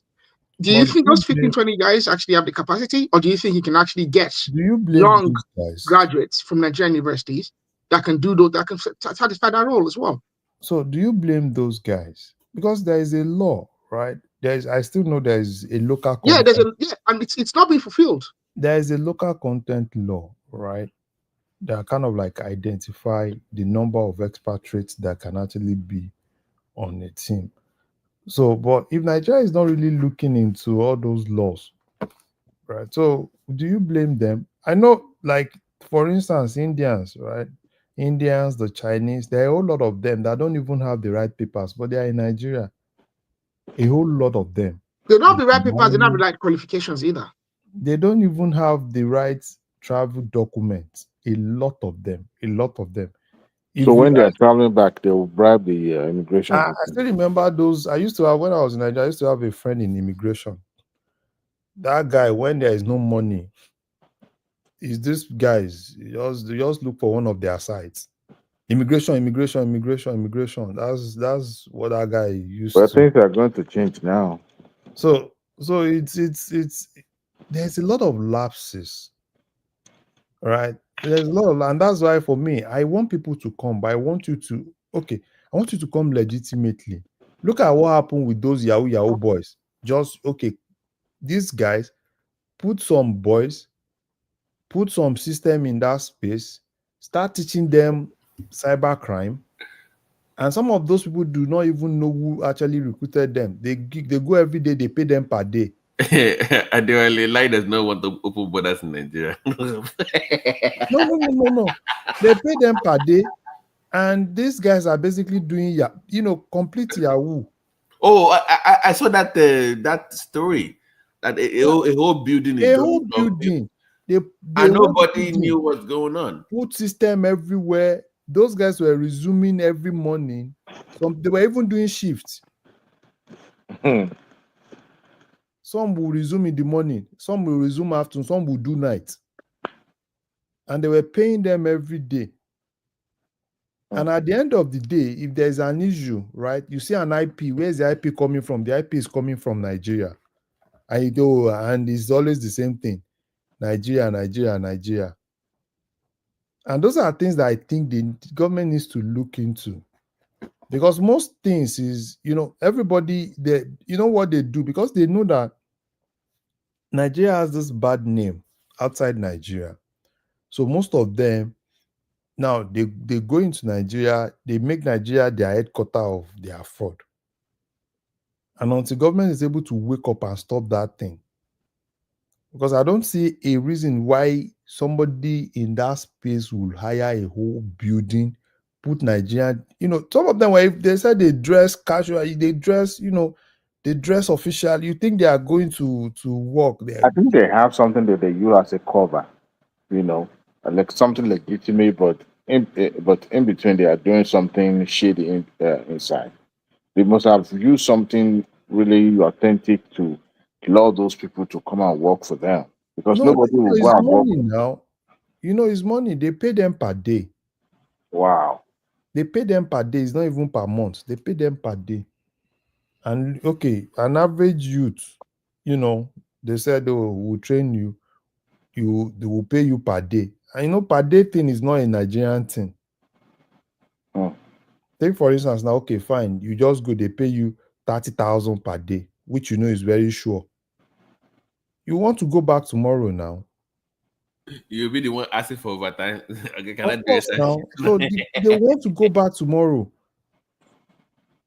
And that is not the only space. There are several other spaces like that. And so for me, those are things that I want government to really look into. I like foreigners. Go do your legitimate business, but don't use Nigeria as a proxy, because that's what most of them do. They use Nigeria as a proxy, because some of those things they can't do it in India, they can't do it in China. They rather come to do it in Nigeria because they know Nigeria already has a dented name, so it is better they could dent the name more. But you know what I found very intriguing, Larry, is that we have thousands of foreigners trooping into that country, virtually every day, every week. But we'd never for once encourage, naturalizations or becoming a citizen or something like that. No, they did last year. A lot of them became No, citizens last year. I know. I can't speak of the other years, but I know the last year or the year before. Yeah, they do. They did naturalization. No, they do. And quite a lot. And the problem is naturalization Wow. in Nigeria is very difficult. I've seen somebody tell me that it's difficult to naturalize. It's very difficult. Yeah. Really? It's almost even at the discretion. It's almost at the sole discretion of the Minister of Hosting. A lot of them want to naturalize, but they said it's so difficult. Some of them have been on it for years. Wow. So me, I don't even have problem. Go to Nigeria, but don't use Nigeria as a proxy for crime. Should they change that? Nigeria, if you're born in Nigeria, that doesn't make you a Nigerian. We don't have citizen by birth. No. You don't have. You don't There's have. no citizen by birth now. Should they change? Should that be changed? No. Okay. So for me, you can, because do you know what it looks like, right? When some banks intentionally block Nigerian IPs. And that's true. I tried to use my GTB bank card here one time.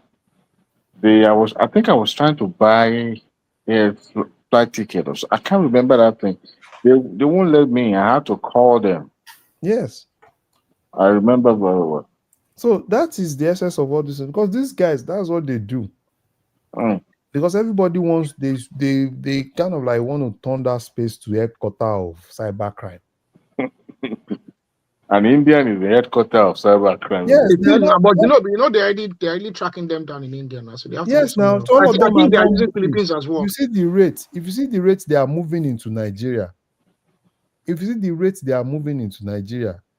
Okay, can they even imagine how you take a whole building, put over 200 students, you call them students, 200 people, they do morning, afternoon, night, every day. And what do? They bomb this, they do this, they credit card, they do all sort of things. They do crypto fraud, they do everything. So for me, those are things that I think government should look at. It's not all about people are coming in to come and use us. Larry, did you see there's one viral video now that the civil defense wanted to arrest a Chinese guy, and some of Nigerian army guys were protecting them. Yes, now that's Nigeria for you. Well, that scenario, Simba, you really can't blame that Nigeria. Yeah, you know why? Because we are not even sure what the policeman is trying to arrest him for. So we can't really say, because Nigeria is a lawless place. No, they even said that those guys, that's okay, if they are not sure that they should follow them now with the guy, but they said no. Well, those guys are just the problem we have is that our people, even our law enforcement agent, they can do anything for money. So if you ask me, if they need to, immigration needs to step up. That guy is trying to like. There's still a lot of good work. The thing is, the problem people don't understand is these people are not even, most of them are not even coming through the airport. It's easy to track people through the airport. But most of these people come into the land borders. There are no land borders. We don't have borders up north. You just can walk in there from anywhere you like. They're not coming from the north, though. They are coming from your same border. Same border now. It did okay. So most of them come in. So it's easier for you if you want to go airport. Airport is easy now. Legitimate people pass through airports now. So those in India too coming through. Coming through. I said they're open border, Nigeria. Open border. So those, I'm not saying that guy is not trying. Yeah, airport is fine. You can try. Airport is easy now to catch anybody now.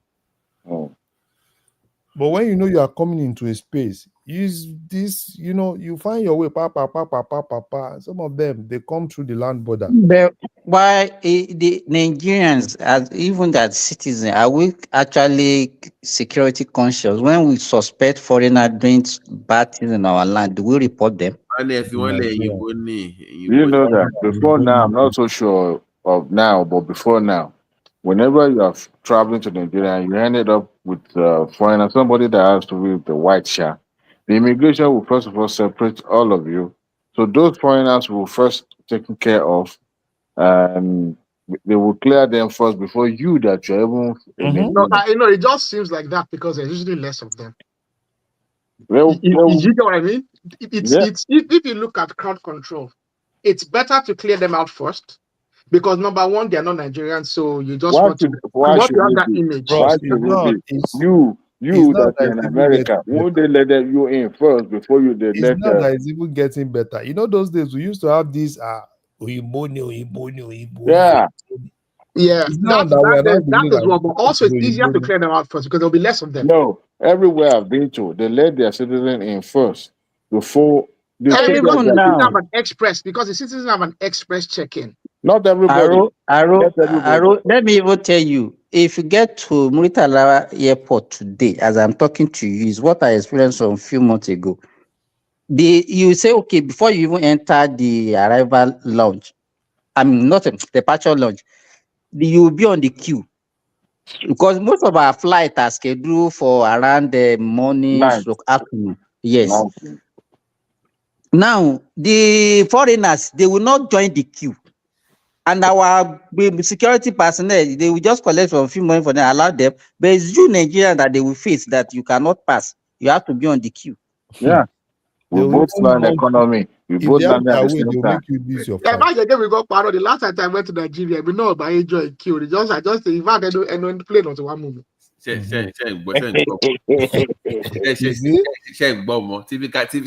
honorary. So that's the But only this thing country now, I've ever there's a matter seen of people. influence. In fact, unfortunately, when I go to Nigeria, even without even seeking it, some people just see my name. You're just taking look, don't worry, come. What can I say? I can't say no. You can say no, why not? I can't. I just want to be going. I hate flying. It's one of the most tedious things. In fact, I actually avoid traveling just because of the experience of flying. I wanted to run by you guys.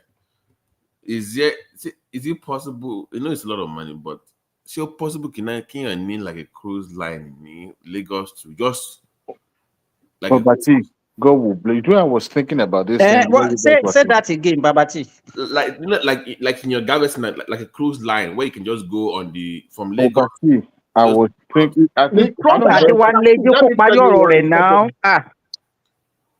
know. But you can do from Lagos to maybe Akwa Ibom, then you can just cruise on the ocean for 2 days, like they do from Ghana to Mexico. Bad idea. No.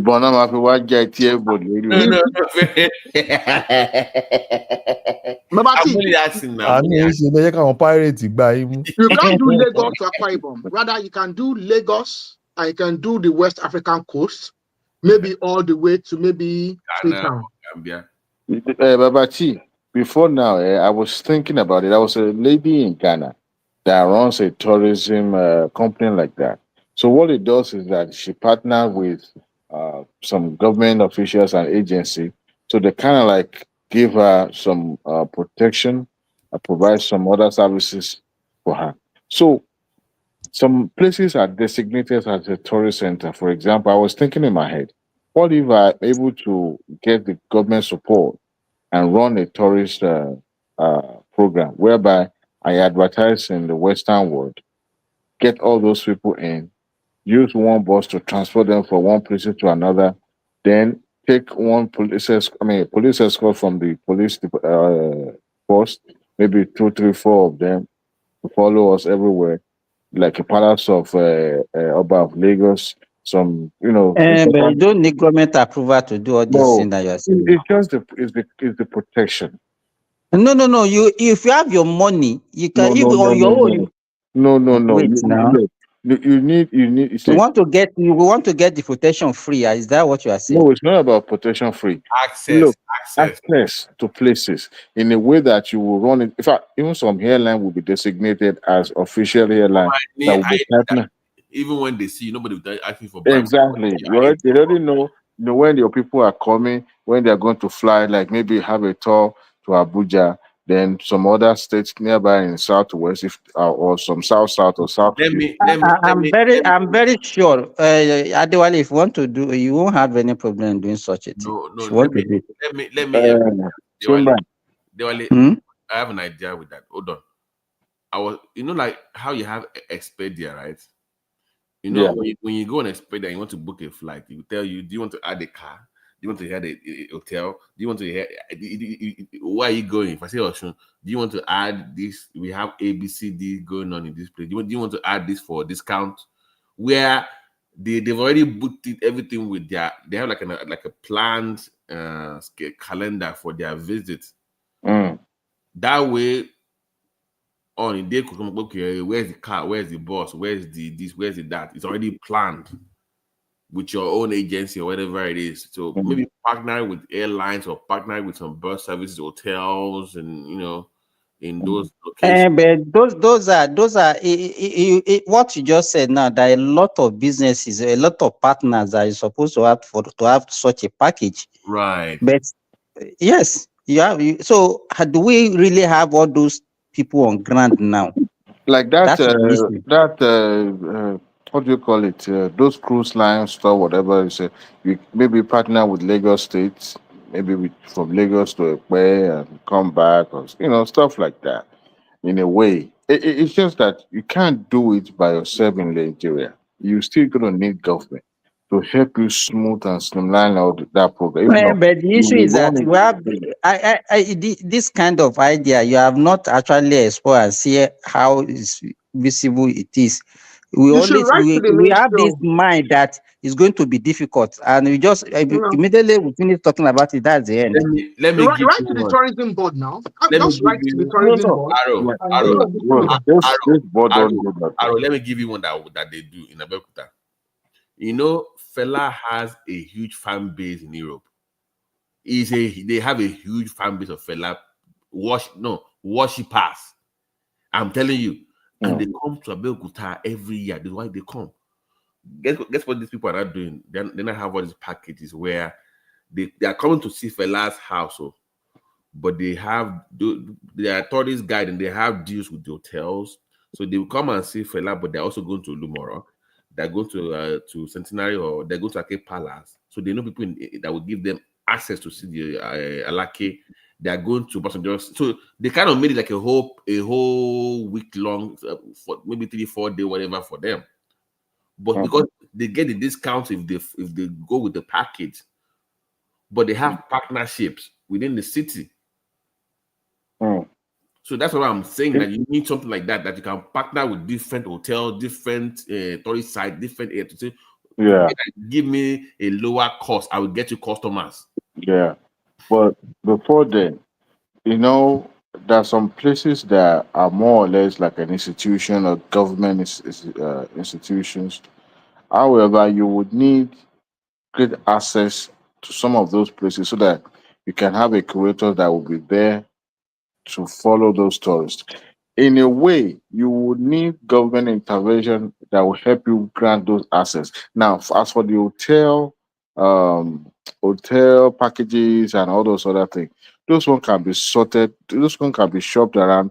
As a vendor, not really. It's all about agreement you can have with them. No, those people will be your partners now.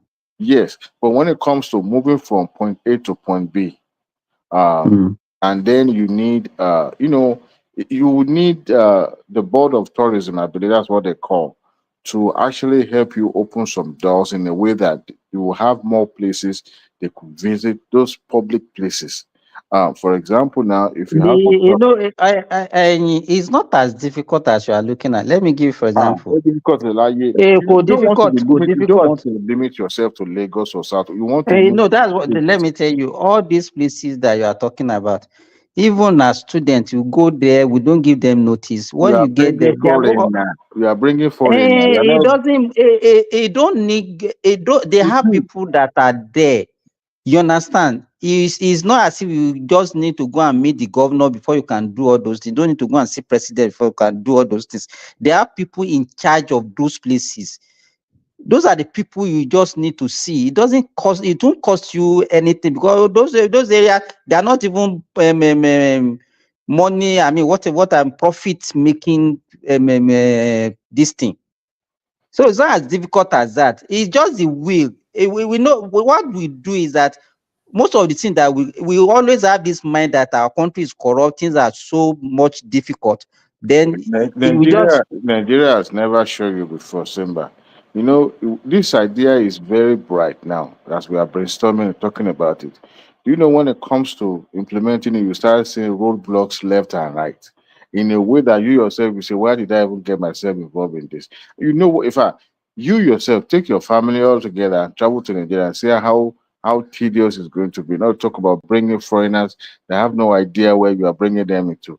But at least you want to make them comfortable enough in a way that you yourself you can sit back and realize that no, these people will enjoy their time in Nigeria. There's nothing wrong in running such program. It's just that when you have government on your side, whether through the board of tourism or even directly to the Department of Ministry of Tourism itself, or even if you at least have a minister on your side that can help you with it, and then you realize that a lot of doors will open for you, especially when government is also in partnership and all that. And I mean, you want to do it maybe during the festivity, maybe when, like for example, there's Oshun Shogbo or But they Olojo. have tourism but for social at the moment now. Yeah, but you are bringing those stories not just for that festival alone.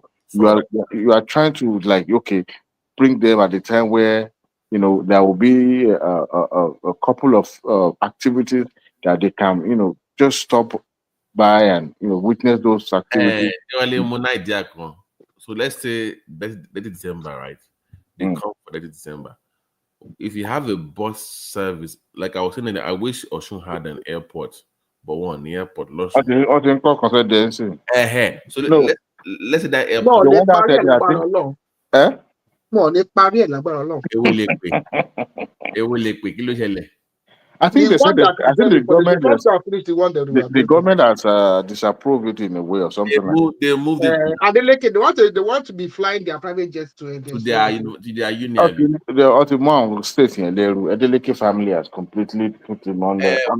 But then my point is that if you had maybe people coming from 30 December, then you can say, okay, maybe for the weekend, just for 3 or 4 days, so we can take you on a bus from your hotel. They should do train. For now, I think but they approved the Ibadan to Ilorin to Jeba. I wonder why that. Sorry, why that federal government new route to Abuja to Lagos? How come it didn't pass through Ekiti? It did not. No, they follow the old ones now. They follow the old care about you by I mean, at the point that's through my own hold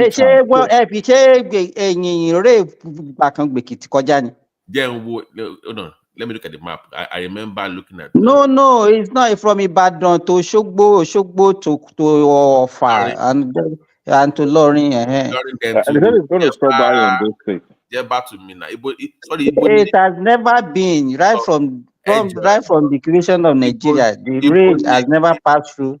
Ekiti to the west now. To the east. To the east. Okay. It's hero now. There was a day I was thinking in my head. The only southwestern state, the old before they created Ekiti that did not have rail is Ondo. I'm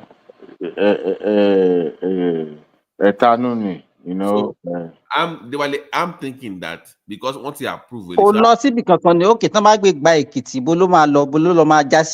Kwara. Okay, so kí ló máa ṣẹlẹ̀ sọ́ṣun? Kí ló máa ṣẹlẹ̀ sọ́yọ́? Is it still going to go through Osun now? No. How? You have to come back. Skip now. Who cares about Ogbomoso? No, if you go, look at if you go to Ado-Ekiti, before that means No, it doesn't have to go through Ado-Ekiti. no. As a matter of fact, when the road was bad, people are not going through Ado-Ekiti. They were letting through now. If you go from Ibadan, where we go from there to Ife, then Elisha, then to where? To Ekiti. But from Ekiti, you can only go up to Kiningba. But you drive there now when the road was bad. That's how they were driving. To be that now, you go to Mokwa and kò tiẹ̀ lè gbà bẹ̀yẹn lọ Mọ́kúá no Kogi ló máa gbà kò lè wọ Niger gan kò lè wọ Niger. Ó máa wọ Kẹ̀bà Lọ́kọ̀jà ló lọ yẹn kò lè work. Sorry, man. They should cancel it there. No. Ológogoro ni Adéwálé yìí oníkan cancel ẹ̀ tó yẹ kókò kìkìtì. We are landlocked in a way, so it kind of make it very, very difficult for us. And we kind of like depend on the neighboring states. Man, that state does suffer. Mélòó ni Yígan l'Èkìtì? Ẹjọ́. They can do their own intra-rail now and connect it to them. They can connect from Ekiti to Ibadan now, or to Osogbo. Osogbo is even closer. Osogbo is closer. They did one thing in the train line. Once it gets to Minna, it goes to Kaduna, but from Minna, should be Abuja more. So Abuja on this one. Minna is a big terminus, so. Yeah, so Minna we now break into two. One will go to Abuja, and the other one will go to Kaduna. So you can do the same thing from Ekiti to maybe Ogbomoso or no Osogbo to Oyo. No, there's no rail. There's no railway in Ogbomoso. But it's not pass through Ogbomoso. No, I'm saying for them to connect to the rail line. It doesn't matter what you will be the Oyo and Ogbomoso rail. No. That's what I'm telling you. The closest to Ekiti is Osogbo. It's Osogbo. No. But I'm saying on the map. Osogbo it's Ogbomoso now. The line. Railway by Ogbomoso now. Okay, let me see. Is it a super highway, right? Super highway. I'm looking at it right now. Lagos Abuja. From Ibadan to Osogbo to Ilorin. Lagos to Kaduna. That's that. We see the whole thing. Yeah. Abeokuta, Ibadan, Ilorin. No, but nothing. Sick. No, is from Enugu, the former coal city. Narrow gauge. Down to Port Harcourt. Do I only walk bike you? Let's see. I go keke. That Enugu line goes to Uyo, goes to Calabar, the narrow gauge, goes to Port Harcourt. Now I don't know if it's. I know Jonathan did a repair, did some work on the narrow gauge. I'm not sure. He's working on now. He's working now. They should have voted for Tinubu. Maybe so by now. So that narrow gauge is Port Harcourt. They would have gotten one super highway. No, it doesn't stop in Uyo, so it just goes through. So they can easily put a terminus in Uyo for that. You're not mentioning your home state too. So, but they have a new designed line, which I think is the coastal line from Ibadan. I think what we should be talking about is maybe a east-west or west-east. Yeah, east-west. Yeah, the east-west line, Ibadan, Akure, Benin, Asaba. Then Enugu. But think about this. Can I, Mr. The reality is that Southeast don't care about these highways and whatever. Why do they not care about it? Humans don't need it. They don't care. Sorry, they don't care about super highway. Choma, we are fighting. A seaport. The Southeast cannot have a state. Okay, there's two parts. Choma, someone, I stumbled on LinkedIn yesterday, and there was this intelligent man that made this comment, and the response is the Honest Seaport just declared a record revenue for this year, 634 billion naira for the year 2024. That is a 98% increase on the previous year's 2023, which itself was a more than 115% increase. So it's actually over the last 4 years, actually, since the Buhari years, I have to give to Buhari, that the honest seaport has actually seen records. Like every single year, they are increasing almost 100% every single year on year. Wow. Now, the largest two ships that ever landed at any port in Nigeria, ever landed on a seaport. Container cargo. The largest two container cargo ships that have ever actually berthed in Nigeria, berthed on a seaport. So the service is there. One of the problems on a seaport is the cost of insurance and traffic. More people need to divert their loads to on a seaport. And it's not going to happen. And the cost of shipping there is just about the same as shipping to Lagos. No, it's not even. Well, let me tell you, where is the market? Where is the market? The federal government gives you a discount for shipping to Onne. The issue, more people will still be shipping their goods towards Lagos because that is where the market is. The northerners will not go to Onne seaports now. They rather come to Lagos. Lagos is more central in a way. It's but easier people to still move. go to Aba to buy fake stuff, though. Which makes fake stuff? Oh my God! I see. So next there's already two ports in the east. So I don't know what people talk about. There has to be a port in the east. Are you talking about a river port? Even with the airport, if tomorrow, let them move Lagos State Airport to southeast. You can't have a seaport in the east. Where are you going to put a seaport in the east? Here's the reality. You want to have.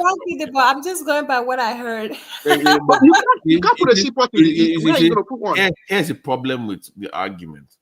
You cannot compare Tennessee to New York. Exactly. New York will always be New York. California will always be California. The problem is you want New York in Tennessee, and it's not going to happen. Not because you don't have it. You have your own peculiarity. You have your own strength. Yeah. It's not economically viable. Nobody is saying they want Lagos in the east. No, I'm just saying they don't care about all these highway things. They do. Why would they not care about highway? They have goods and services they need to move. Hold on. So we can decongest Lagos because Lagos is already overcrowded. Wait now. When they make the argument for a seaport, they reference Lekki, the new airport. The only place that can have that kind of airport in that region is Ibom in the south. Delta can accommodate exactly. So if you want a seaport, okay, but what size? It cannot be the one in Lagos because where is the sea? Did they have the sea? Exactly. That's what I'm saying. Well, they can have a river port. I think they can have river port. There can only be a small one now. What kind of vessel will be going to river ports? Badges now, not even vessels, badges now, just badges, which is good enough.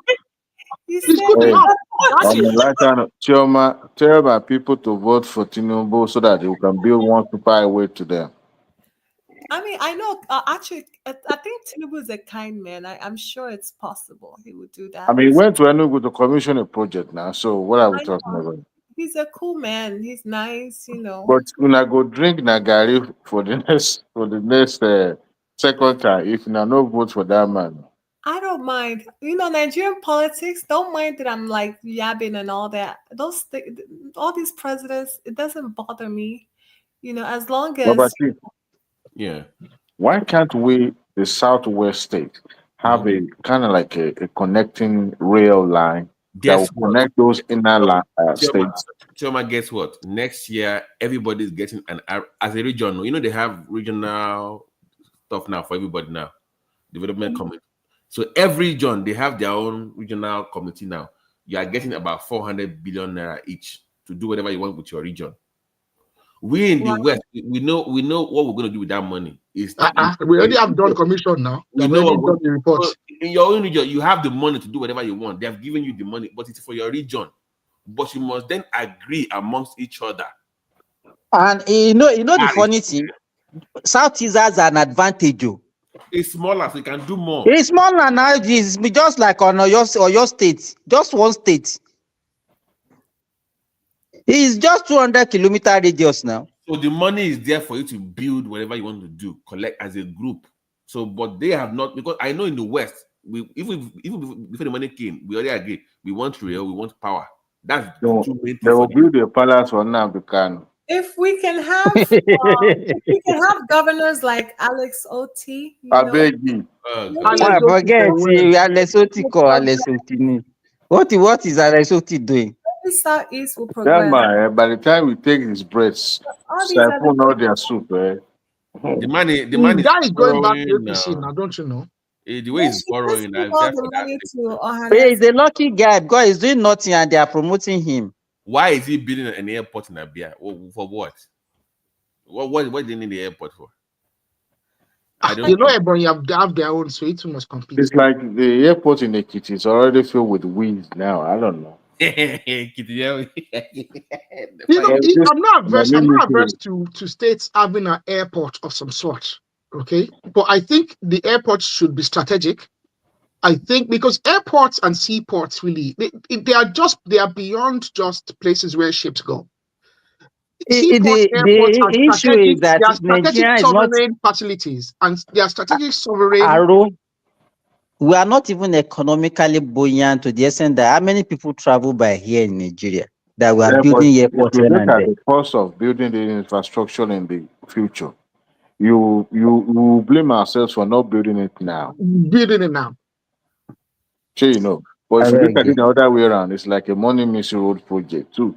Because how many people? Is that what we need? No, when the time comes, when we need it, we bring. We even as at that time that we'll be needing themselves, they might be updated. At least start small. Don't just be something local. The question. Let me ask you. How many hours is Akure to even Oshogbo? How many hours between Ilorin and Oshogbo? Good road, 2 hours. I think they should invest in real network. The issue is this: they have a functioning airport in Akure. They have in Ibadan. They have in Ilorin. So what use is Ekiti to Akure? Ekiti to Akure will not be more than 1 hour. You shouldn't have even Simba, guess what? They want to add one in Osun again. Oh yeah, of course. Yeah. Adeleke wants to build nobody will go. Nobody will. No, there's no plane that will be flying that maybe is cow that they be raising on those. Simba, it is not for public use, so that the Adelekes can fly their private jets to their hometown. Arrow, it's very close to their university now. And now, don't you get? It's just they're just using government funds to build what would ultimately become almost a private use facility. Yeah, you can fly to the university from. They'll be flying to the university, and Aregbe put one in.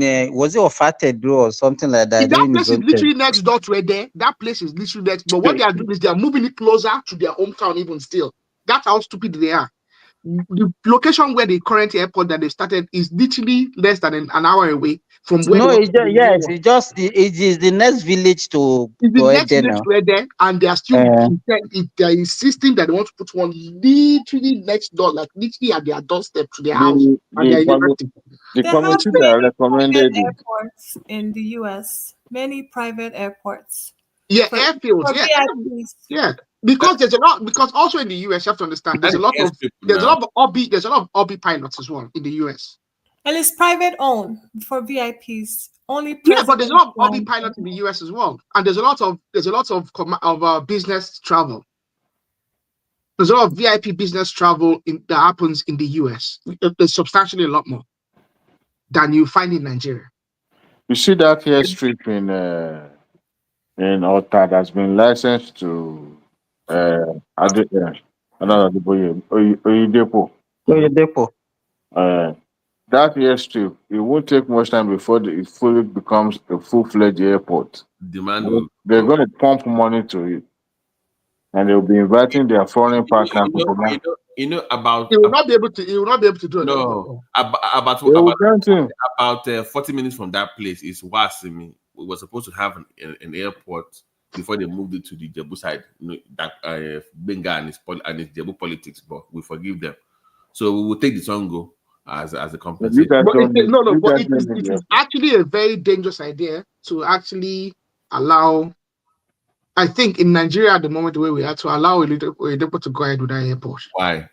There's nothing wrong, my brother. What is wrong with it? So what? So now they have 40 already in Nigeria like that. Don't you know that? Don't stop me because I'm about to build my own. 40. Wait, there are 40 It's the easiest thing to do. All you just need is a land. Arrow. There are 40 airstrips. According to the military, there are 40 of them already. So what is? And the military activities yes. You know, the government said it. According to the government, there are 40 of that. Airstrips with full in landing. Nigeria. Yes, in Nigeria.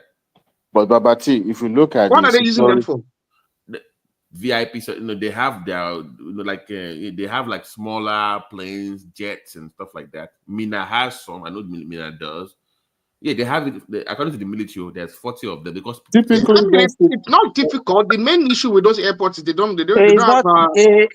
Mina has. They have in Nibusa. In that but Babati, the kind of security issues that attached to that. That's what I'm saying. Because that's where they are breaking in all these weapons and money laundering, illegal weapons. So allowing it's just that one day the offering, the offering needs to be carried, take it to the bank after Sunday now. So that will help. They can move the offerings from the Kenyan line. What if they are bringing in illegal weapon to the country? Illegal weaponry, money laundering, trafficking. They said that if any foreign aircraft is coming to Nigeria, it will first of all land at the international airport. So what is the distance between the where that man's church is and Lagos airport? 2 minutes. No. I mean, why does he have to land at the international airport? If the immigration and the customs are the ones operating the airport, it that doesn't was need the to land explanation this guy gave. And how can they track it? No, they have their any airline has to put they have to put on their what's them radar, whatever. They have to put on their that was the explanation Kiyama gave on Arise TV. But no, that's bullshit. Now nobody actually. That's bullshit. Really, the more thing I need to hear him say is that the operation of the airport would be absolutely underneath the customs, the immigration. But I don't expect an airstrip to operate as an international airport. I do not expect that. What airstrip is meant for is for short local distance flight purpose. So when you're now having a foreign aircraft, having the privilege to land, our laws are different. Example, if I have a private jet in Nigeria and I fly into America, right? I must first land that jet and take your private one. They're not allowed to even fly. They won't allow you to fly. Once that plane lands anywhere in America, it cannot take off again. Anywhere. You have to use their local one. Yeah, but it's not like that in Nigeria. You can fly. I don't get it. Say that. Repeat that. In America, if you have your own private jet, if you fly into, like, let's say you go to New York, right? Nigeria, you can, and you have your business meeting, you can do it there. Let's say, Aro, we need you to come to California. You can't take that same jet to California. You must fly an American jet. Or helicopter. So you can't hop. No. Once you land, you can't then fly again within America again. You can only for how long? They only allow during that duration of your visitation. Remember, we had to take a helicopter flight from LA to, I think it was going somewhere. It was going to. They were having a Super Bowl somewhere. I don't remember then. So that's to tell you that if he was able to take his private private, yeah. So wait, if you fly, let's say you're doing transatlantic, okay? You fly from Nigeria to fly to New York. Yeah. You land in New York. You have to park that plane in New York. You can't then take that plane to California. No, they only allow one stop. That's the one stop. Right. So if you then want to fly that plane out of America, it has to be back to the location from where you're coming from, or to another location outside the United States. Once you just leave the country, that's it. You can you can go to UK if you like, but in their own country, that is the only place you can land. What if I'm flying from Ohio? I'm going to New York, and I want to go from New York. So I'm within America, going from Ohio to New York, from New York to California. That's possible. No, you're not going to fly that aircraft. But once you dock. No, but you're an American licensed plane. Right, I get now. That's if it's a foreign jet, foreign registered, you only get one stop. If you want to move further, you must take an American registered jet. Oh well, I'll just register the plane in America then. Most likely all these planes. My brother, you won't even dare try. You won't even dare try. Cost money. You won't dare try. And they can probably see it anyway. No, most of them register the aircraft. Bahamas, I think a lot of them use Bahamas and Jersey and all these places. But guess what, Ado? In Nigeria, you can do 40 stops. They don't give it. Nigeria, about what they do 40 stops that they'll be picking up their friends. There's no, you can just fly anywhere. Just jump from one airport. They actually do that to protect the local here. Yeah, we don't even your country. So guys, I'm gonna close the show. It's 8 hours. So thank you all for joining me. And thank you to the viewers and the people in the comment section. Doopsie show is on Sunday, so look out for that. And if you want to listen in the background, I will send a link and you can come up. Thank you. What's Doopsie discussing on Sunday? What's the topic? We're discussing like yeah. So I mean, Miss Doopsie, everybody has their own opinion, but mine is always Doopsie that will be bullying everybody, huh? No, she's sweet. She's not. I'm gonna help her with it. What do you mean by she accepted Christ? Okay, so we're not talking. I don't tell you that. Thank you guys. Yeah, I'm gonna exit, but I'm gonna let people in. I'm not gonna leave right away. So have a good night and a good morning. Bye-bye. All right, likewise.